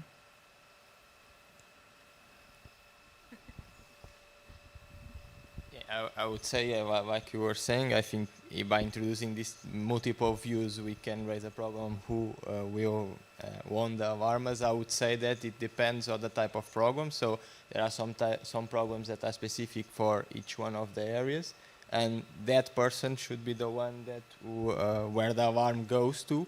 Of course, at the end, some of the decisions will be made by the neurologist in the case of neurodegenerative diseases, for instance. So the doctor are the one that will make, in most of the cases, final decisions. So maybe the way can come to that. But I think in the immediate response, it should be for the clinical area that is more related with the type of immediate response that is needed there.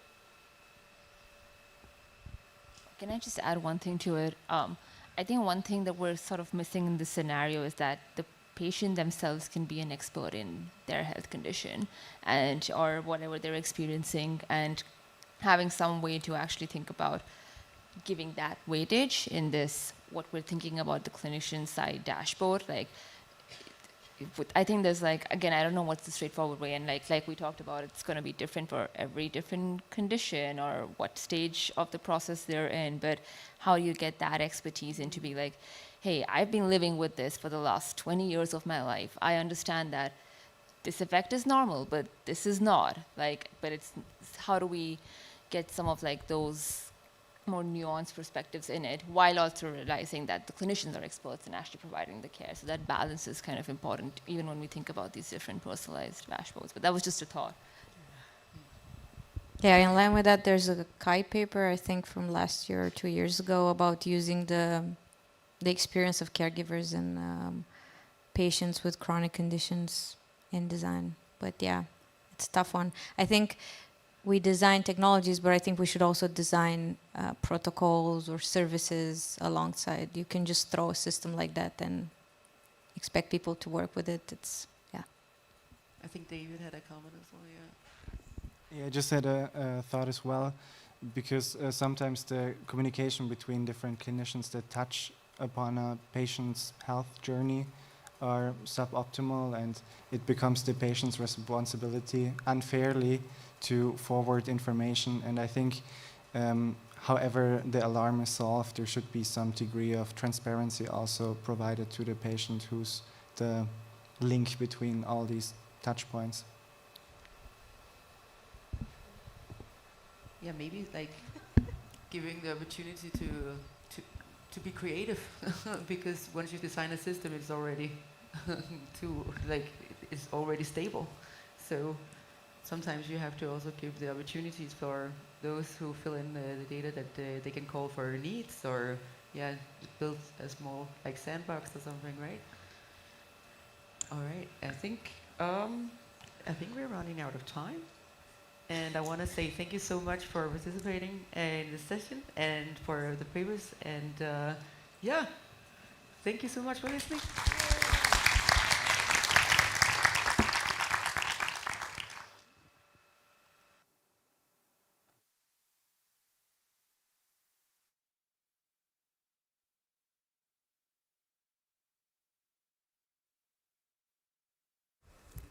Test. We're going to try to stay on track. So we're going to shorten coffee break, and we're going to be back at 4:10. We just don't want them to kick us out of here while we're still talking at the end of the day. Okay. So we'll see you in a little bit.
Hello? Oh, yes, it's working. Okay, awesome.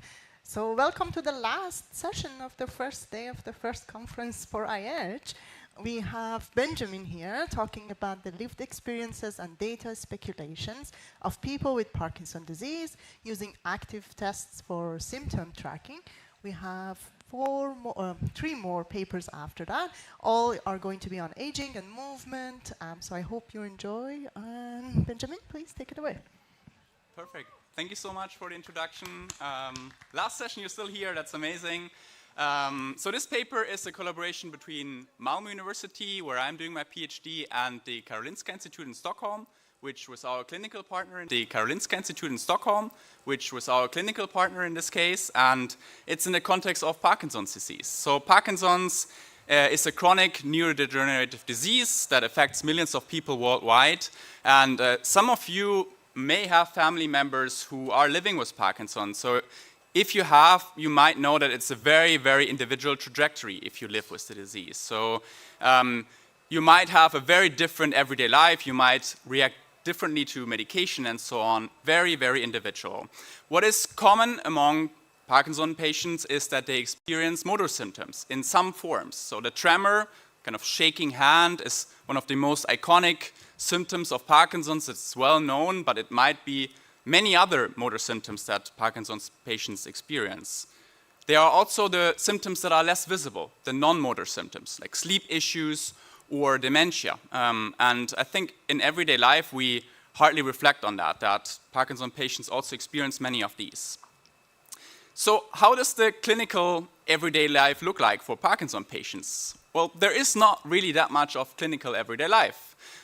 You meet your neurologist maybe once or twice a year, so very few times, considering that it's a disease that changes all the time. And at these appointments, there's sort of an attempt to remember what has happened over the last 6 to 12 months.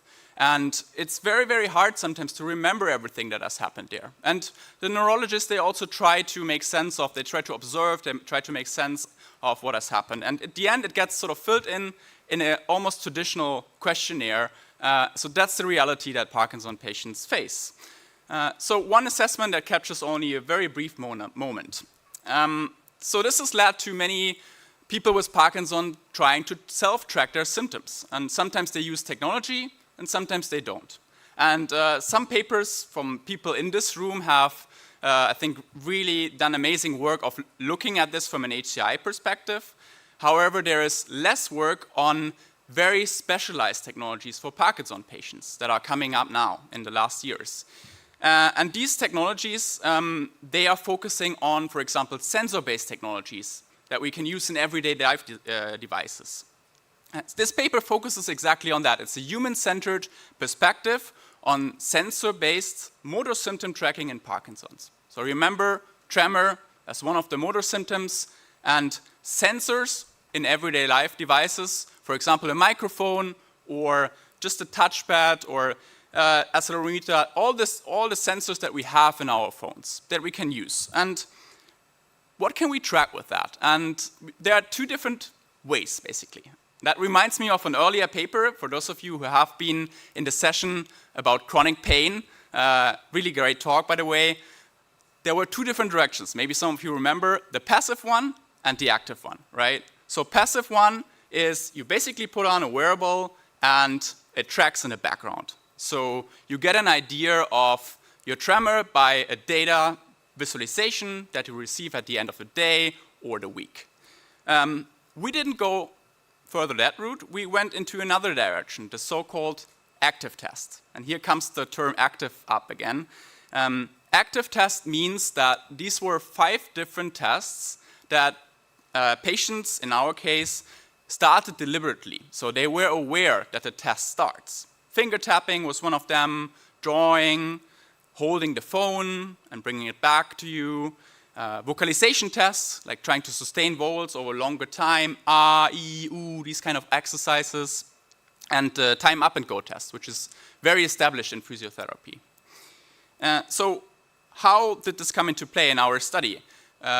We had 29 Parkinson's patients who did these tests over a period of 8 weeks on a weekly basis. And each of these weeks, they did these tests twice. Once before the first medication intake and once after. There was a technical objective behind this as well, a medical objective, trying to estimate how well this was going, if you could actually estimate the symptoms or not. But of course, our discipline focuses on the human-centered perspective. So what does it mean? And in this particular case, this paper, we interviewed 26 of the 29 participants. So we had interviews with them almost right after the study, and we report on the lived experiences and the data speculations. And we identified 6 different themes in a thematic analysis. Some of them refer to the lived experiences, some more on speculating on the data, because they didn't really get a data visualization in our app. It was more on what could be happening with the data in the future. And I'm going to briefly walk you through 4 of these 6 themes, just for you to get an idea of what we identified. And I invite you to read the paper for more details. And I really want to emphasize the first one here, that just doing these active tests really fostered sort of embodied awareness of some of the symptoms. And every time I read this quote again, which partly says where I could feel the Parkinson, I get the impression that it's a really strong quote, because what does this mean? You could really feel the Parkinson. It can mean many different things, right? For example, from a coping strategy or coping perspective, it could mean I accept the disease a bit more. It could mean, from an everyday perspective, that I find some ways of how to manage, how to adapt my everyday kind of activities. But it could also mean that I get a moment of thoughtfulness or even sadness in this context, right? So one quote or one direction that kind of leads to many different conclusions potentially. But very interesting, because the data, if you just get shown the data, I think it's a different experience from feeling and doing the embodied tests in this case. The second theme was more on frictions in everyday life, integrating the tests into everyday life, and we heard a few of these in earlier talks today, in the self-tracking session, for example. And some of them were sort of anticipated, but not all of them. So one of them, I really thought this was unexpected for us, because some of the participants had not told, for example, their children that they had been diagnosed with Parkinson. So maybe the partner knew, but the children didn't. We had 2 or 3 cases among the participants here. And these tests obviously don't align with that. Imagine you're doing a vocalization test and some of your children come into the room and asking, what are you doing? And you get into the situation where you need to explain yourself. And we get a bit into design recommendations in this paper also based on that, but basically it also explains that we need to be very sensitive on how prominent we show the app on our screens as well, maybe, and in different cases on how people deal with the disease. A more sort of positive framing from these active tests was also the fact that some of the participants interpreted them as a way of doing their activities. When you live with Parkinson, medication is a big deal, but you can also do activities to sustain kind of your condition and your current stage. And some of them said, well, it's not a test for me. You might get results from it, but I can do this, and for me this is an activity. So I take this as a positive spiral if I stay on the same, stay on the same level in this case. So potentially something interesting from a design perspective as well. And I don't want to go into details when it comes to the data interpretation here, but one thing that was quite surprising for us was that people, even without having access to the data, they just did the test, maybe sometimes saw a number here and there, but they did not get complex data visualizations. They imagined scenarios of, for example, graphs pointing into different directions in this case. And I think that's very powerful to think about this as well. Like patients, they are experts of their condition, and they might be very well able to just imagine what kind of data would do to them. And from the discussion, again, I want to point out to one main message here. There are a few different design considerations in the paper. I'm just focusing on one of them here, and I want to encourage designers, when we think about tracking technologies, to think about these kind of active embodied tests that might complement our view on how we perceive the tracking itself. It is very powerful. It is not the right thing for every patient in every situation, but it might in some cases get a better understanding of how a symptom actually feels and translates into embodied actions. If you're interested in this kind of area of research, we presented a paper at DIS just a few weeks ago, and that focuses more on data representation.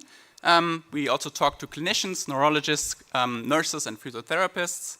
And yeah, that's it. Thank you so much. And also thanks a lot for the Parkinson's patients who were involved in the study, of course.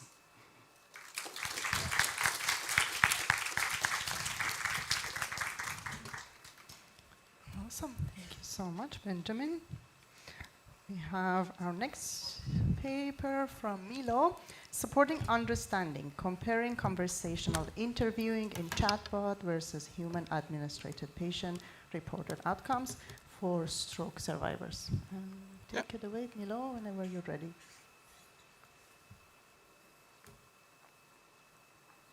Okay, great.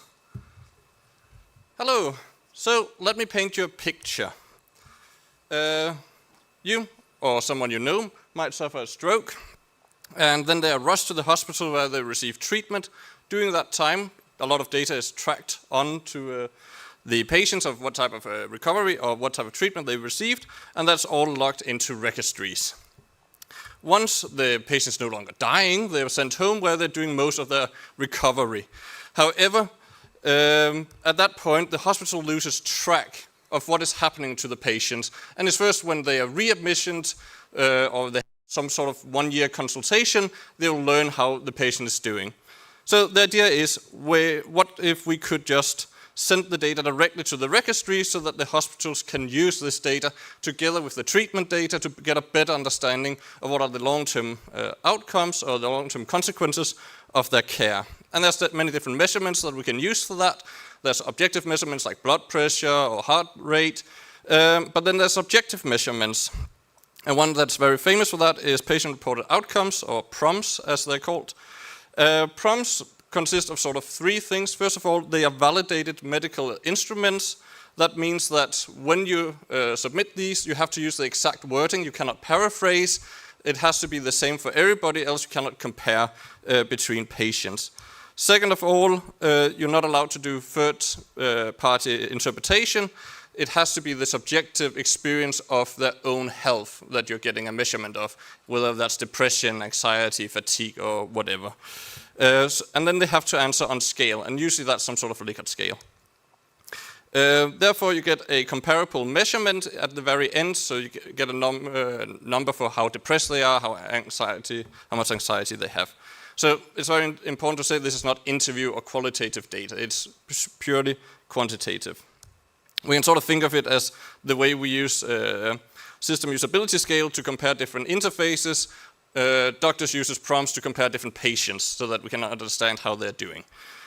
The problem with these PROMs is that even though they are validated and a lot of work has been gone into them, patient has a tendency to misunderstand the questions, and they do that time and time again, and I can give a quick example of that. So, for example, from one of the PROM, there's this question: did you manage your own garden? And the patient might answer no, and that will give you a score of 0.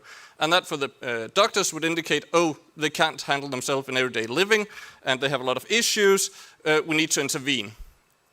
But if you were to ask a follow-up question, which PROMs don't do, then they might just say, I live in an apartment. So that the reason why they answer no is not because that they are very impaired, but it's simply because it's not applicable to them. And this happens again and again and again in these validated PROMs. So we have this issue that you're getting wrong data. And that's problematic when we want to use this data to improve care and we want to improve the in-hospital treatments. So how can we solve this? Well, let's try to look at how these are distributed. Normally, they're distributed in an email because that's cheap, it's scalable. However, people just tend to ignore them. You've probably done that yourself. You get an email, answer this survey, no thank you. But in that, they sometimes use extra information to clarify what this question means. Second is humans. They're very expensive, and they're not very scalable, but they have a good response rate. It's much harder to turn down someone who's actually talking to you than it is to ignore an email. They are also able to provide extra information. But what we have been looking into are chatbots. Chatbots are cheaper than people, at least on large scales, and sort of initial studies show that they have a very good track record with getting response rates up. However, no one have actually looked into how can chatbots in a systematic way help clarify these prompts. So that's what we're trying to understand in our paper, Supporting Understanding. How can we design chatbots to help interpretations? When a human interviews using prompts, there's sort of two main methods. One is what's called standardized interviewing, and the other one is what's called conversational interviewing. Conversational interviewing is an extremely misleading term because it has nothing to do with a normal conversation. It's still very much a structured interview. It's not a semi-structured, it's not an open interview, it's still a very structured interview. And to show you the difference, let me just give you an example. So both of these techniques start out the same way. You just read the word verbatim, or the question verbatim, in order to state it. Then what differs between the two techniques is confusion. So what do you mean? In one sense, in standardized interviewing, it's whatever it means to you. You have your own interpretation.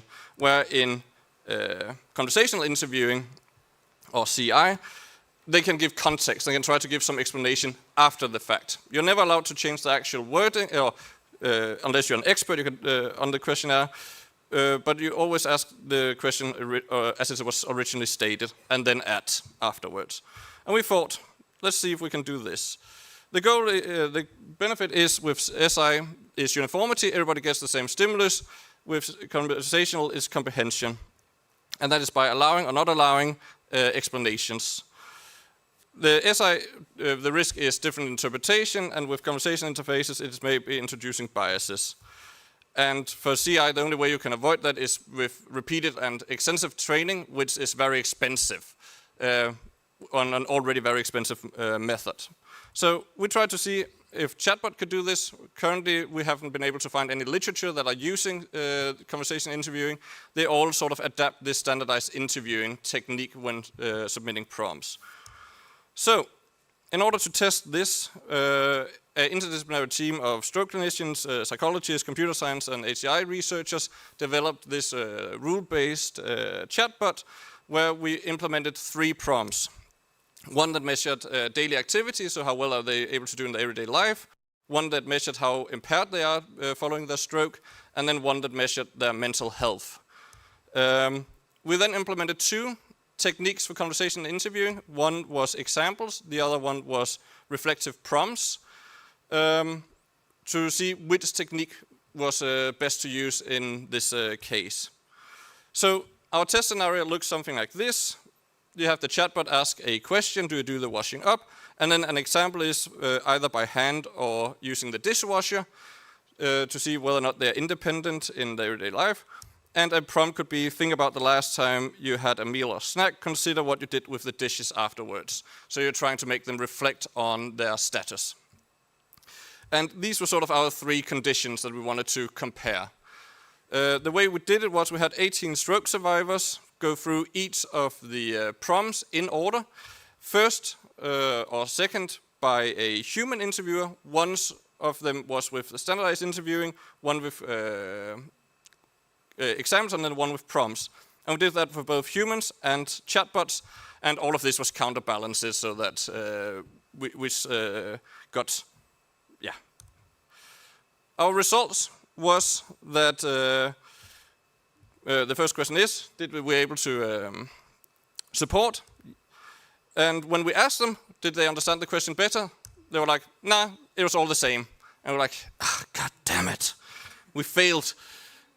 But very interestingly was that when we only used the standardized interviewing, they would ask follow-up questions to the humans, asking like, what do you mean here, what happens? But when we used the other technique, they didn't do it. So sort of our takeaway is that they might not know that they understood the question better, but their actions sort of speak the other way for it. Then there's the question of answer consistency. Are those 2 the same? Because if they're not, then we're going to have an issue. Luckily, our CAPA showed that we had a pretty good alignment between the 2 conditions. So the takeaway is that as we have, as previous research have also found, chatbots are actually a rather good method or stable methods of collecting prompt data compared to humans. Then the question is, what type of interview methods did they actually prefer? When the questions were about everyday activities, they preferred to have examples and prompts over not having them. When it was about sort of their impairment or the physical well-being, then they also preferred having the examples and the prompts. But when it came to the mental health, then it was much more difficult to say. Some liked it, some didn't like it. And what we found was that some people didn't want to be reminded. They didn't like that the examples, and especially the reflective questions, put such a large emphasis on their well-being. While others quite liked them because it made them feel more personal and more human when asked. So the takeaway is that what methods to use sort of varies a lot based on the topic, and you need to test what type of technique to use for the individual prompt. How did their behavior change? So one thing we noticed was that when talking to the humans, they almost never gave us the number. So on a scale of 1 to 4, then they didn't do that. Instead, they gave us an anecdote and spent 13 seconds or 3 minutes talking about that until we were like, okay, on a scale of 1 to 4, what was it? We didn't have that issue with the chatbot, which meant that it was actually a lot more easy to follow what was being said. And they had a much better reaction or a much better behavior in terms of answering prompts. So the thing we tried to set out was to see if we can improve this data. And while this is a small step and there's many other ways of doing it, we do think that this is an important step in trying to give better understanding and give better clarification of what are these questions. And that was it for me. Yeah, thank you so much. That was 80 slides in 10.5 minutes. Yes, you were a little bit over. Yeah.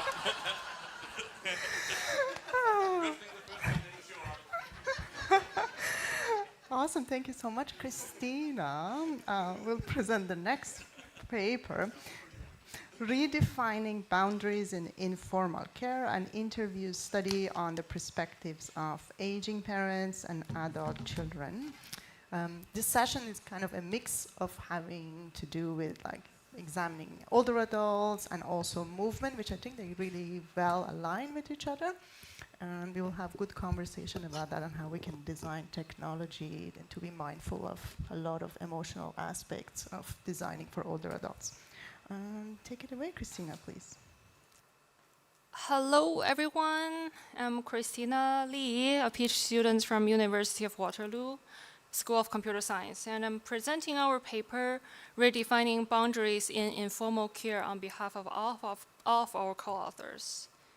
So to start with, for those people who are not doing research in this area, what is aging in place? Aging in place means older adults continue to live in their own homes and communities as they age, rather than moving into institutional care. But we emphasize that this does not mean aging alone.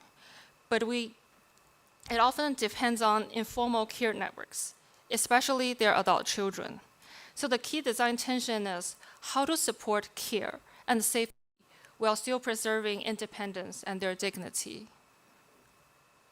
And the current aging-in-place technologies often focus on monitoring safety and assistance, but this creates tension.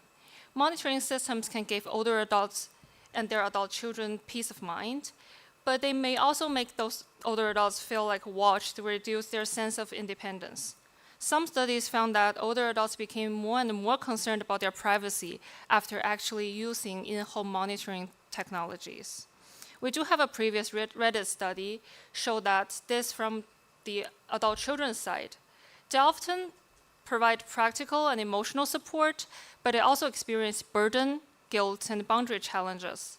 So therefore, we believe that the current aging-in-place technologies may undermine aspirations for independence and boundary settings. So in the study, we focus on understanding how aging parents themselves perceive and navigate boundaries with their adult children. we ask, what boundary setting practices are part of the informal caregiving relationships between aging parents and their adult children? So for the key takeaways, boundary settings is not as a tool used to protect the stakeholders' autonomy and agency, but also as a relational practice that can facilitate or hinder caregiving. And secondly, designers need to go beyond conveying one's availability for interaction, an aspect that is indeed important for boundary setting and highlighted in previous research, by facilitating meaningful interactions that increase empathy and common grounds. So we conducted semi-structured interviews with 12 participants, 8 aging parents, and 4 adult children. Some of them joined as parent-child pairs, which allow us to hear stories from both sides. The study also included joint discussion and individual interviews. For pairs, the individual interviews were done separately, so each participant could speak more freely about their experience in communication, support, and boundaries. We also used these question matrices as interview prompts.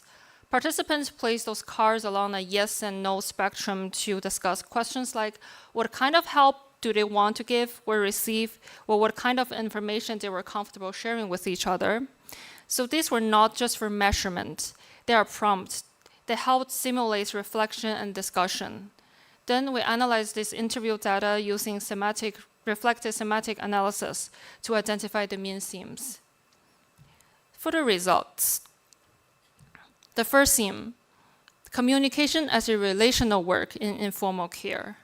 Communication was motivated by everyday updates, emotional and practical support, bonding, check-ins, and shared interest. It was also shaped by factors like personality, the parents' level of independence, adult children's lifestyle, and family situation. So communication was not just exchanging information. It was how families maintain connection, coordinated support, signaled availability, and protect each other's autonomy. For the second theme, boundary settings as a relational and negotiated practice. Participants set boundaries both for themselves and for the other person. For example, parents may delay sharing health concerns or avoid asking for help because they think they are still capable. And adult children might delay calls or avoid certain topics or choose text over calls because they are very busy. But these boundaries were flexible. Families may adjust them to balance independence, care, privacy, and change their changing needs. So we came up with 4 design insights. The first one, allow people to engage with technology on their own terms. So on the left-hand side, is on the left? Yeah. For P4 and A4, they used to hide their health concerns from each other, but they don't do that anymore because they feel like then it will just worry each other more if they are not telling the truth about something. And on the right-hand side, our P4 seeks for emotional support, and for P6, they plan for sensitive conversations rather than just avoid talking about it. So we believe that technology should let aging parents and adult children decide when, how, what, and with whom they share, including the ability to pause, delay, or just disengage. The second one, we should make the technology available to all family members. Care work was often unevenly distributed. One adult child could become the default person responsible for practical support, while the others stay less involved. A3 described that she's responsible for her mother's bills and other practical needs, while her brother, who's living abroad, provided mainly emotional support remotely. Also, older adults, they do value connections from their siblings as well. Therefore, we believe that technology should not only connect one parent to one primary caregiver, it should make caregiving needs, updates, opportunities for support visible to a wider family network when appropriate. The third one, communication was meaningful not only when something was wrong. We believe that we should stimulate communication for bonding and social support. On the left-hand side, P2 described cooking with her daughter as a way to spend time together and connect. And on the right-hand side, P5 said P5 said she cherished such emotional support through message exchanges and enjoys strengthening family bonds by staying in touch with her granddaughter. This shows that the support was not only just practical, it was emotional and relational, because as P5 said, just exchange a photo could create a meaningful sense of closeness. So we believe that aging-in-place technology should encourage bonding and social support and everyday connection. It shouldn't only be emergency alerts or health monitoring. And for the last insight, mobile communication did not always fit participants' everyday routine. We should consider home-based technologies as communication hubs for the whole family. So A7 described texting and then calling her father so he could actually notice the phone's existence and actually check the message.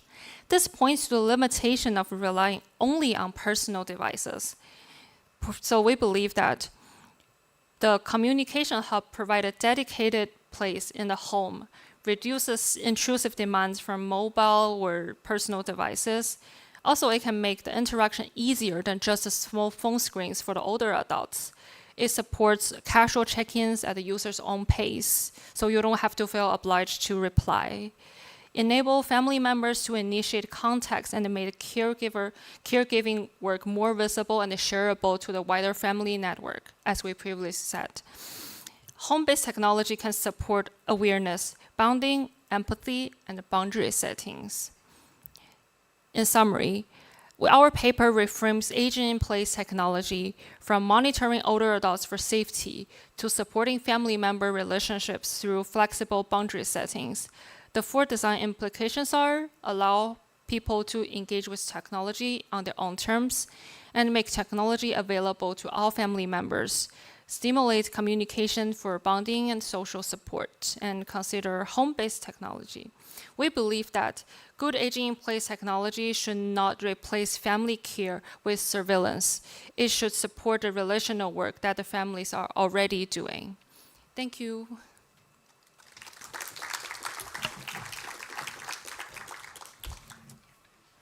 Yeah. Thank you so much, Christina. And we have, last but not least, Ravi, that presenting their paper on mapping caregiver needs to AI chatbot design, strength gaps in mental health support for Alzheimer's and dementia caregivers. Looking forward to that. We heard from Parkinson's disease, Alzheimer, dementia. So looking forward to hear your thoughts on this as well. Thank you. Okay. Yeah, it's fun to be the last person of the day. Hopefully everyone is still awake. Most of you might have realized I'm not Melissa. She was unable to make it here because of some other commitments. And Kostov, who was supposed to take over in her stead, had a last-minute cancellation, so here I am. The paper is part of a series of formative research that we are doing on this topic around how to build technology support for the caregivers of people with Alzheimer's. And just to set some context, for those of you who might not be aware, there are roughly 7 million Americans, the age of 65 and above, or older adults in general terminology, who have Alzheimer's or other form of dementia. And typically, most of these people are being cared for by their family members, right? So familial caregivers are the people responsible for supporting them. And because of Alzheimer's just comes out suddenly and you're not prepared as a family member to support them, people are often reported having chronic stress, anxiety, depression, or a plethora of other mental health issues. And most of the research that has been done on this space has, to a certain degree, rightfully so, has focused on people with Alzheimer's rather than on the caregivers of those people, right? So what we are trying to do with our research is to bring some light on what the caregivers' needs are and to see if there is any role for technology in that space. And in this space, one of the gaps that we have noticed is around supporting them. And we need a scalable solution. As you saw, there are already 7 million people with Alzheimer's. That's only projected to grow to 14 million by 2050. And as part of this, we have done some formative work. I don't think people will be able to read the citation there, where we have looked at people's caregivers' conversations in online forums, so Reddit, Alzheimer's Connected, and other places, where we have analyzed like 100,000 posts and interactions between people to identify what are the topics, what are the things that they're interested in supporting each other for. And the two things that are highlights are people need informational support and people need emotional support in that situation. So as part of supporting that, and as part of figuring out a scalable solution, like many other people in the room, we decided to turn to language models and see if there is a solution that they offer in the space, right? Can a language model-based chatbots support emotional and informational needs of caregivers of people with Alzheimer's? And this chatbot was pretty rudimentary. This was done like 1.5 or 2 years ago, where the chatbot was essentially given a topic, some basic prompting around like how to handle the conversation, and that was it, right? So the person can essentially ask, hey, how do I deal with a situation in which the person I'm caring for is being aggressive or is being sort of forgetful or whatever it is, and just observing how the conversation flows and if the conversation is helpful to them. So at a high level, the study design was pretty straightforward, right? We recruited 16 family caregivers of people with ADHD. We designed 8 scenarios, which we asked them to choose at least one, and they could do multiple scenarios in the same 1-hour session. And at the end of using the scenario and the platform, we did a semi-structured interview to get their feedback on how the process was. And for analysis, we did inductive coding and reflective thematic analysis. So I mentioned there were 8 sort of scenarios that we had designed, right? So these are the 8 scenarios: emotional distress, disruptive behaviors, burnout, relationship tensions, lack of self-care, compassion fatigue, low self-efficacy, lack of support. Many of you who have done research in this space, these are pretty common scenarios regardless of the condition of you're dealing with, right? Alzheimer's, cancer care, whatever it is. So these were grounded in prior literature, but they were also vague enough where other people might also be able to see how this is useful. And without prompting people which ones they should be starting with or focusing on, we saw some polarization towards more on the emotional support side of the spectrum, right? So most people decided to engage with the emotional distress scenario or the disruptive behaviors or the burnout scenarios.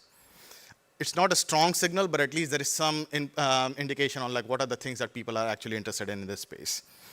And based on the analysis that we did for the qualitative responses that we received, we identified 6 needs and what are the certain tensions that exist in terms of what the caregivers value and what is the tension being exhibited by the system right now.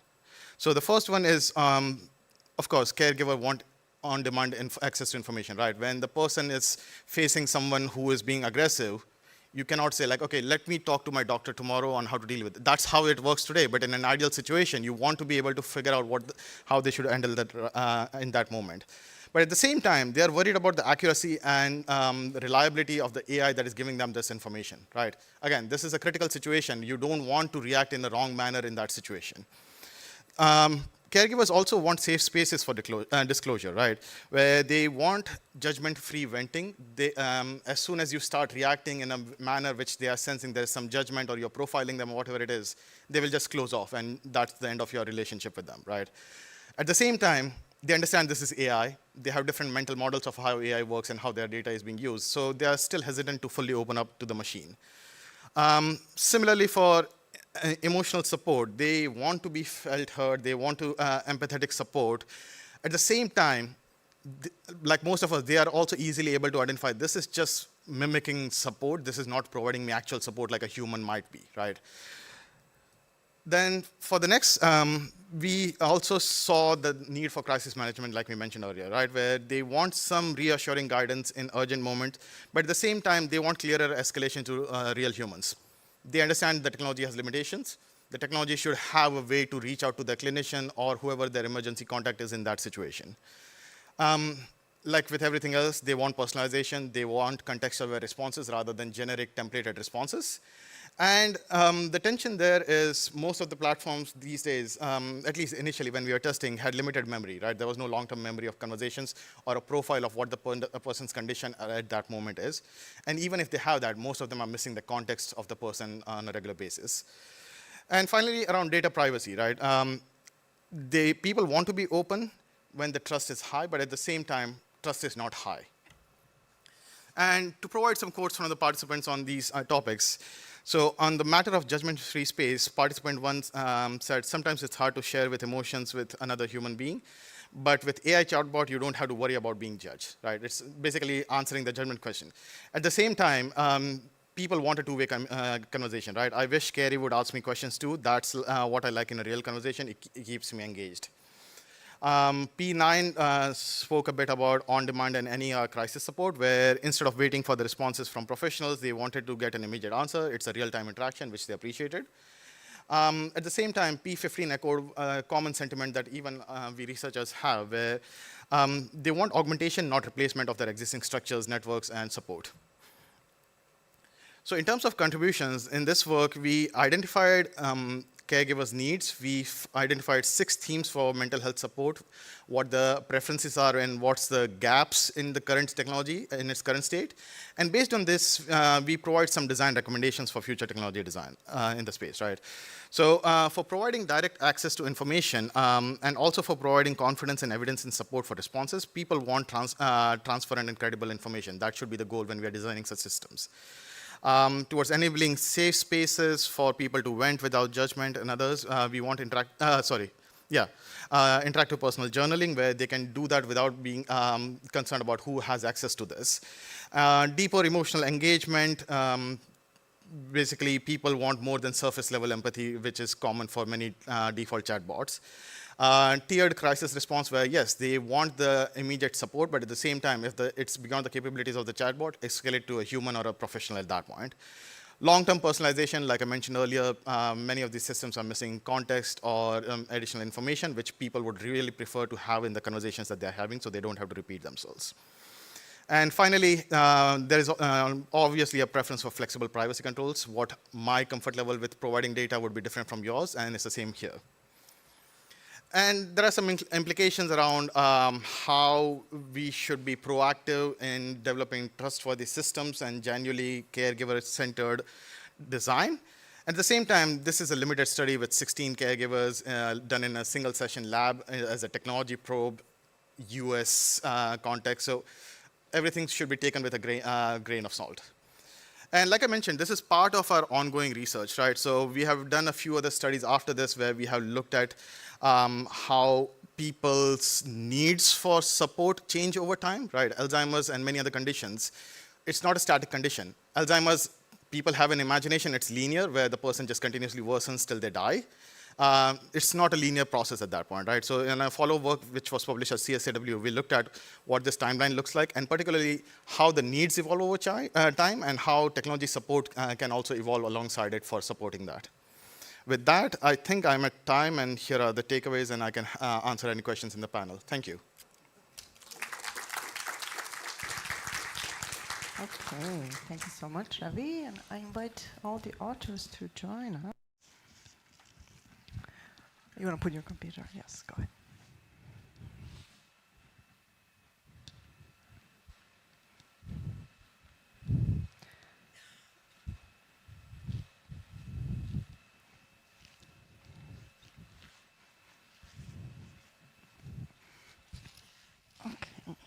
Okay, this thing is very, very sensitive, so I'm trying to breathe very slowly so you don't keep hearing. Anyway, thank you all for your great talks. I really enjoyed. I think this session will have good conversation and hopefully a lot of questions from the audience.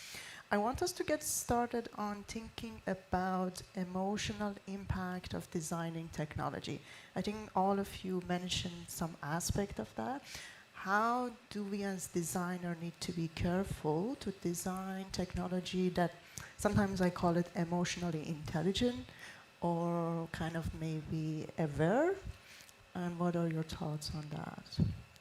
And feel free to skip the question if you don't want to answer. Not everyone needs to answer, but if you have any thought, happy to hear.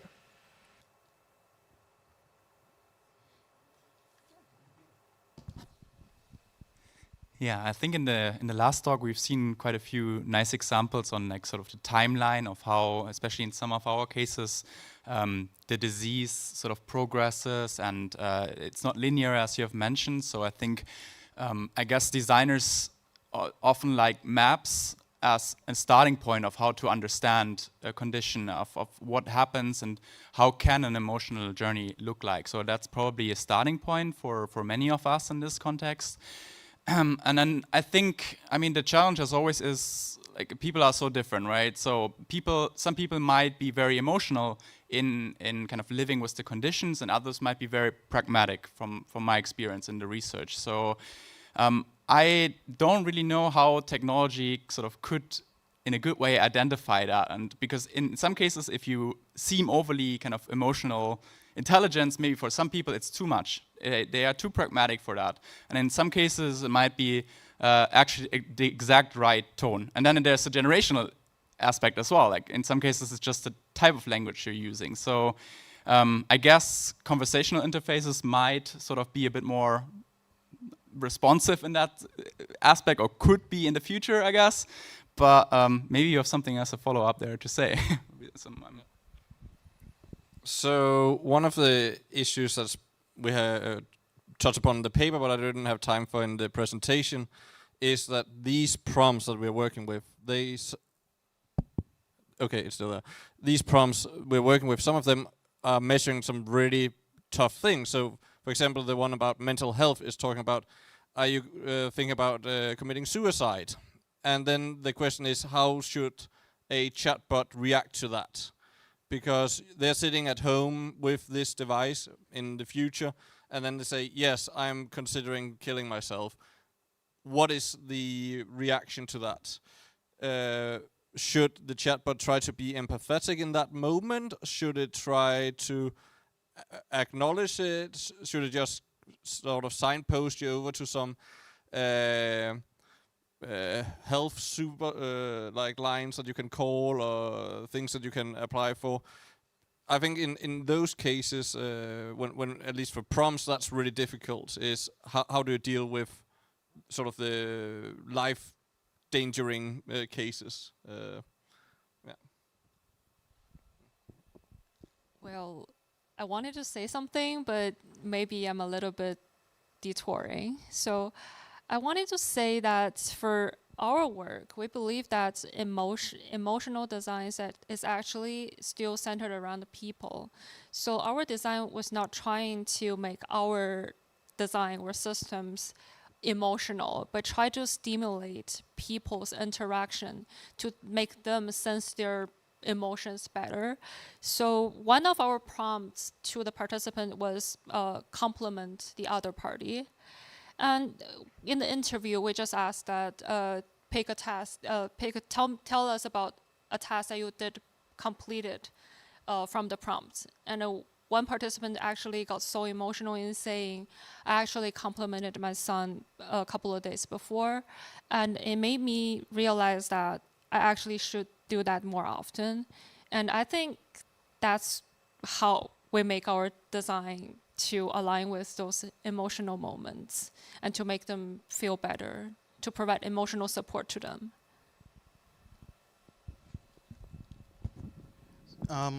There are a few different ways in which we are sort of trying to address this through design.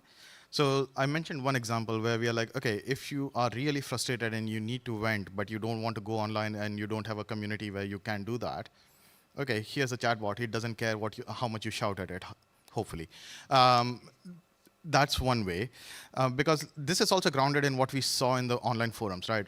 Most of the communications people are having is like, hey, I'm going through this difficult situation I don't know how to handle.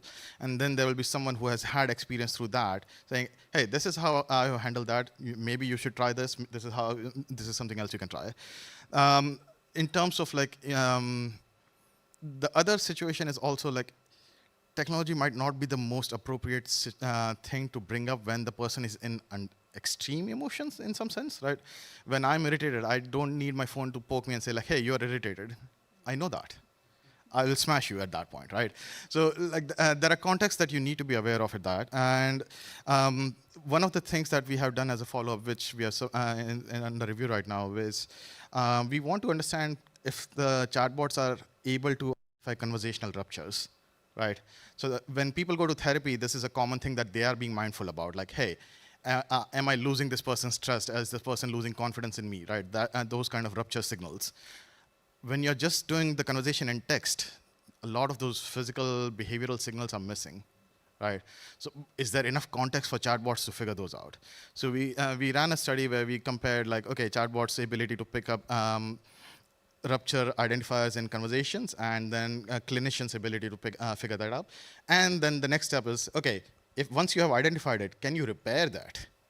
The repair part is where they are still really heavily struggling, the chatbots, because based on the clinicians' feedback, they are like, just these are textbook examples, they are not personalized at all. But it was also artificial scenario. So yeah, a bunch of different ways in which we are thinking about emotions. And finally, the harm topic, right? So the students are actually giving a presentation today at ACL where we developed a framework for risk identification and escalation, where depending on the conversation, okay, what are the levels of risk which the clinicians say is okay for the chatbot to try to handle versus notify us versus escalate it further up to, say, even call an emergency service at that moment, right? So we are thinking about all of these things as we develop a comprehensive platform that can be reliably used. Thank you for your answers. I think part of it is emotional detection, like if the person is in crisis, or how do we define that? And then part of it, I guess you guys all mentioned that, how do we respond to it as like technology? I have this was my question on the design part, the user-centered design part of it, but I also have a question about the evaluation. So a lot of the cases you brought up feels like it's not just one patient, it's patient, caregiver, informal caregiver, clinicians. So a lot of cases become so complicated to evaluate such technology, I find, because you have to evaluate it in a dyad or like triad sometimes. And I wonder if anyone have experience with such evaluations, and what can you kind of share with us as tips or kind of lessons you have learned? Hard question. Oh, thanks, Christina. Yeah, because our study are mainly recruiting parents and child pairs. So for our design, I think that's why HCI use co-design methods so often. You really need to interview them to ask for their specific needs. And also for our side, I feel like sometimes older adults, they would prefer simpler and maybe the font size larger screens for interface, but sometimes adult children, they would prefer more stylish or iconic stuff. So I feel like when we do designs to address both parties, we really need to do personalizations as well. And I feel like sometimes it's really hard to address every single person's needs. And this is where I feel like I'm pretty optimistic that AI can step in here. I think there's great potential in AI doing the personalization for each party here. Interesting. I think there was a previous talk as well on how to have different layers, right, in a previous session for like different parties, but also like how do we deal with contradicting needs? Like as a caregiver, I may have a need that I bring up in one of those design sessions or like evaluation session, and then the patient itself needs something else. Like becomes more challenging. But you're right, AI may be. Milo? Yeah, I think prompts is a rather good example of where the needs sort of mismatch, because whenever we're sitting down with patients, they want to tell us anecdotes, they want to tell us their stories, they want to tell us their struggles and their lives, and then we're just sitting here, it's like, yeah, I need you to answer, how much did you feel this question?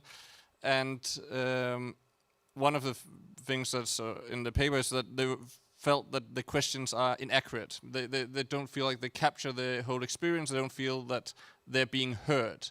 And it's sort of the best methods that the doctors right now use to hear the patient side of it, get their subjective opinion of it, and then use that. So I think in that sense you have a chatbot here where if the only thing it can do is provide prompts, then there's very little value for the patient because it doesn't meet any of their needs. It is purely for the clinical needs of figuring out how they're doing. And you can say then indirectly there's a need for the patient because they get better care, hopefully. So in that sense there's an incentive, but the application itself doesn't. So what we're looking into now is how can we make this chatbot sort of multifunctional so that it provides not just like it asks questions in terms of prompts for the which is possible for the clinicians, but then in return that it can have like Q&A session, it can have educational tools, it can have all sorts of things for them to help deal with the new states. Because one of the things about stroke is that one day you're doing fine, the next day you're paralyzed. And you just have to deal with that. So the idea that we're looking into now is how can we make this sort of multi-valuable? Because prompts in of themselves provide very little value in terms of the patients. Yeah. Yeah, I think from a methodological perspective, there are probably 3 different parts that you could focus on. One is like you have a session as a team with the individual groups, sort of, or with individual people. That depends. Might be 2 different methods already here, and you try to sort of anticipate and create maybe together with them an early idea of how the technology looks like. That's one direction.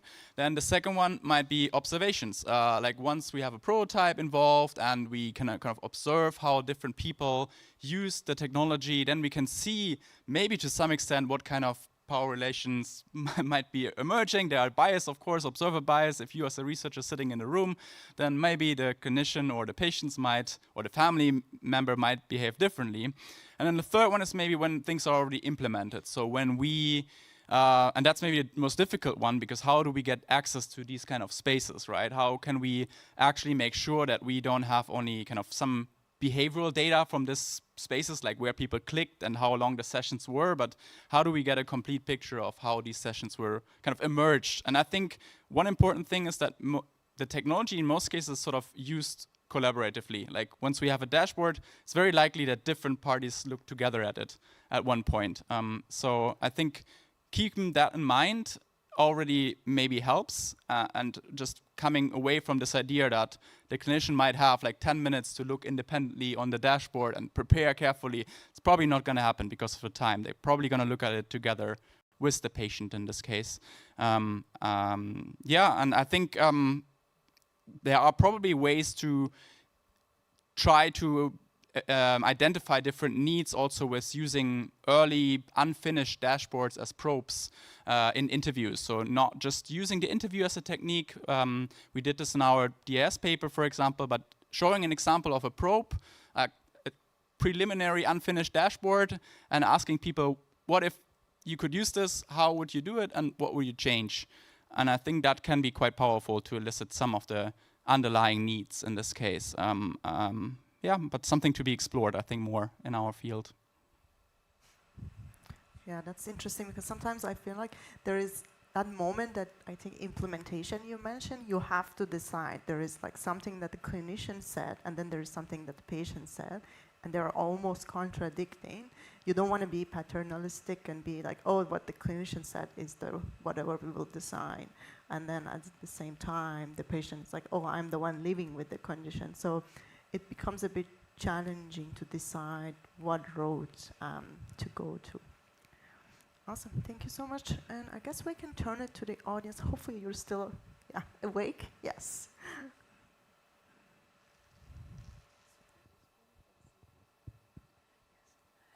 Thanks for the great session. I have a question about our intergenerational dynamics. So oftentimes it is assumed that we are maximally dealing with 2-generational households, and intergenerational household in which, you know, parents are expected to live with their children seems like from a different era. But that also assumes a certain type of construct of autonomy that's not always shared with everywhere in the world where cultures have different values, right? And in our research on dementia in Eindhoven, we also always assume people will that they'll be sent to care homes, and that's just normalized, right? Is there a way to give room to intergenerational households, or at least have a discussion about the assumption that we have in terms of care at home, aging in place? Yeah, great question. So the follow-up work for CSCW that I mentioned briefly at the end, there we talked with 25 caregivers. A few of them were what we described as serial caregivers because they had multiple family members with Alzheimer's across the time span which they care for. And most of them were in-home caregivers, right? So we were not interested, at least in supporting the facilities. They have their own challenges and it's perfectly reasonable. We have entirely focused on the in-home support of family members who are supporting their other family members with Alzheimer's. So the needs that we are seeing that are being raised here, many of them are already known in literature, right? So the most common is respite care, right? Where they need a break from caregiving. There are professional services they can ask for. Those cost money. Some states cover that, other states don't, right? So from a researcher perspective, people doing work in the space should be aware of these needs, and you should be paying those participants when they participate in the study enough money to cover for respite care. If you're not already able to provide that, that would be ideal. I wasn't. I just increased the compensation and said, please use it for finding professional care. And on top of that, you should be paying the regular compensation, right? Because understand, we value expertise. We are not valuing people based on their economic status or whatever it is. So that's one of those situations. In terms of at-home needs, there's also a family dynamics at play, right? We saw multiple examples where people are like, I am not getting support from my spouse or my brother or my sister in taking care of my parents or my whatever it is, right? So those kind of relational dynamics exist. How do we get into that picture? Depends. Are we going through the counselor? Are we going through the social worker or whoever it is, right? So again, it's a lot of, it depends on the context, but we are definitely seeing a lot of those signals and needs in our work at this stage. That's a very good question, actually. We've encountered so many people asking us, like, we've assumed our studies for participants who doesn't live together. But what if people live together? Especially, I feel like it's a main thing in the Asian culture. And so first is from our study, I feel like that actually makes the boundary setting issue more important, because even if you live together like 24/7, it doesn't mean that you can be bothered with anything at any moment possible. So that's the first thing. I feel like the design for them probably should focus more on their boundary settings and to make room for each other, to make space for each other. And the second thing is, I feel like even for people who live together, our design implication, communication hub inside a home could still be like a mediation, because we actually feel like in the home where there is a designated space to do family communication, that will actually ease some of the tensions, because you don't just get to text or just knock on the door and say, can we talk, all the time, because that's very scary and very creepy. And if you know that maybe the kitchen, there is a device out there, you can just choose words, even if it's just a whiteboard, to say whatever you wanted to say, and when the other persons available were passed by, they saw it. It actually gave them time to think about it, to reflect, and then come back for a discussion. This discussion doesn't have to be like synchronous. It can be asynchronous, and probably potentially we feel like this can actually improve like in-home aging in place when living with other family members.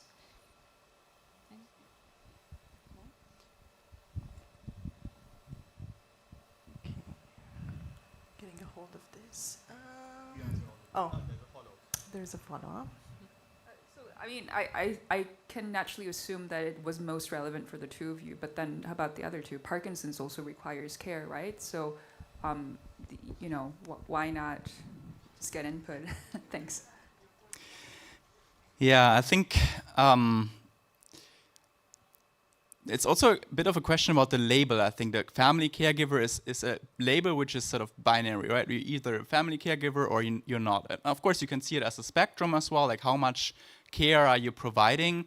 I could imagine that it's this kind of decision, or it's often not really a decision, right? It's more like something you get slowly into as a family caregiver. And I could imagine that if you live in a multi-generational household, then there's never this moment when you say, okay, now we're going to spend more time for caregiving. It's just kind of emerges as a natural consequence of how the household is set up in many cases, which then, I mean, this can cause some problems and some, I think also, over-reliance on some persons as well. On the other hand, it could also, I mean, make some of the work maybe more visible. There's always this aspect of invisible work of caregivers, and maybe if we imagine 3 generations in the same house, suddenly the children, they're always very direct, so they could say, oh, you're doing so much for this person right now, they're talking directly about this, and maybe that sort of creates this awareness of, okay, something has changed here, I haven't really noticed, but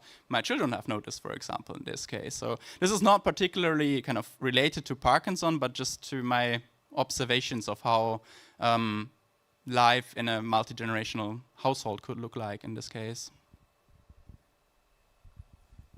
Yeah, so we haven't looked into multi-generational households specifically, but we have, not in this study, but previous studies looked into caregivers and how caregivers help, and sort of the relationship there. And one of the things we have found was that stroke survivors very often don't want to be a burden, and they feel like they're a burden to the family, they feel like they are letting their family down, especially if they have gotten the stroke at a relatively early age, so like 40s, 50s.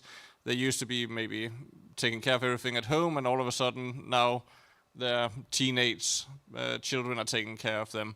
And that can give them sort of an existential crisis and a crisis of identity we hear about quite often, where they were one person a week ago, now they're another one, and they don't know who that is, which is also why depression is so common in stroke survivors, and anxiety.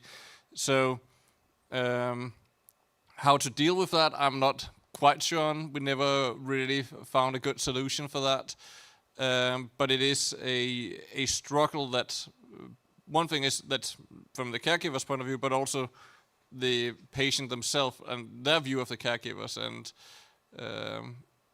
also just accepting that you need help can be very difficult. Yeah.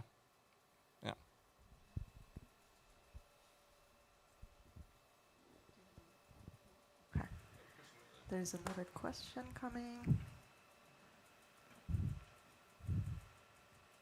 Thank you. Okay, hi. Thank you for your working. Congratulations. My name is Thiago. I'm already developed a chatbot to screen depression and patients. So I have a question for you. And how did you control and validate the LLM-generated message delivered to the caregiver or the other people in other cases? No, I'm talking about biases, etc.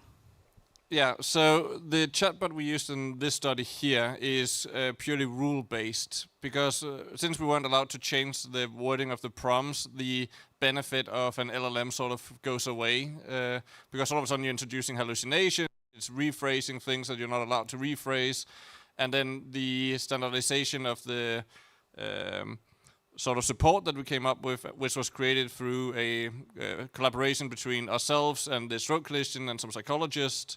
Those were also standardized. So the chatbot here is purely rule-based. If we're going into LLM, then I think RAC is probably the best approach forward. So retrieval augmented generation, where you have like a validated database of trusted sources that you can use, and then take from that, rather than like pure generation.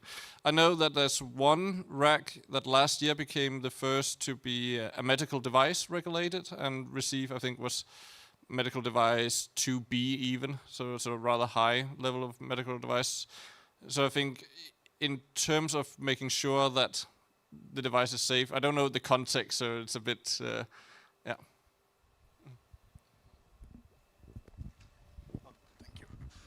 Yeah, so we have a few different structures in place, and that's why we are still doing a lot of formative research, where our own standards are high enough where we cannot just say like, hey, talk to Claude, right? So we are definitely doing RAG. So I mentioned there are two needs that we have identified at high level, informational and emotional. For information, we have identified, okay, these are standardized sources for Alzheimer's resources that we can rely on. Those are being used to train the RAG model.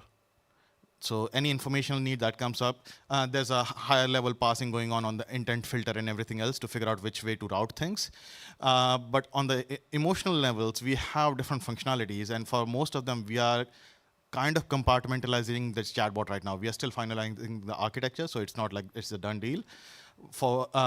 We have a thought reframing exercise. We have a venting bot. All of those are being modeled after existing sort of documentation and practice guidance that psychologists receive. We have a psychologist on the team who's validating things with us.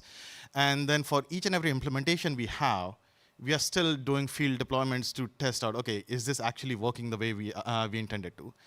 And of course, there's going to be leakage, and there is going to be situations where we just couldn't account for it, and it's not working.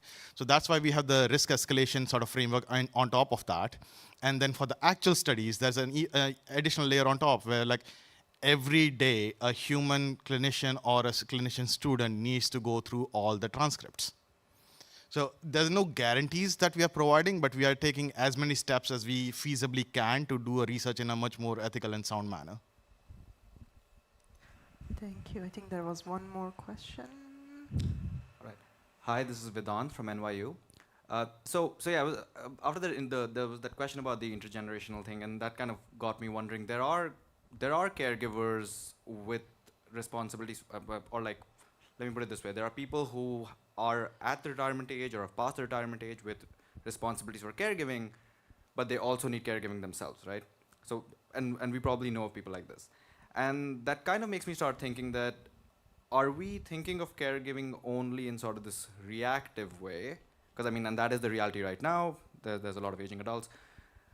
Is there sort of a preemptive way to think about it, right? And I know in aging there is preemptive stuff that's done that's primarily mostly sort of in a biomarker sense, but I'm thinking about care, emotion, training, learning. Are the things we should be doing right now so that we can care better, receive care better? Any thoughts on that? I can start. Good question. Okay. Yeah, go ahead. Great question. My knee-jerk reaction is almost like, yeah, it's the same thing as don't fall sick, right? Where if you don't need care and you're trying to plan for that, that's a very nebulous way of thinking about it. You can see some people saying like, hey, my parents are old, I need them to do some strength training so that their frailty levels are not as bad as they are right now, right? There are certain things that are default sort of reactions that you may have as a child towards your senior parents. Beyond that, how much influence you have on their decision making on a day-to-day basis, that's up to your dynamic.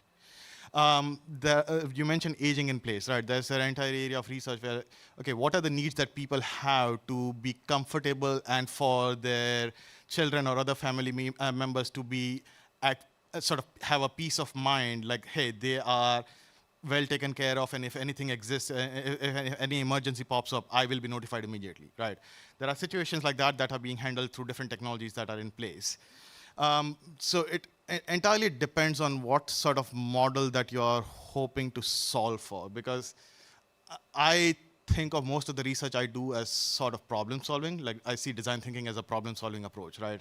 So if the problem is not well defined, the first thing we are trying to do is defining the problem that we are solving, and after that, going after what's the solution in that space. Maybe one last thought. Yeah, go ahead, please. Yeah, I feel like for our study, because we are doing studies with older adults and their adult children who will also be older adults one day. So I think for the study we're doing and for the system we're implementing, we are actually bringing this issue of preventive, like, boundary settings at an earlier stage for the adult children who maybe in 20 years' time will be there as well. So we are also raising the awareness of privacy and boundary settings to them as a concept. They need to, it's a relational practice, and this is an ongoing negotiation that's probably going to happen maybe every day in their lives. So I feel like if we bring this awareness to a wider population, maybe that's sort of a preventive measure to them. Yeah, I can also briefly say that, I mean, there is the discussion that happens between the couple or whatever constellation we have, but then also I think the system perspective, which is quite interesting. So there's one master thesis in Malmo recently about proxy access for family caregivers, and I think it's a very difficult topic still, but because most of the EHR systems, they were not really designed with family caregivers in mind. They were designed for the patient and the clinician. So the family caregiver now comes in, like we were also there, but there's not really a good way of providing proxy access or having these processes of when do people potentially get access, and also do you even want that? And so I think it's many difficult conversations probably that are hard to do, but also I think as our systems are not prepared for that, it's probably many difficult system conversations as well. Awesome, thank you so much. We are at 5:31 and very happy. Thank you so much for joining us.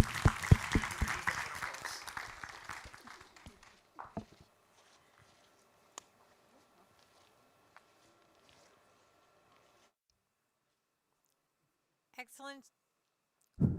Excellent job sticking on time. We will see everybody tomorrow morning at 9 a.m. You get a little extra time to come in tomorrow, and it will be back in this room. So I'll see you then.